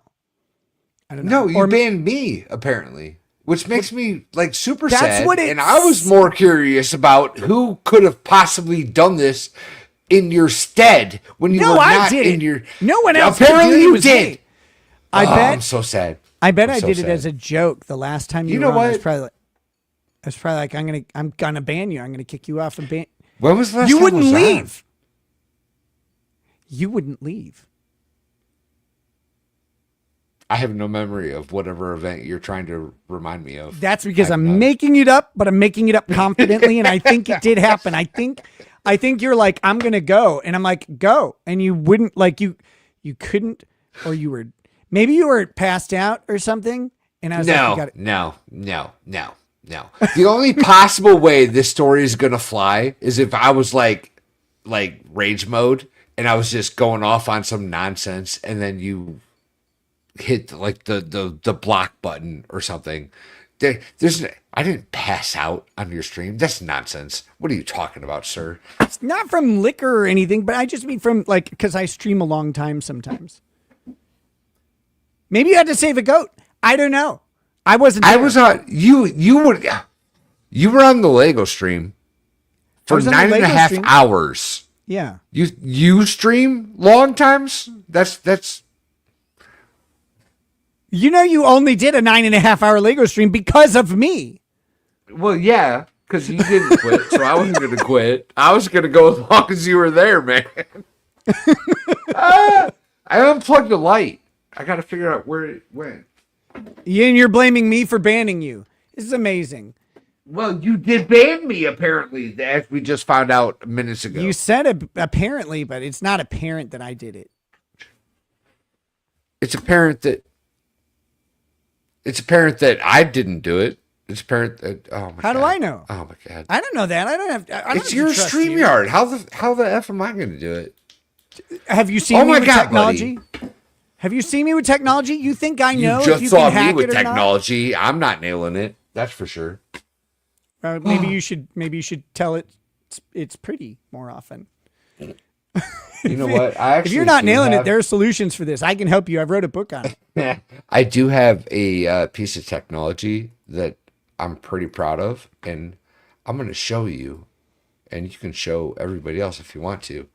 Okay. But this is kind of what I've been working on for the last few weeks. Hold on, here we go. Yeah. Oh wait, I got to remove this thing. And then I'm bringing it there. Look at that. I'm kind of proud of this, man. What's that called? An aquarium. Why is it called an aquarium? Because it's a glass box full of water and fish. Oh, it does have water and fish. Okay, I wasn't sure. Yeah, I thought it might be like no. It's this thing. I just couldn't tell if there was water in it from the thing, because like sometimes people use like a glass case. I'm bringing aquariums to everybody, bro. I've been talking about this thing for like 3 weeks everywhere I go. I'm so excited about it. I'm happy. It's almost done. Okay, that's cool. all. That's all. I plugged my aquarium. That's all I wanted. That's why you're on here, guys. 50 memberships to kick him off. I just want to say no. I actually do have some things to talk about. First of all, Kate Peters. What is she talking about you for? Explain this to me. Is because I went on TurtleBoy's live stream, his big fundraiser live stream. Oh, I think they don't like how I think I was kind of effective in raising money. Like he had raised a lot of money. Okay, that makes sense. But then right at the end, he was like trying to get to 75K, and I think we were at like 73K or something, 72, something like that. I came on and did like the rah speech, and all of a sudden we're at 81. Right, like so. You are pretty good at. And I'm not taking that. Was obviously it's the audience, and it's the it's the end of the stream. Okay, first of all, stop it. Stop defending yourself, because Kate Peters is a crazy psycho fucking cunt. And Aiden, I'm all on board with Aiden's fight for justice at the moment, because all of this shit is crazy over there. If you guys don't know what's happening in Massachusetts and the Aiden Carney thing, pay attention, because it's all a bunch of nonsense and corrupt police work, and it's all getting. Which brings me to the Utah Lego thing, right? Yeah, which is the other thing that I wanted to talk to you about. I know, but we're here to talk about me and like fat. And we can do that. We can do that. I do want to know about the Lego thing at some point, bro. So like this, I might be organizing like a panel stream or something to talk about it, because it sounds pretty cool. So I'll make sure you know what I'm talking about. I don't know what it is. Someone's just like, have you Okay. heard about the Lego thing? All right. Like somebody stole like a bunch of Legos or something like that. Dibs. I want in. I said I'll make sure you're banned for the Lego stream. Cool. Perfect. Thanks. I appreciate that. Ban me from the Lego and the StreamYard and all the things. Ban me from all the things. I just got a whole bunch of memberships by having you not allowed on the show, and then so like you're banned. I think forever. I got you a bunch of memberships for not You have allowing a me to be on the default show. ban from now on that has to then be overcome with massive memberships. Oh, that sucks. Don't you want to be really overcome by massive members? Well, not again. Do you want to be Not undercome again. by massive members? If you don't want to be overcome by massive members, I think you'd want to be under it. See how I just lawyered you into that? Massive members. Yeah. Way to go, buddy. I have to use my powers for evil sometimes. Sometimes. I can only do so much rape. Yeah, that's a wild accusation. You should definitely sue her immediately. Well, the rape stuff, like I said, the rape stuff on Twitter, like I said that. But you're talking about the creepy party that was mentioned, right? Yeah, Like, you should that's definitely crazy. sue her for that. Like, I get that people might lie about me or whatever. That's fine. I do every day. Yeah, most days. that's okay. Like that's gonna happen. But saying specifically that Kurt said that to her, that's fucking nuts. Like You 'cause should that, sue her immediately, that, bro. that brings Kurt into it. Why is and my then- camera so close? Why are you so far back? What is happening? I feel This. Do you want me to like make myself? Do you want me to zoom in? I don't know. I don't know what I want. Clearly, I've got issues, man. I don't know what I want. I can. I feel way closer than you do. Well, yeah, you are. Mine is a broader field of view. Here we go. Just a second. Is that better? I don't know. Maybe. Yeah. That's Okay. perfect. That's good. It's because when I switched computers, like my OBS profiles didn't transfer, so the zoom's different than what I normally use, and I just never fixed it. Fair. Okay, so I'm Kaufman drunk, says not high. I'm drunk, not high. Kaufman says how many members for Aussie as well you get. Wait, does Aussie want on this show too? Bring Ozzy on. I ain't seen that dude in so You gotta long. get I a miss bunch him. of we gotta get some more members out of that. Okay, so yeah, I'm listening to this creepy stages thing because This is wild, man. Kate Peters. First of all, Kate Peters is absolutely out of her mind. She used to work for TurtleBoy. You know that, right? Yeah, she like wrote articles for him or something. Yeah, she was like part of his TurtleBoy News, TurtleBoy Daily, or whatever the hell Did it he was. sleep with her? He says no, and God, I I hope believe that's him. true. I believe Yeah. him. I believe I him. do She's too. got a boyfriend. The boyfriend I like don't drives believe her. that. The boyfriend like drives her to all of the court. Oh, so he's got a U-Haul. appointments. Yeah. Okay, yeah, that's It's a weird interaction when you see it on camera. Yeah, I can't imagine there's anything normal about that. Cat Slave 56 on Rumble says Micropene fell down at the hospital Tuesday and broke my arm. That sucks. Digital Boone that says, does what would suck. it take to get you and Valhalla to read a couple lines from Unbreaded? I like the classics. Can you blame me? I don't think on this stream we're going to do that. Maybe not appropriate tonight.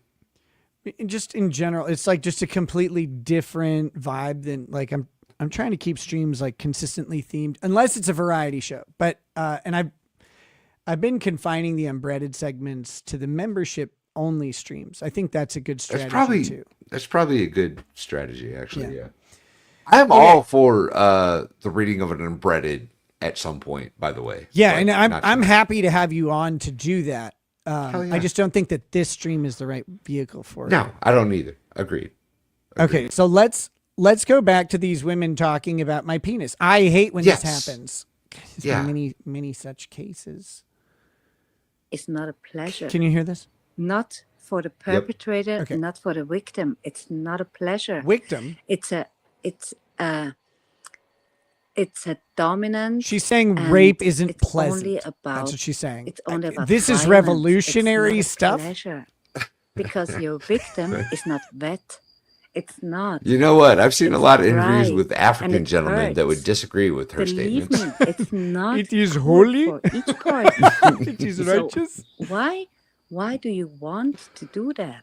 Why do you think about Again, this doing is so that? defamatory. I never It's said I not wanted to a rape pleasure. anyone. What is she Sometimes- basing do you this off think- of? Do you think that So on Twitter, after I was on TurtleBoy's stream, Okay. Kate said that the Sandy Hook attorneys have been made aware. And I said, I'll rape that guy's mother in front of the judge, and the judge will pay me for it.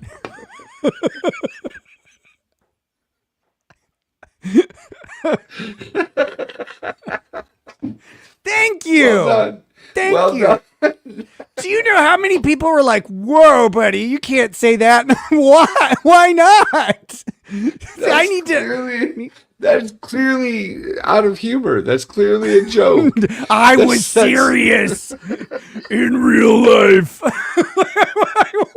what are they talking about? It's then they're like you would like that. You can't say that, and I'm like, and his grandmother. And then You know what? Honestly, I'm not sure if you can say that. That's turns out you can't. I did get banned from Twitter for 12 hours. They don't allow you to say that, no matter how serious or not serious you may be. So I did learn that.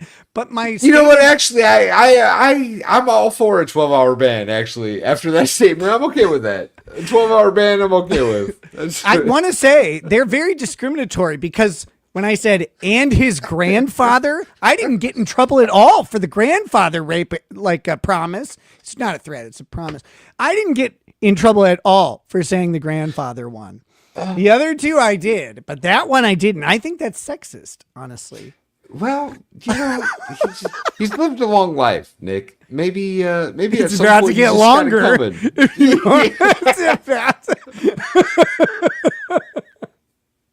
It's a fell on black days. You know what? Maybe now that I think about it, maybe Kate Peters got some points. Maybe you shouldn't say some shit like this, man. She doesn't Maybe have that- points, only rounded edges. Have you seen her nose? She's got some fucking points, bro. I I'm sent trying you to a make- picture. I Pull know that picture up. That was you Pull want to it know why up. you're banned. That's what But- that'll do it every time. Pull this picture up, bro. I don't want to Chad, pull it do up. you know who Kate Awful. Peters is? Chad, So hideous. She's so. Dude, I'm not mocking somebody's appearance other than Nick Recada's nose, and therefore I also have to mock somebody's nose that is much more intense than Nick Recada's. Otherwise, it's not fair. And I'm just trying to be fair. That's what I'm trying to dude, do. someone was like, she posted a picture the other day. She's not fat anymore. I pulled up that picture. I was like, ew, Bullshit. Yes, she is. Gross. Bullshit. This is a hard question. Torrin3 says, how many members to get an email reply? Fuck. I'm sorry, brother. Ooh, you're emailing him? Don't do that. He emailed me. I tell people to email me, which is That's a lie. Don't do that. It's not supposed to be, though. I try not. Joe Choi gifted 5 memberships. Thank you, Joe Choi. A true bro-et Joe Choi is. And much Bro, I appreciated. have my own 5,000 members drama thing. What did you not do? I sold this painting. And you haven't have sent yet- it out. I have yet to send it out. How long has it been? 2 or 3 years yet? It's been 6 to 8 months. And That's pretty long. But in my defense, I didn't expect to sell it. She sent the payment in the lawsuit fund thing as the payment for the, and I'm okay with that.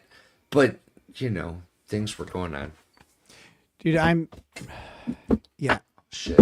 This is why I need a personal assistant / slave. Because I don't want to pay him. Right? This is the South. You got kids, bro. You have that. No, you I don't have want that. No, I want one that I can legally own. Digital Boone says Valhalla's just asking questions. Just asking questions. Is that a youngling? Like the beer. Yingling. Yingling? Yes, it is. Yes, it is. He's got a youngling in his hands. Yingling. Youngling. You and Anakin. Anakin? Right. What? Skywalker. Okay. He killed all the younglings. Okay. Did you not see the episode 3?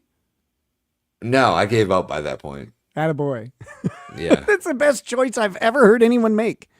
It was terrible. By Oh, then. he murders all the kid Jedi, like the Jedi trainee kids. He goes into a room and they're all like, "Hello, Anakin." He's like, "Oh,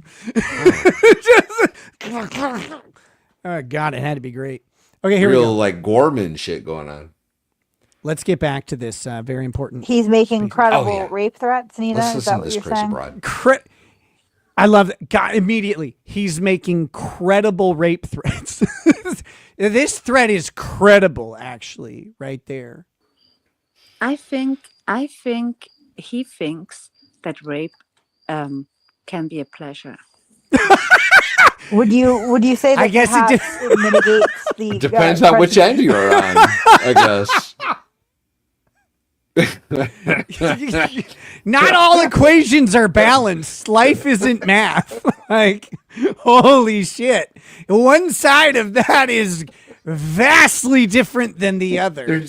There's definitely a winner and a loser in that situation.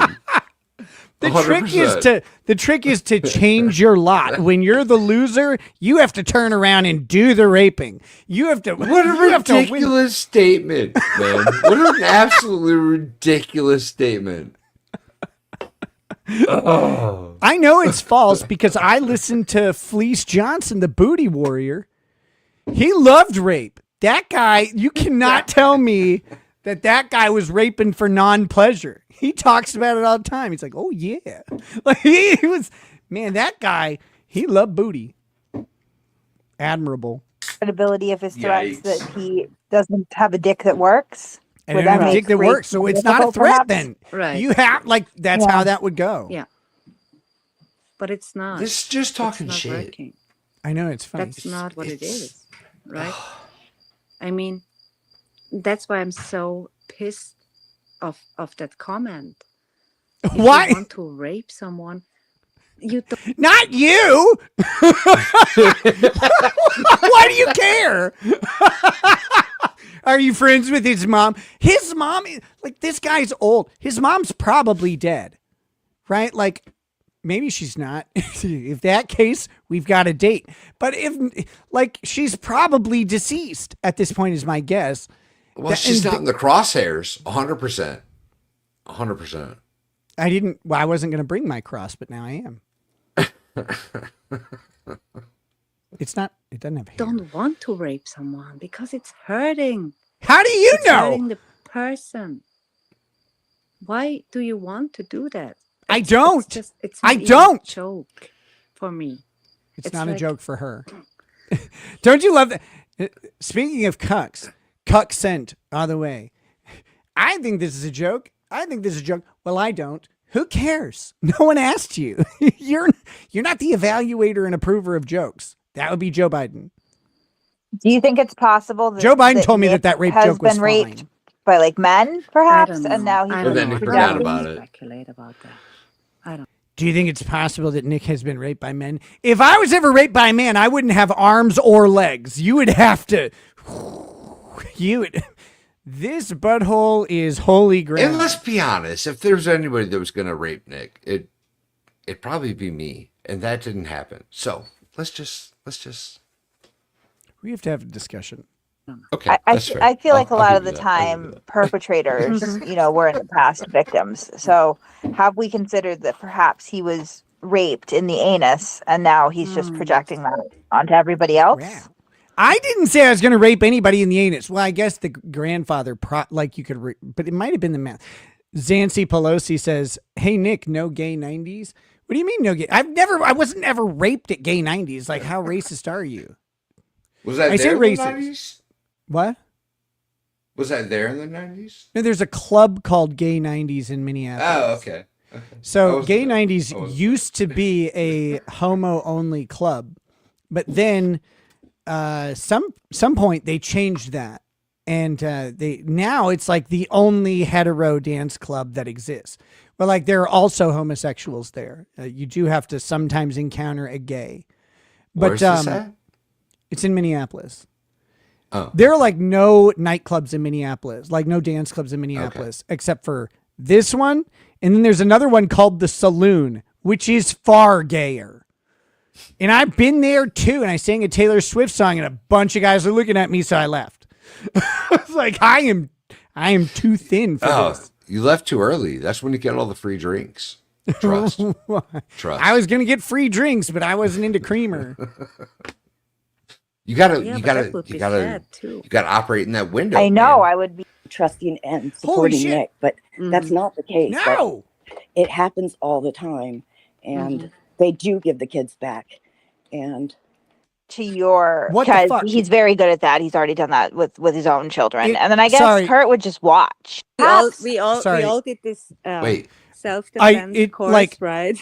I don't hold on. It jumped. Yes, but that's right. And I don't remember what timestamp I was at. But I don't think anybody else. I got to go back a little bit because the fucking crazy lady doing that. It's gotta be right it's about pleasure deal. And you did I just hear what I think I heard? If you're about the definition of an I don't know. He's exempt the folks. I don't know. Hold on, I'm backing it up to the crazy woman joined. I mean, probably. I assume that it's kind of discretionary. But test him. They're testing full workouts. They missed. But he oh shit. He was the first to know each other, right? As they were introduced through this woman who calls herself. Hold on, I gotta find the spot we were at. It's not. I did hear that, right? Right. She said that. Which and it hurts. Okay, we're back. This is not cool. Okay, this is back party. to where we were roughly. So why? Which goes along with the rape, actually. Do that. Why do you think about doing that? I don't. I don't think about it at all. I just typed up the comment. So do you think that he's making credible rape threats, Nina? Is that what you're saying? I think he thinks that rape can be a pleasure. Would you say that perhaps it mitigates the credibility of his threats that he doesn't have a dick that works? Would that make rape more difficult, perhaps? Right. Not having a dick that works would make rape more But trouble. I think it'd be harder not working. or softer. Can't play pool with the what rope. it is, right? You can. I mean, that's why I'm so pissed of that comment. If you want to rape someone, you don't want to rape someone because it's hurting. But if you want It's to, you hurting don't the want to. person. Pick a lane. Why do you want to do that? I don't know. It's not even a joke for me. It's not even a joke. It's like for me. Again, no one asked you, you dumb bitch. Do you think it's possible that Nick has been raped by like men? I don't want to hear about my rape again. I don't want to speculate. Yeah, but that would be sad too. That'd be sad if I got raped. That's would be nice. So sad if his anus was just like a blown out stock. I would feel really sad about that. Seriously, no. So here's the funny thing about unfunny women. This is a trait of all unfunny women. When they have a problem with your crude or crass humor or statement, they will try to then match the crudity with their own statement. Like they'll try to, for some reason, they're like, these jokes are completely inappropriate. And then they'll try to mimic them every time. It always goes like this. It's so perfect because they're so fucking bad at it. Like, yeah, it's not natural. So she's like, can you imagine his blown out anus? It's like, okay, I guess that's comedy right there. Digital Boone says, natural. Nick, can you confirm that your penis does work? Nick, have you or have you not been accosted in the what? I have never been raped. The closest I came to being I was molested at a resort by like a 65-year-old You're woman. welcome. You weren't even. It wasn't that time. No, that's like I was in these little fish scale shorts and a tank top doing karaoke at a resort, and this like 65-year-old woman comes up and just grabs me by the pouch, right? And she's like, "Hey, what you doing?" I'm like, "Drinking," because I've got liquor. I'm doing okay. I'm like, "I'm drinking. What are you doing?" And she's like, "Looking at you." I was like, "That's cool." And then I just sat there quietly because I'm like, This lady's literally got my balls in her hand. I don't know what to do. Like, if I move, I'm in danger. And then she just kind of let go and walked away. And I was like, oh, thank God. I thought I was going to be forced to sleep with this woman. It was gross. I wasn't into that Mike, at all. Wasn't it? What? His name was Mike, right? No, her husband, I'm no joke. While she's doing that, her husband was singing that Fools Rush In song at karaoke. You know the Elvis song? Wise men say only fools. Yeah, that was happening, and I'm like, that makes it creepier. He's singing it to her, and she walked up and she's just like, "Whoop!" And I'm like, I was not here for this. I was gonna sing Eve 6 on my turn. That's all I'm here for, is to sing Eve 6 and then go to the pool. But that was the closest I've ever come to being actually. Like sexual, I guess that was technically a sexual assault, but I'll give her a pass, like, cause it was funny. And it didn't harm me, but that was very inappropriate. Right. But I can confirm that my penis does work, but it takes like so many vacations now because it's been on the job for a long time. It has a lot of days built up. No, I don't think it's funny. I don't think anyone should be a victim of sexual abuse. No one. I have a list of people that should. It's just the power move. I don't like these power moves. I don't like it. If you are stronger, you have the power, right? Over and wait, what if I'm a power bottom doing power moves and I'm raping from the bottom? Like I'm, like that chick, the Mamdami chick from JP Morgan.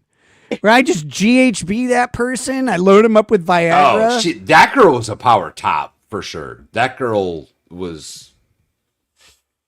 What if I'm doing that?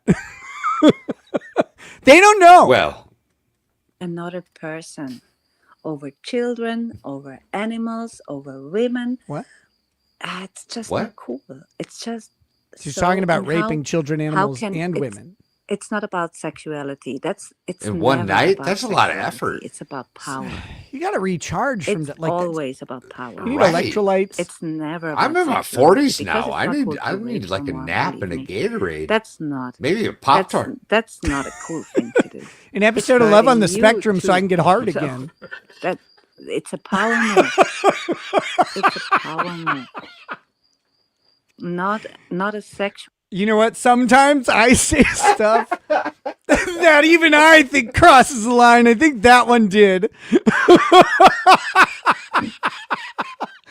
Oh my God.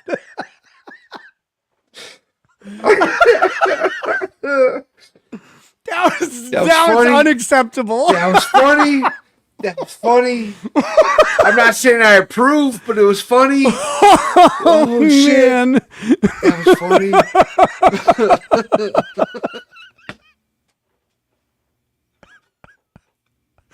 Oh boy.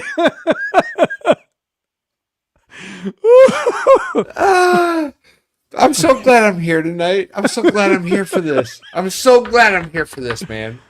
Sexual move. So God why do people think they have to overpower other people? I don't know. That's I listen to Toto too much. I bless the rains down in Africa. How they grew up and This what broad they is so experienced in life off and kilter. how they were She's so treated. I think it's a lot about how they were treated in life. You're never gonna. So I'm but that that's low not on an the spectrum. excuse. That's bro. I it's an have excuse. brain Just injury, the and this experience broad they is had. off her mind. Yeah, she's out of it. She is. Why is she so fixated on this? Katie K.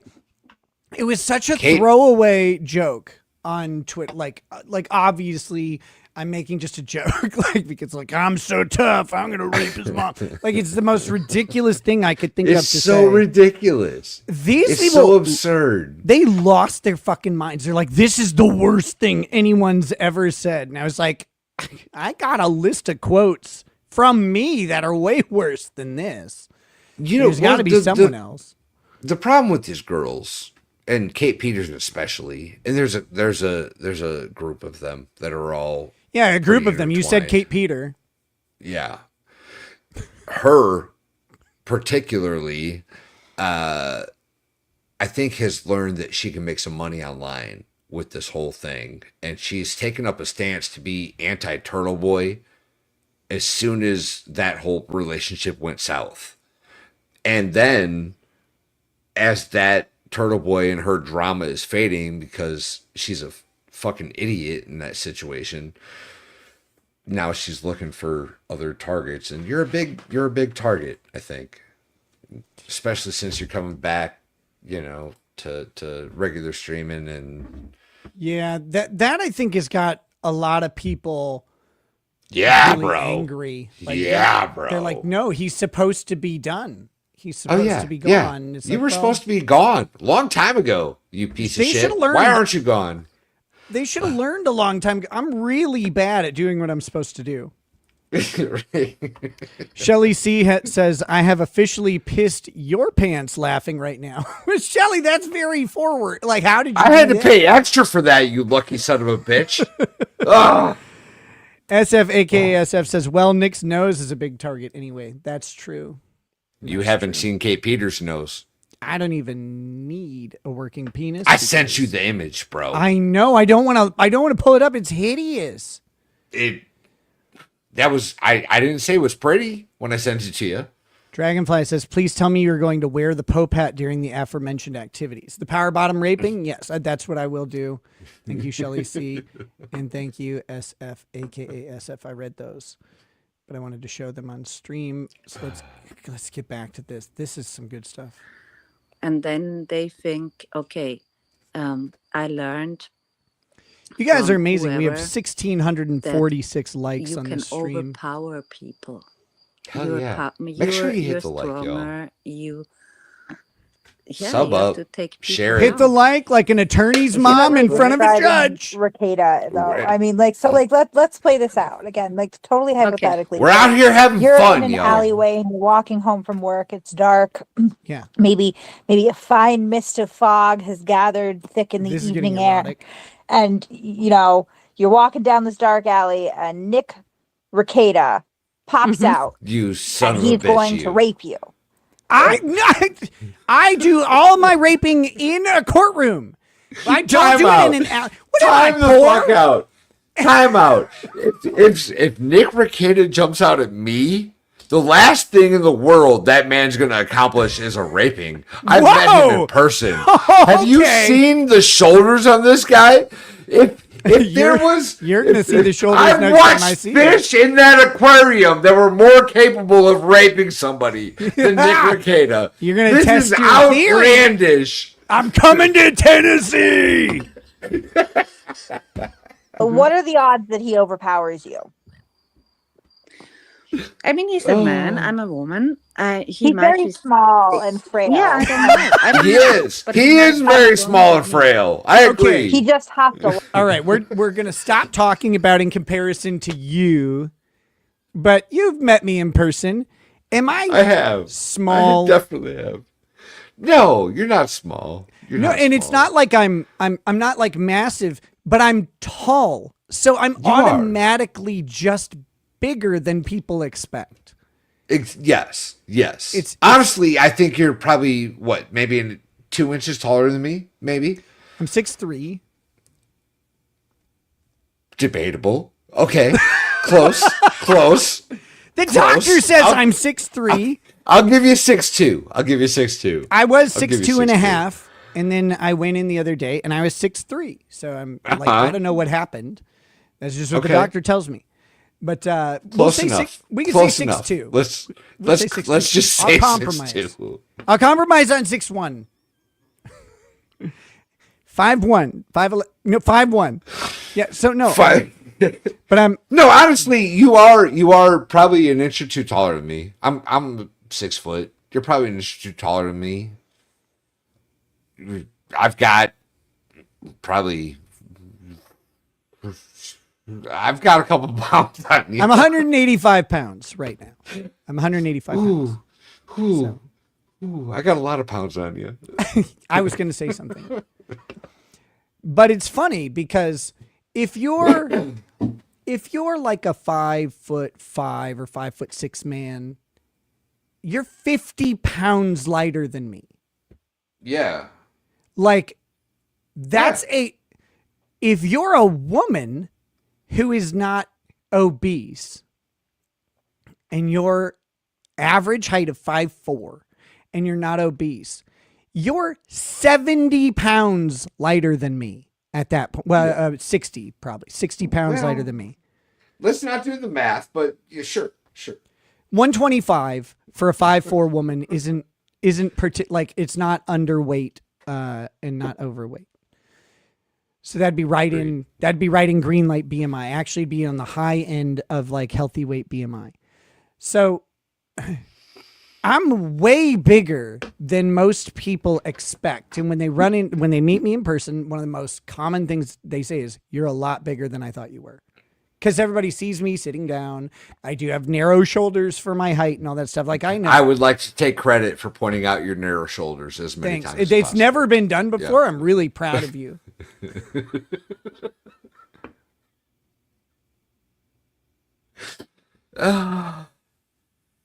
It's been fun. It's been fun with the narrow shoulders thing. Also micropene. A lot of the watermelon flavored Galaxy gas too.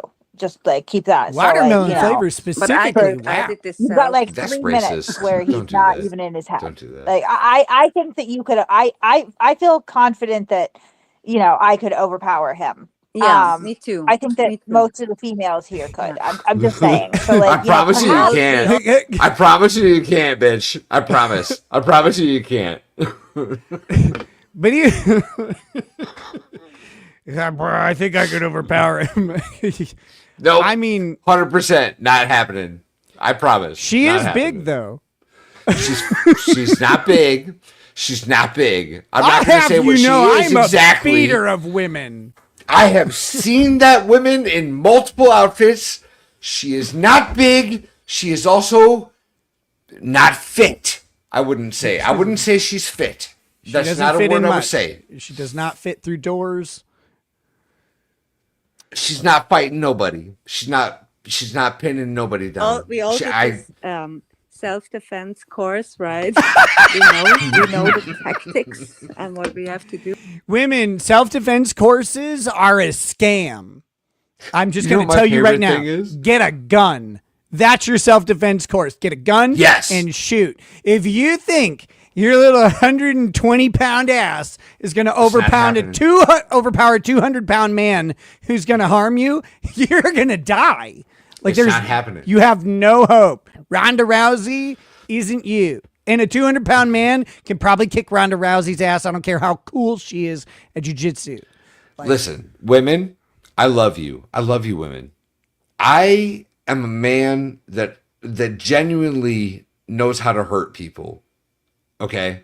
And I promise you that even if I wasn't like mediocre sized as I am, if I was small and knew this knowledge, you could be twice my size and I would still hurt you.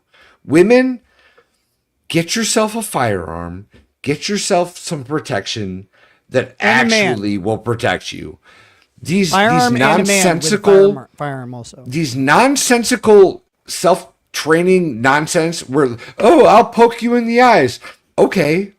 I'm going to rip your throat away from your chest. Right, grab like your thumbs and it's okay. Don't buy into this nonsense about being able to thumbs in the eyes and get a gun, ladies. Please, for the love of God, protect yourselves. Yeah, it's this. Kate Peters, you're out of your goddamn mind if you think you could do a goddamn thing in a physical fight against any dude. Like you. Women who think those self-defense classes, the best things that they do is they teach you about awareness, they teach you about preparedness, they teach you that you should fight back. Those are all true. But if you think that physics stops, and men aren't just naturally larger, their muscle structure and bone structure is arranged density. differently to give them a leverage advantage. It's not the same. We know this. This isn't a Well, new you thing, can't, right? You can't kick him in the dick because it's just a limp, useless inchworm at this point. Like, it doesn't work. So he doesn't The have testicles are what hurt you, You won't dummy. be able to do that. You'll have to go for the That's the eyes. best or option maybe you the have. giant ears. You In can the just pull eyes. down Ugh. on them. Yeah. Chef, the giant This ears woman's you put advice down. is terrible. The knee All and around. the feet and the ears. Yeah, go for the knee, the face, and the I did it ears. self. Yeah, that again. Try it. Like, try it. Go up to a man and just go for the knee. If you even know what that means, he will kill you. Like, it's crazy. These people are insane. So the best things that these self-defense classes teach women is confidence and authority, not authority, and also aggression. That's the word. break the situation and to run. That's the universal advice. Well, that's run. You're not, because you might stun them, you might surprise them, you might overpower them in a moment. And then you better leave, because that will not happen the next time. They if will it's a harm good program, they will teach you to run. Yep. The only benefits to these self-defense things are aggression and action, like the initial thing. Yeah. If they teach you to run, that's exactly what you should do as a woman. Escape and evade. They teach you that in the army. Or you're going to die. Or you're going to die or much Do more it. horrible things. Yeah.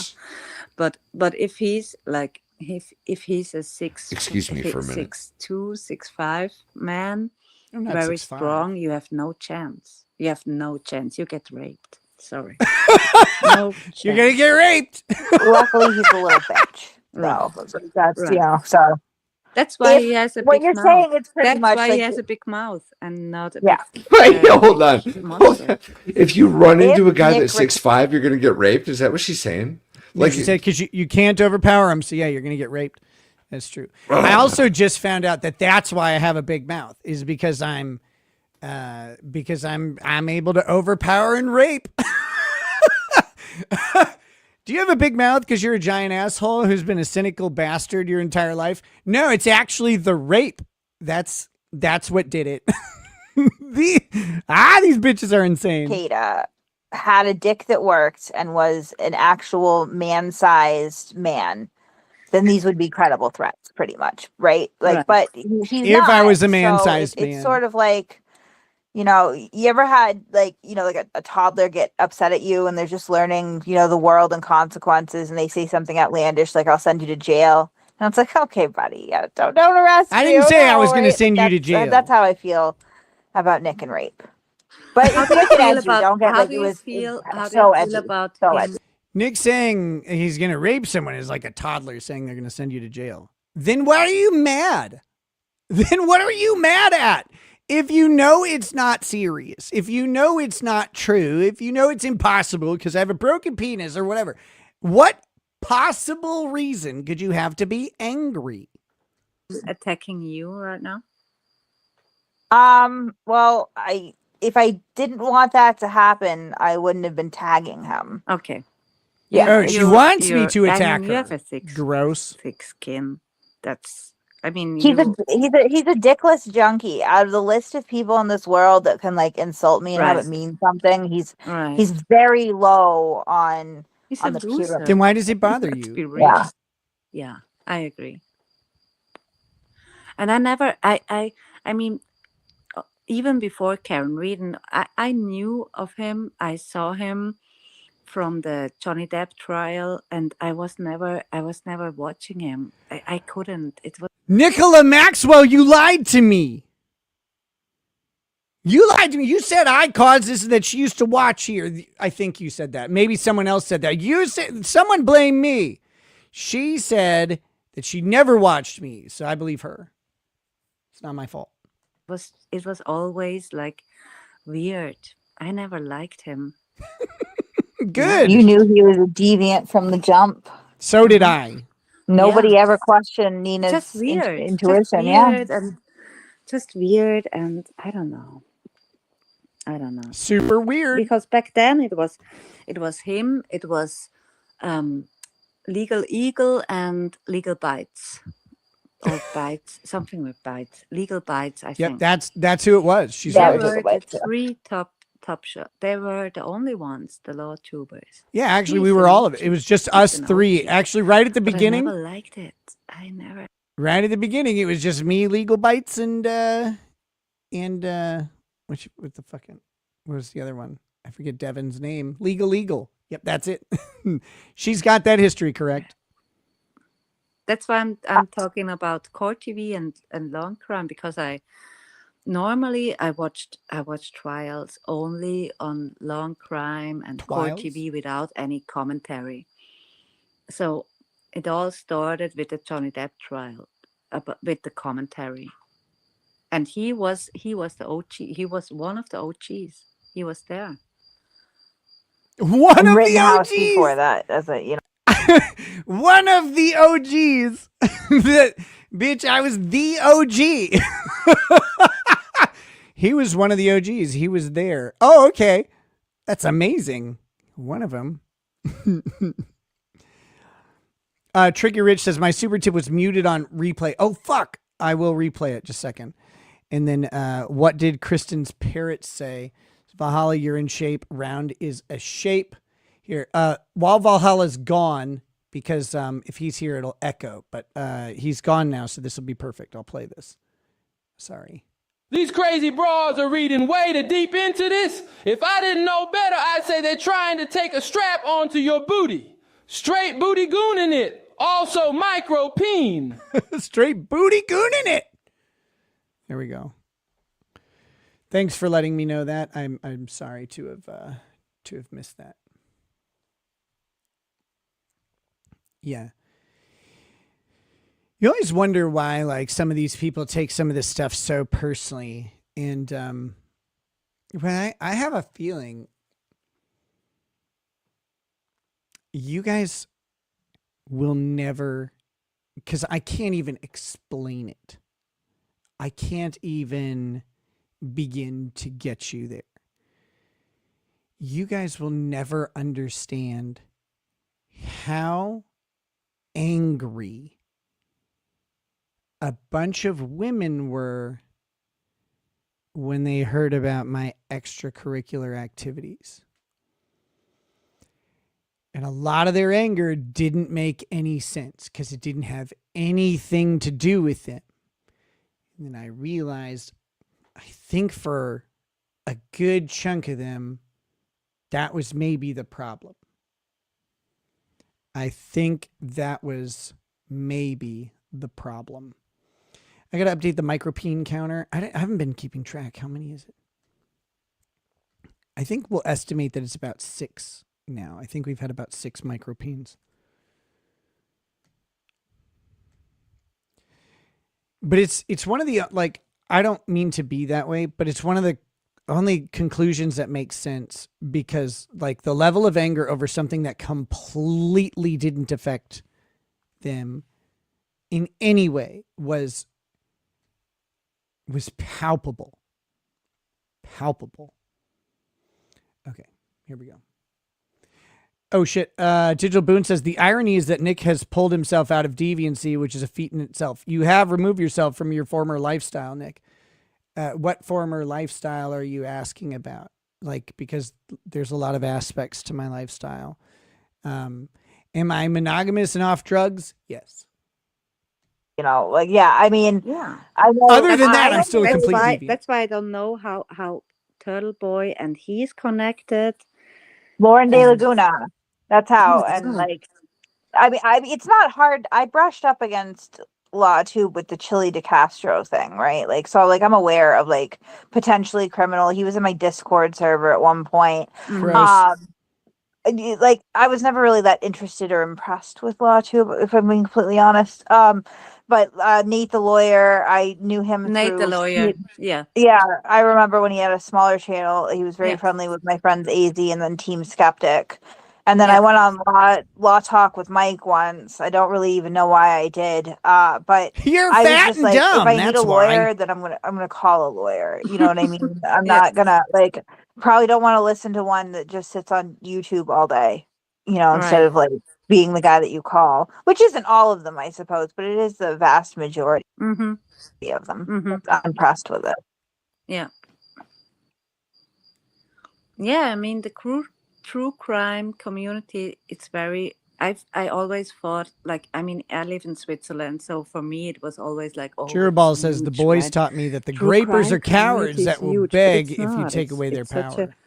Such a Yeah, I small mean, community, and everyone knows everyone, and look, yes, people who engage in rape often have like there's.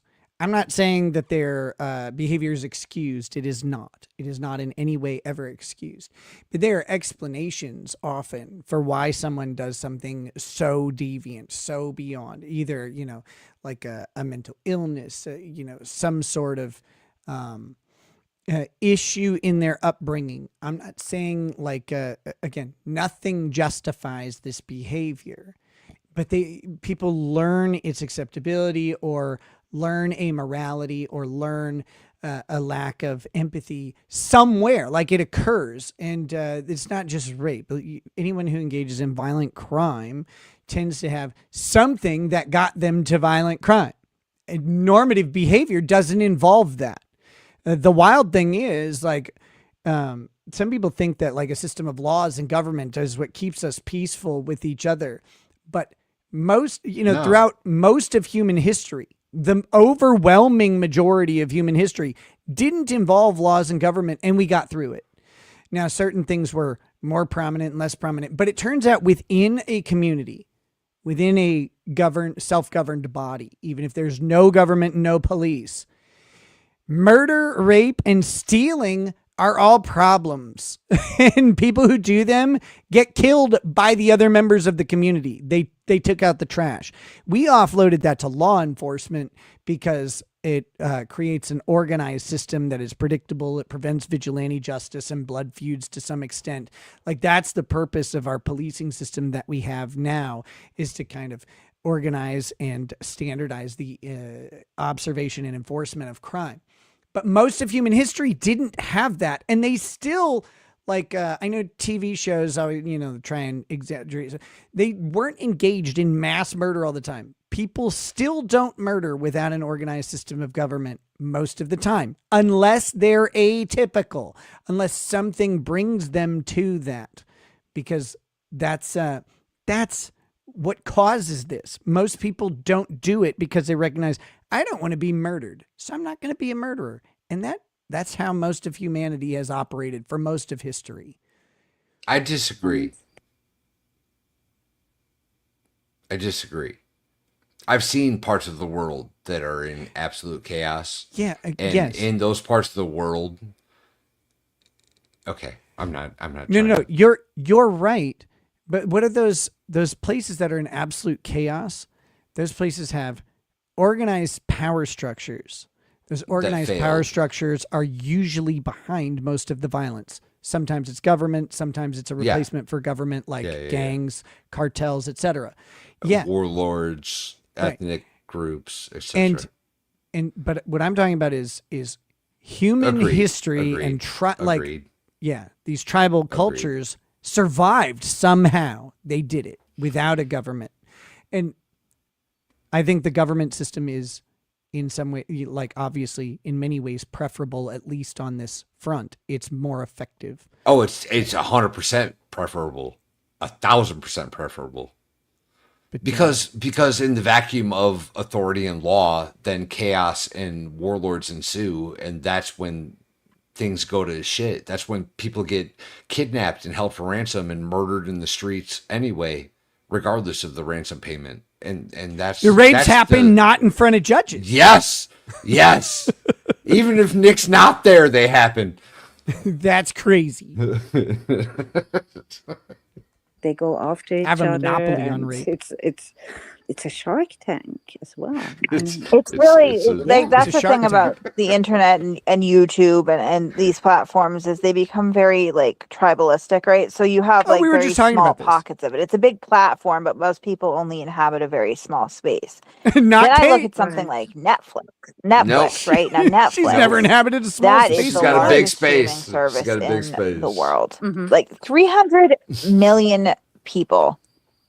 300 million. Like that is absurd. Can you imagine being in front of an audience of that size? 300 million Yeah, people. I don't think crazy. about it often, but size every of once in a while the I do. country? That You would don't be need to nuts. think about it I know ever, that Kate. There's no circumstance on earth where you'll be speaking in front of an audience of 300 million. That's literally the size of the United States of America. You think for a second the entire population of America is going to pay attention to this broad? What the fuck is she talking about? That'd be the largest mass suicide in history. Arnie coveted, like wanted Netflix so bad. Then he didn't get it. Man, no, 300 million people. It makes you look at this kind of from a bird's eye view and go like this day-to-day stuff Does on Netflix Twitter even or have whatever. 300 It's million just like it's subscribers? small because you've got platforms like I can't Netflix imagine it with would. 300 million users every month. 300 I can't million. imagine it would. Wow. Right. And even Netflix sometimes is so they also don't know who's the player know. and Nobody what's really does. going on. I mean, I know who players are. most of their documentaries are so biased and so one-sided, and they don't really see the whole picture. If you watch the trial like live, Then we need a documentary then judge to make sure they're Netflix is unbiased. just- Oh they yeah, have a- we they have- definitely need more a legal certain authorities to tell way to everybody do else it. what the fuck And they're then doing wrong. I'm not saying That would there's probably nothing- save the entire It country. depends. I mean, there's different film Yeah, it companies, depends. right? It But- depends. right. And I think that when you watch a film or a series, particularly of the caliber that ends up on something like Netflix, right? Because that is the upper echelon right there. But you're always going to see it Is it? through the eyes of the filmmaker. Like That's that the to second me is time she's understandable. used Yeah. echelon. I think she was incorrect both times. The reason people want to be on Netflix is because Netflix is aggressive in its pricing. If you get an anime series on Netflix, it's $1 million a week. It's $1 million a week, at least while the episodes are being produced. So you have a 23-week run. You get a $23 million licensing deal from Netflix effectively for anime, for a dubbed anime. That's a lot of money for a dubbed anime because the original language anime has already done its work. So the dub thing, but Netflix started producing things in-house or effectively buying properties, calling them Netflix productions and putting them out because their licensing fee was so generous. So that allows them to reduce it. They buy a property for 7 to 10 million rather than paying out $23 million for a season. Things like this. But that's why people want to be on Netflix. That's what it's about. It's not about viewership. Nobody fucking the long cares. and the short of it, is that's the new mainstream, right? It's not. It's no longer cable networks. It's no longer like movie star contracts back in the day. Netflix is the new thing. That's monetization where it's is at. so much different. Monetization on Netflix is about building a repository that justifies sustaining tens to hundreds of millions of subscribers on a monthly basis. There's no box office. There's no pay per view on Netflix. You pay on MGM doesn't hold the same control that it had back in the day. We're shifted now because MGM is just licensing exactly with Netflix at that point. And Netflix goes the only thing that matters is the announcement that they have Game of Thrones.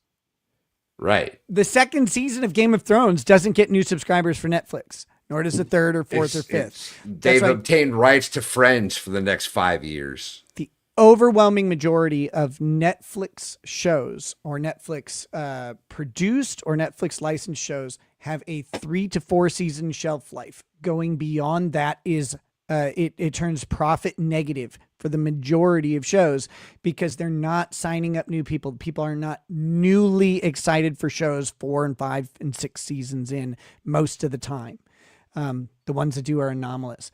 These bitches don't understand anything about production or entertainment. Like, that's obvious from its face. Clearly. But it's like, it's always crazy hearing people who know nothing about any of this talk about it as if they do. The actual devil 666 says, Valhalla, you drink every time I've seen you on camera. Why? What pain is causing you to do this? Oh, I don't think you want to ask him that. Don't do that. Not on the stream. Digital Boone says, just busting your balls, Nick. Monogamy and modesty. I disagree with the second one. Valhalla, I was in Zimbabwe in 2006 as part of a missionary trip. Mugabe was in power. They had a government, but the will of the locals was law. Mugabe, I heard that guy did some good stuff. He had some good ideas. Like large platforms that involve like that, rape, ironically. Obviously, I think the vetting is going to be quite intensive, right? So you have that, like, versus like a YouTube channel, anyone can start one up, say whatever they want, and then just get however many people to agree with them. It doesn't create any sort. There's no oversight. There's no authority. Many of you get will to Netflix agree with levels, me? and they have lawyers, I would presume. The lawyers probably have lawyers. You've got obviously the service. Lawyers probably have one too. I feel like there's a large amount of vetting that at least goes into the information. But I think you're always going to any project, any media at all, really. Like, you're seeing it through the lens of the people creating it. Do you have like through do their you eyes. know what happened to the Yes, document? obviously. Yeah, much like a window, that's how it works. TurtleBoy, because TurtleBoy doesn't have a buyer. That project's done. It's done. He'll talk like it's not, but he doesn't have a buyer. project? And at this point, if he doesn't have TurtleBoy has like a documentary project about Karen Reed. I guess that he was maybe pitching to Netflix. Here's the thing: saying that project's dead is crazy when there's active litigation against him. Netflix wouldn't It's take super on. crazy. They wouldn't take on the project if he wins his criminal cases and especially his civil case, and so does Karen Reed. The prospect of getting a Netflix license or Amazon Prime or any of these places to license a documentary goes up exponentially. Right now, it's one of the riskiest things they could possibly do because they'd be paying a license fee. And if he loses, they have to pull the project, issue retractions. They may still be liable. Terrible choice for them to do that. So they got to wait out the lawsuits.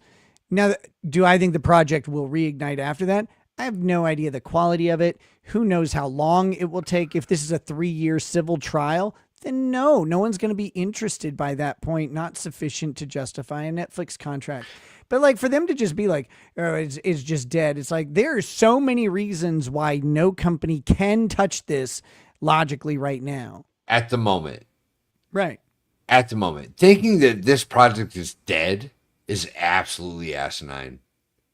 Thinking that there's not going to be Karen Reed documentaries coming in the future is absolutely that's more ridiculous than all the rape statements about Nick.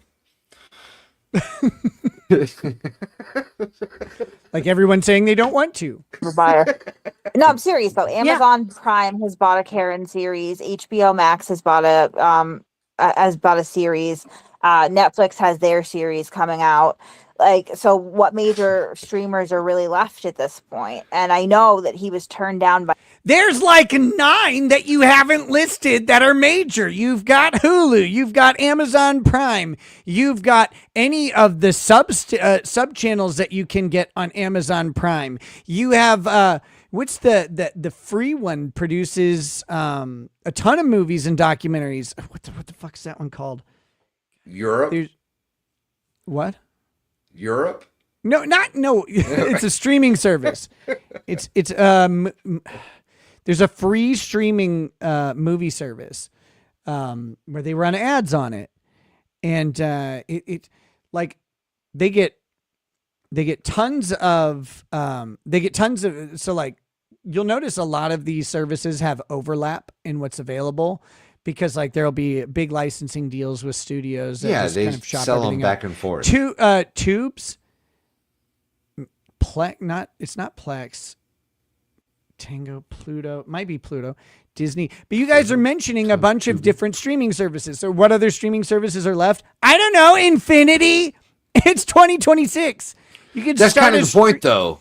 You can start a streaming server with a desktop. There's a bunch of options, yo. There's a bunch of options. Tubi. Tubi. That's the one. Tubi. That's not English. That's not English. It's a name. By Peacock, which is like, I mean, it's a streaming service. Right? It's not a huge NBC, one. it's Peacock huge. What are you like, talking about? If you were to go down fucking the dumb list, I hoe. think Oh, God She's damn it. so, but she's like Peacock. It's not big. The fucking like Olympics run on Peacock. She's the World Cup, I think, is going to run on Peacock. Like, what are you talking about? It's one of the biggest streaming services on the fucking planet. It's not even big. It's NBC. This minor streaming service over here. it would be like Don't worry about Netflix at the it's top. not a big deal. Night Fighter says, Nikki Rackets, I've been a member for 51 months, bro. Boom. Hell yeah. Boom. I'm a bit behind the stream. So glad to see you back to your original form when I first subscribed to you way back when. Hey, thanks, brother. Good to be here. Up. Amazon Prime, HBO Max. Peacock has good content. Apple. I don't really. I don't really. I mean, I think $14 trillion market capitalization company. That little one. Amazon and on Elon Musk is going to make a streaming service at some point because he wants to watch one show. Like I don't know, but he promised docu-series coming Stars, out a year ago, HBO, and I don't Showtime still exists. Never. He still doesn't have a buyer. Like that's the. I mean, like you can. Anybody can. Nobody has a buyer until they do. Anybody can make a film. Like I could go on Kickstarter right now and fundraise and go make a film. I don't think you could go on Kickstarter, fundraise, and make a film, Kate. I don't think you could do that. I don't think you would get anywhere near the level of funding necessary. No, she wouldn't. Plus, if she's going to be in it, she has to record in 16K just so she'll fit. If she's going to be in it, it's going to cost her way more money. Got to be so ugly. Ugh. It means nothing if you can't sell it, though, because then where does it go? Right. Well, you can self-release it or it dies. Okay, but didn't they bought his rights? These dumb fucking cunts are on a platform where people They have no idea what the now, fuck they're talking about, man. where people self-publish for millions of dollars every day. Every day, people self-publish documentaries and videos for tens of dollars, hundreds of dollars, thousands, tens of thousands, hundreds of thousands, or millions of dollars. Mr. Beast videos can clear $1 million a piece. Like, it's just like, well, if they don't get it on Netflix, what are they going to do? It's just going to die. I mean, what do you self-publish and die? Like, Aiden's videos already make money. Aiden's not having a problem online. If he wanted to go on Rumble or Locals and Rumble have a way where you can release a pay-per-view documentary for whatever price point you want. And he put a tent, like if he decided to make his own Karen Reed documentary or whatever and put it on $10 a piece, he's gonna make $100,000 minimum. Like he's gonna sell 10,000 copies of it, $100,000. As he should, by the way, as he should. Well, I mean, unless he can while he's got the opportunity to pitch it to Netflix, Amazon, wherever, and potentially make his documentary $500,000 to $2 million or something like that, pitch it, and then when it all fails, sure, then you self-publish. But there are ways to do it and make plenty of money, and he will sell it. And he will. He's going to make money. He has a documented history of success selling it. Yes, that dude. He's on it. He's on it all. Yeah. Okay. It doesn't mean no matter anything. what he does, but like, he's in the we have captaincy. exclusive right to your rights, and that's the other thing too. Milking is, Cat says you've really fallen off. Johnny Depp trial really was what your I've learned peak. about the industry at this point, because I'm listen, Negro. I'm gonna take the blame on that one tonight. That's my bad. My bad, bro. I appreciate you having me on, but I appreciate no. That is an acceptable peak. That's an acceptable peak. I'm You had okay like with 130,000 viewers at one point on that stream. 100. Yeah. I'm okay. That's a pretty good fucking peak, man. You'll never do that again. I know. It's I hope so. It's like in the Maybe top one day. top percent of streaming ever done. Like great. Like I get it. That's cool. You accomplished 130,000 live viewers at one time. You'll never do that again. No, not many people ever in the entire history of the world will ever do that. Following several days of 80 to 120,000 people concurrent, like leading up to it. Yeah. I would love to do that. You know where I was at? You know where I was at when that verdict came down? I was driving from Tennessee to Illinois, and the verdict was starting to come in. I literally pulled my car over because my wife told me that the verdict was coming in the passenger seat, and we sat there for about 45 minutes until the entire verdict was read, and we didn't move.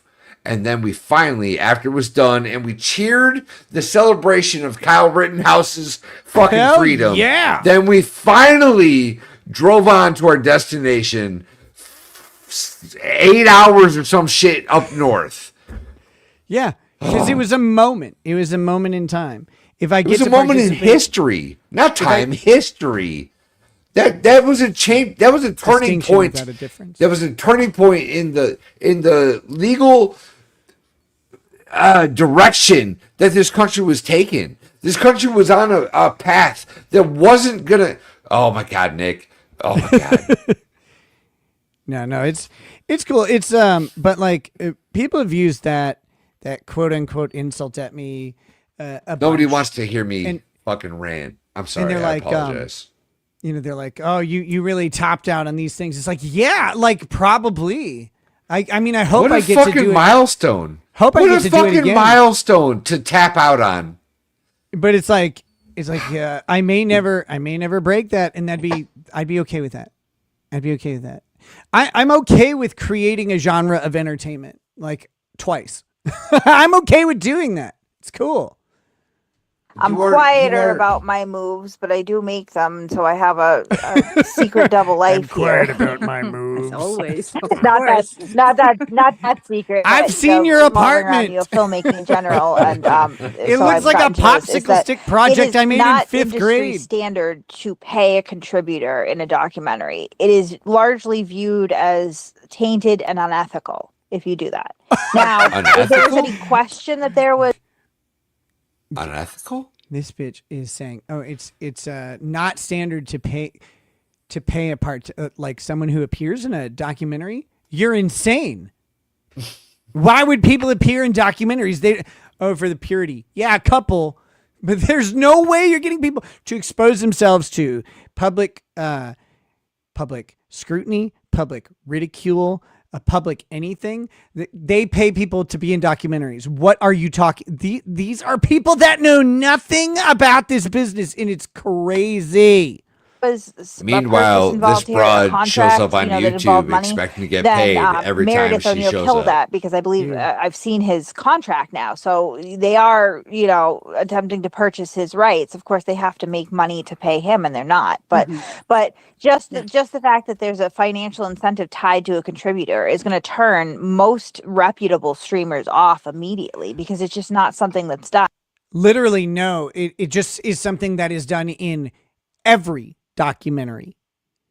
Not in most of them, in all of them. Any of them that you see on a major streaming service, any documentary you've seen on like a Discovery Channel or whatever, every single person in that likely has been compensated to some level. Because of course they are. Because they're about to contribute to a production that's designed to make millions of dollars, and they deserve some compensation for their story that would not otherwise be accessible to the documentarian. I have not been involved in any kind of projects like this, so I have no personal experience, but I fully anticipate when the networks come in and they want to film the downfall of Nick Rekieta, that I'm going to get paid for my statements made during that documentary when it happens. That's to talk about those sexy parties. I fully anticipate getting paid, y'all. Valhalla and Nick had creepy, sexy parties where it was just the two of them. Because if you're paying for someone's contribution in a documentary, it starts to blur about how much of a documentary actually It literally doesn't. Okay. No. It doesn't at all. How would paying someone's for their contribution to a documentary blur anything? Like, again, these are nonsensical statements made by people who haven't even thought about this subject before this moment. Okay. You're cracking? I'm sorry. No. Know that Karen in her interview with Rotten Mango was very upset that she didn't get paid for her contribution in the ID documentary project. Holy shit. She just turned into a Cylon. That's wait. What happened to the Karen? I hope that's a factual documentary? statement that she's making. It was already released. Which one? Something about Karen being upset about not getting paid. Oh, yeah. Who knows? I hope it's factual. That's all. No, but there was. She said that they screw her up, the documentary crew. In her interview with Rotten Mango, she said. Didn't you watch Battlestar Galactica? Yeah, there was a fallout with the documentary. They screwed me up. What happened there? So that's again, I think. I mean, from what I understand, at least from the documentary, Aiden has so broken these bitches that they forgot they were talking about me.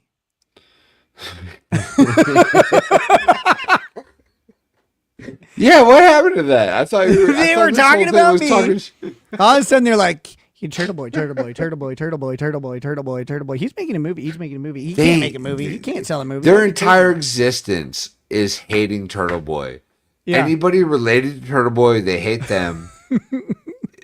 This woman, one time on a live stream, called me a Nazi and a misogynist. Oh. So, like, when did she, did she ever say anything false? Well, she called me a Nazi and a misogynist. I'm neither of those things.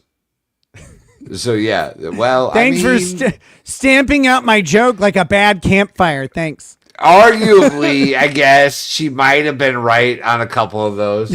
Yeah. Yeah, I'll give you that one. Arguably. No. It was one of these things where we were streaming and I popped into her chat and I was like, hey, these are the problems with the evidence that I see. And she just wigged out immediately. And she was like, oh, this Nazi and misogynist. And I know you're not a misogynist. Like, every time I've seen you, you're offering to pay for every woman around you's like stuff. And you're like, no, you're very beautiful. Queen. Especially their underwear. What can I get you? You like help them with their chairs. And you're like, no, I don't want to kiss or anything in return. Definitely not a hand job. Like, please just stay back. I'm celibate. Like, you're definitely not a misogynist. You're a turbo simp. I'm kidding. He's awful to women, ladies. Nick, yeah, I'm the worst. Nick has met my wife. If she's any awesome. Of you have, she's so much cooler than you. She's so much cooler than me. Yeah. If any of you have ever experienced my wife in real life, there's no chance I could be a misogynist because she's so much scarier than I ever could be. 100%. Digital Boone says, Valhalla, are you or are you not a woman-hating chauvinist? Pig. I mean, 50-50. Aussie Overlord, I'm 6'7". I agree on the phrasing comment, but I wasn't going to say anything. I was going to let it roll. I was going to just let that one slide right in. Like, I was going to just let that one go. SAR AAA, welcome to Paralegal. Is that? I feel like I've been scammed automatically. Sorry, will help you with your. Well, you paid for a paralegal. You probably got scammed. I didn't pay for a paralegal. Oh, somebody else paid. As I've been told, they became a. They got scammed. that there was the falling out was more around. Karen wanted complete editorial and creative control, and they don't do that, so they didn't give that to her. She was upset that they were talking to loved ones. Karen says it's about money, but what I'm saying and what I was trying to say is that, but it's got to be about something I believe she instead. Complains about that because it's like, to do a documentary, she would not be paid. It doesn't matter if she's Karen Reed or if she's of all the people in a Karen Reed documentary who are going to get paid. Karen Reed is the most likely one. Sometimes when it's celebrities. Yeah. My understanding is that you're not getting celebrities paid. Karen's get getting paid, but that's paid. sort of like I a promise. different game altogether. I You know, promise. but as far as like your average person who gets swept up in a controversy or does something of note and they want to make a documentary, like any reputable company that sells to a reputable streamer is not going to pay the.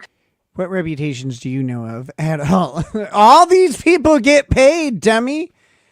It's like the People's Court. Everyone wins. She's not getting court. paid. Everybody else is getting paid. Yeah.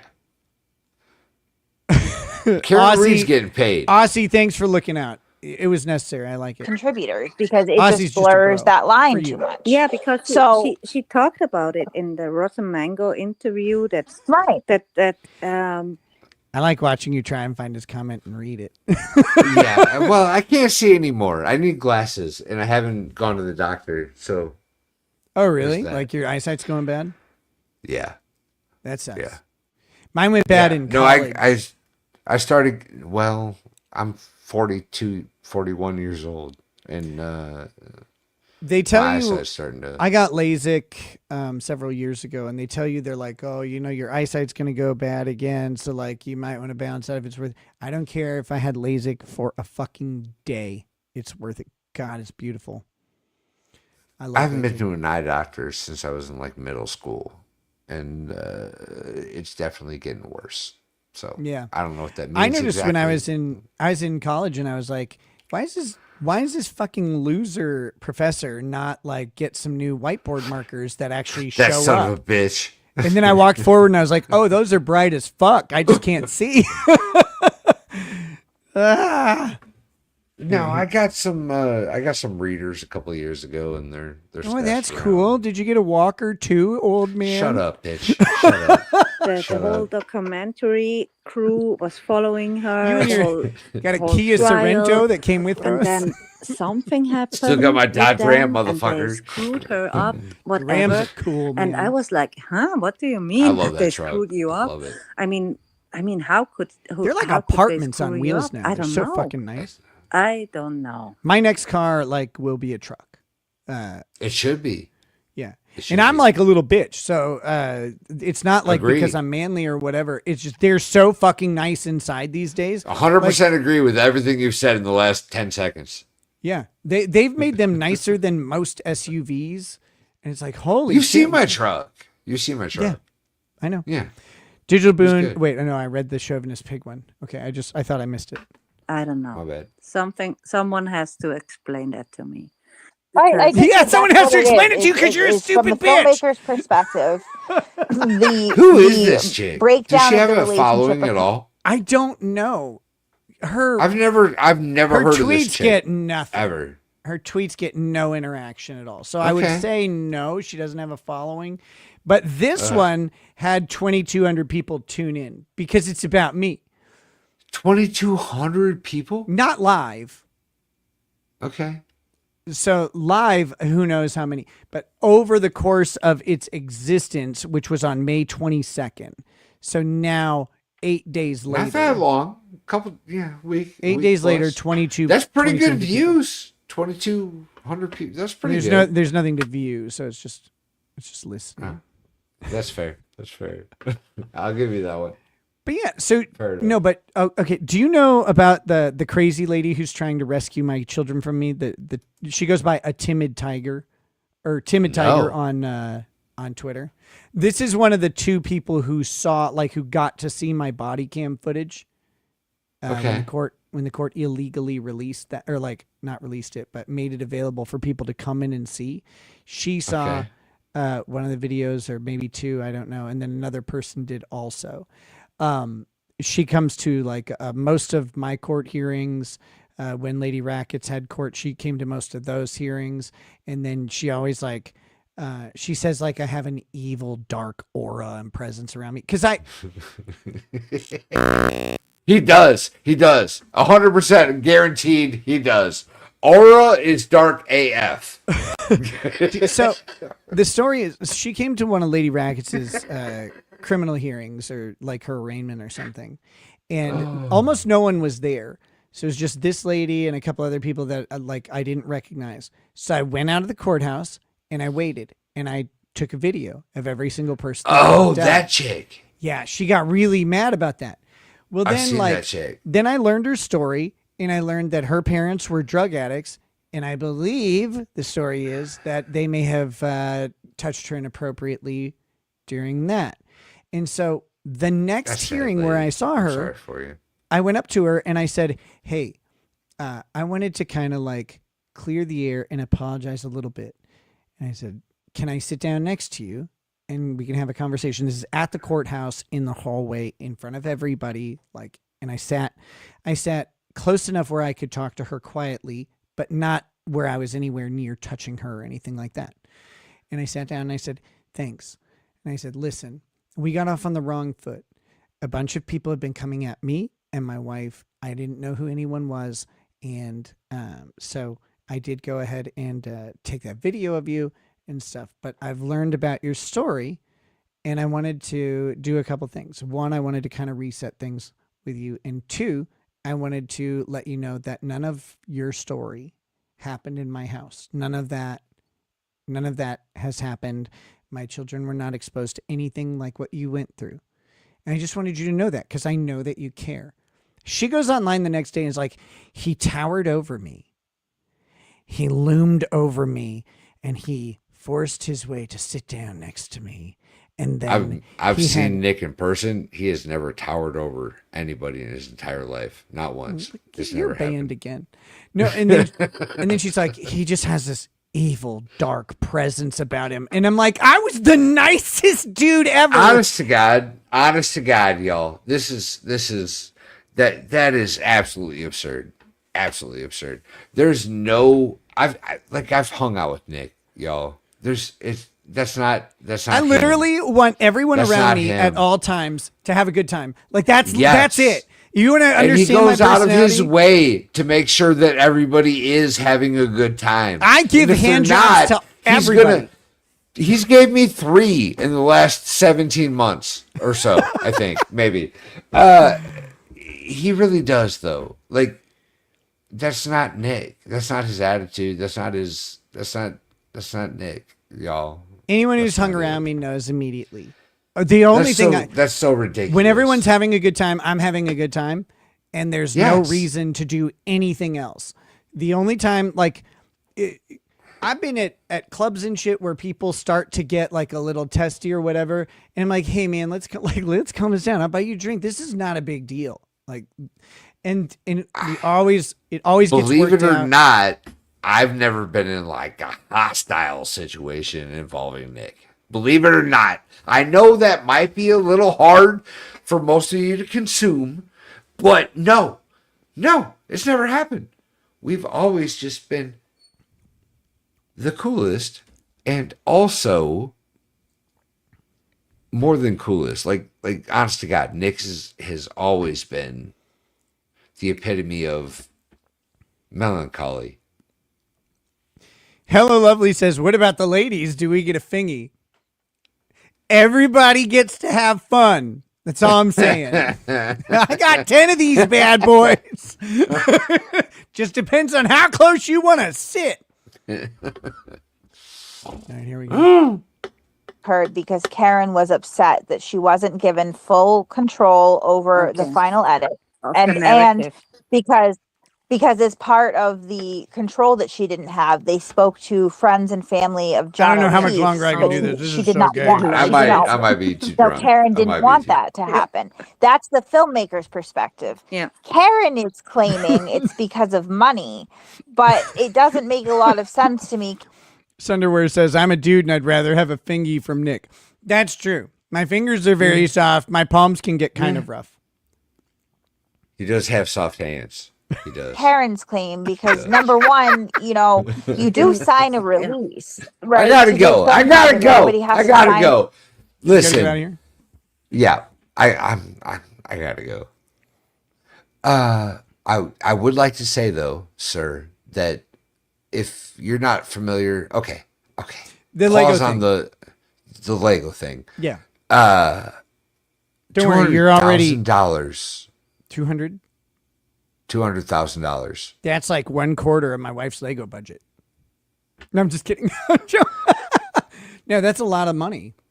$200,000 Lego collection was under consignment to a bricks and minifigures store in Oregon.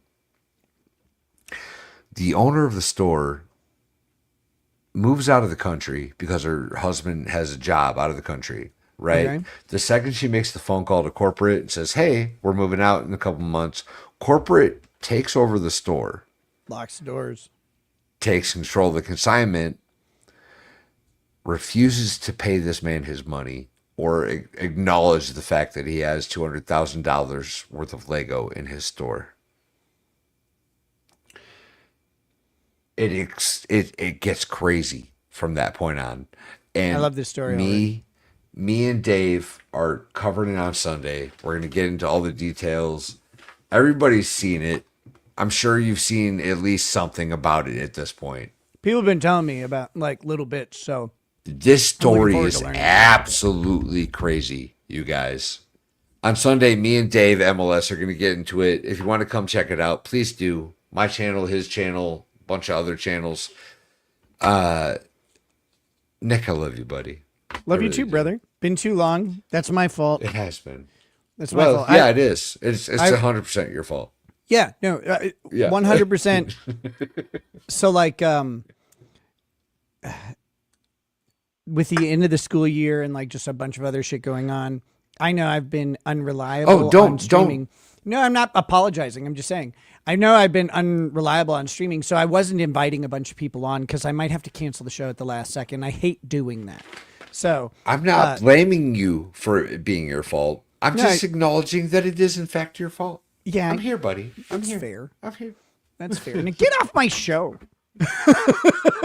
Chad, I love you. Thank you for getting the memberships to get me up here. I'm sorry I disappointed you with my alcohol levels, but come check out. No one's ever drank on this show before. You son of a bitch. Did you Catch you show later, my? brother. Did you show my aquarium? Yes, earlier? I showed Did we your do that? aquarium.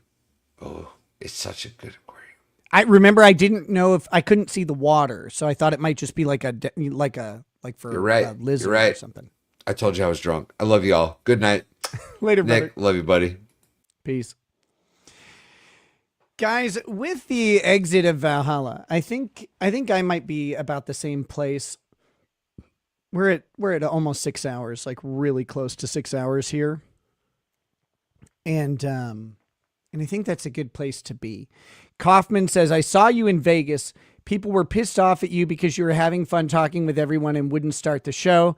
I missed the party afterwards because I had an early plane. You don't get aggressive with anyone. No reason to, man. No reason to.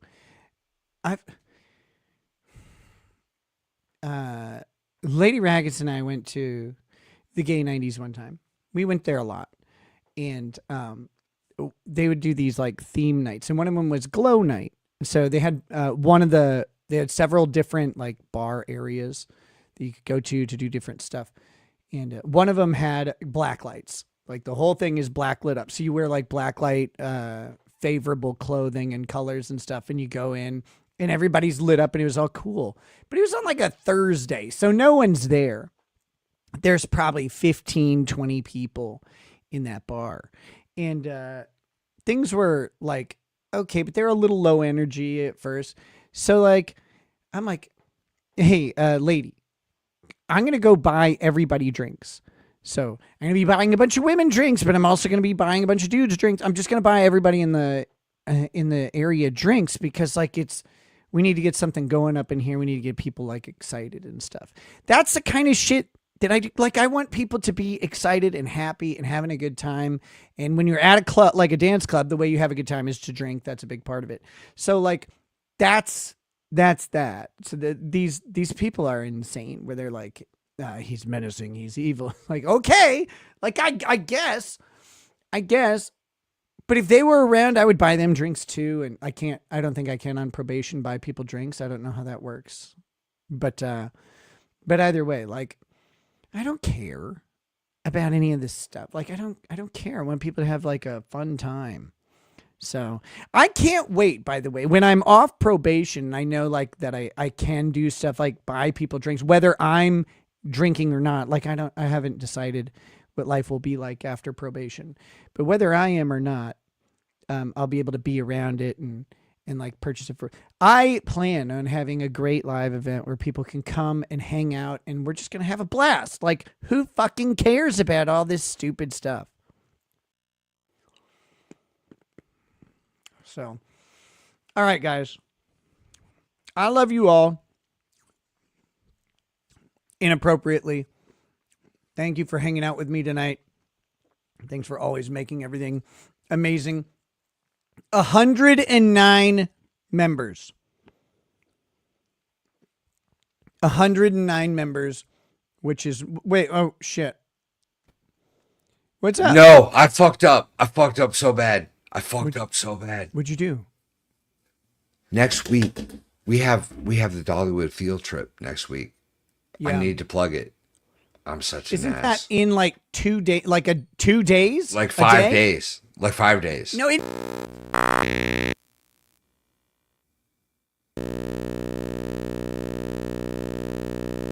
What is happening? I can't hear anything. Ooh. Whoa. Whoa. My Roadcaster did that. Sorry. Whoa. That was terrible. I couldn't. I'm sorry. Okay. I messed up so bad, bro. But, okay, wait a minute. Okay. I thought it started on like June 1st. June 3rd, 4th, 5th. 3rd, 4th, 5th. Okay. Okay. Gotcha. So it's the first week of June. Yeah. I'm such an asshole, you guys. We are doing Dollywood 2026. You know what that means? This is the 3rd year in a row that we have brought the world, nay, the internet, nay, whoever wants to, I guess, to Dollywood. Y'all, we're just showing up. We're doing a thing.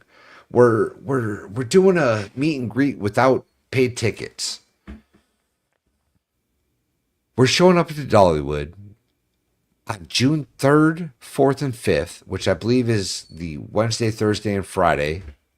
The numbers might be wrong. The days are definitely right. 100%. We're hanging out. I believe you. I trust that you're correct. I promise. It's the Wednesday, Thursday, Friday. I wish I could go so bad. God. I can't believe you're not coming. I'm a little disappointed.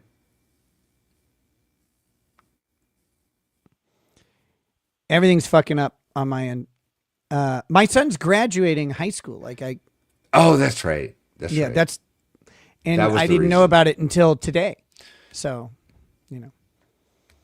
Anyway, get out of here. I got to close out the show. June 3rd, 4th, 5th, we're coming to Dollywood. If you guys are in the area, if you're able to attend, we're doing a meet and greet on Wednesday night, dinner and events afterwards, arcade. Thursday, we're going to the park. We're going to Dollywood. And Friday, we're doing a live FNL in person. If you're interested, come check out the channel. Yeah, guys, don't worry about Nick's opinion. I can't be there. Valhalla has already agreed to take over on the hand job and fingies responsibilities. So he'll every single one of you gets one. Facts. All right, now get out of here so I can say bye. That was all. I messed up. I knew I needed to plug something. I did. I messed up. I know why I banned you now. I love you so much. You sexy little short scrawny bitch. I'm taller than you, motherfucker. All right. Okay, guys. I promise I won't bring him back again, no matter how drunk he waves at me. Thanks for hanging out with me. Huge loves to all of you. Been a tremendous show. Bunch of people watching. It's great. I hope you guys have a wonderful evening, and well, morning. I guess it's morning by now, and a great day. And I'll talk to you soon. Have a good night. Peace. Peace.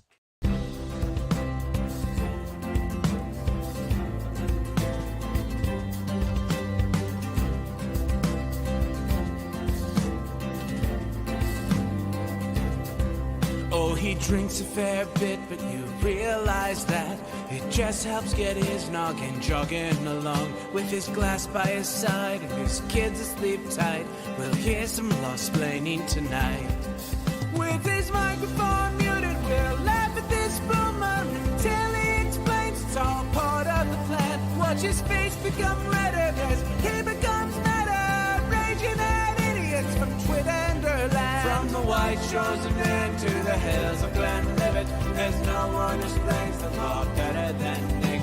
So pour out a glass for the ones who have passed to make the law what we have now.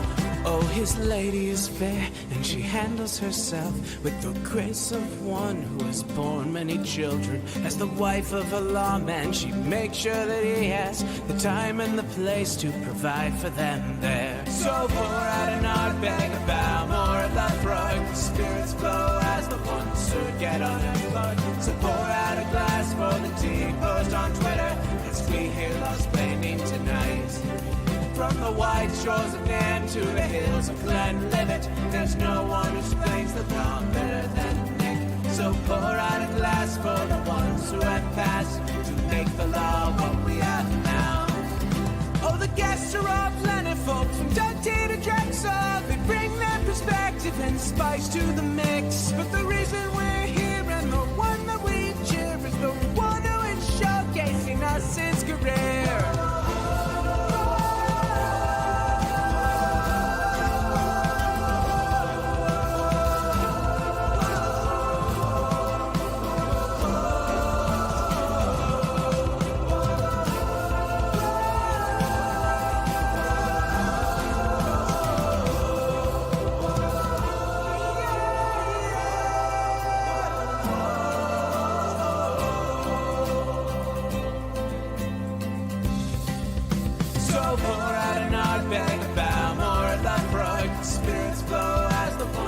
Get unemployed. So pour out a glass for the tea post on Twitter as we hear lost blaming tonight.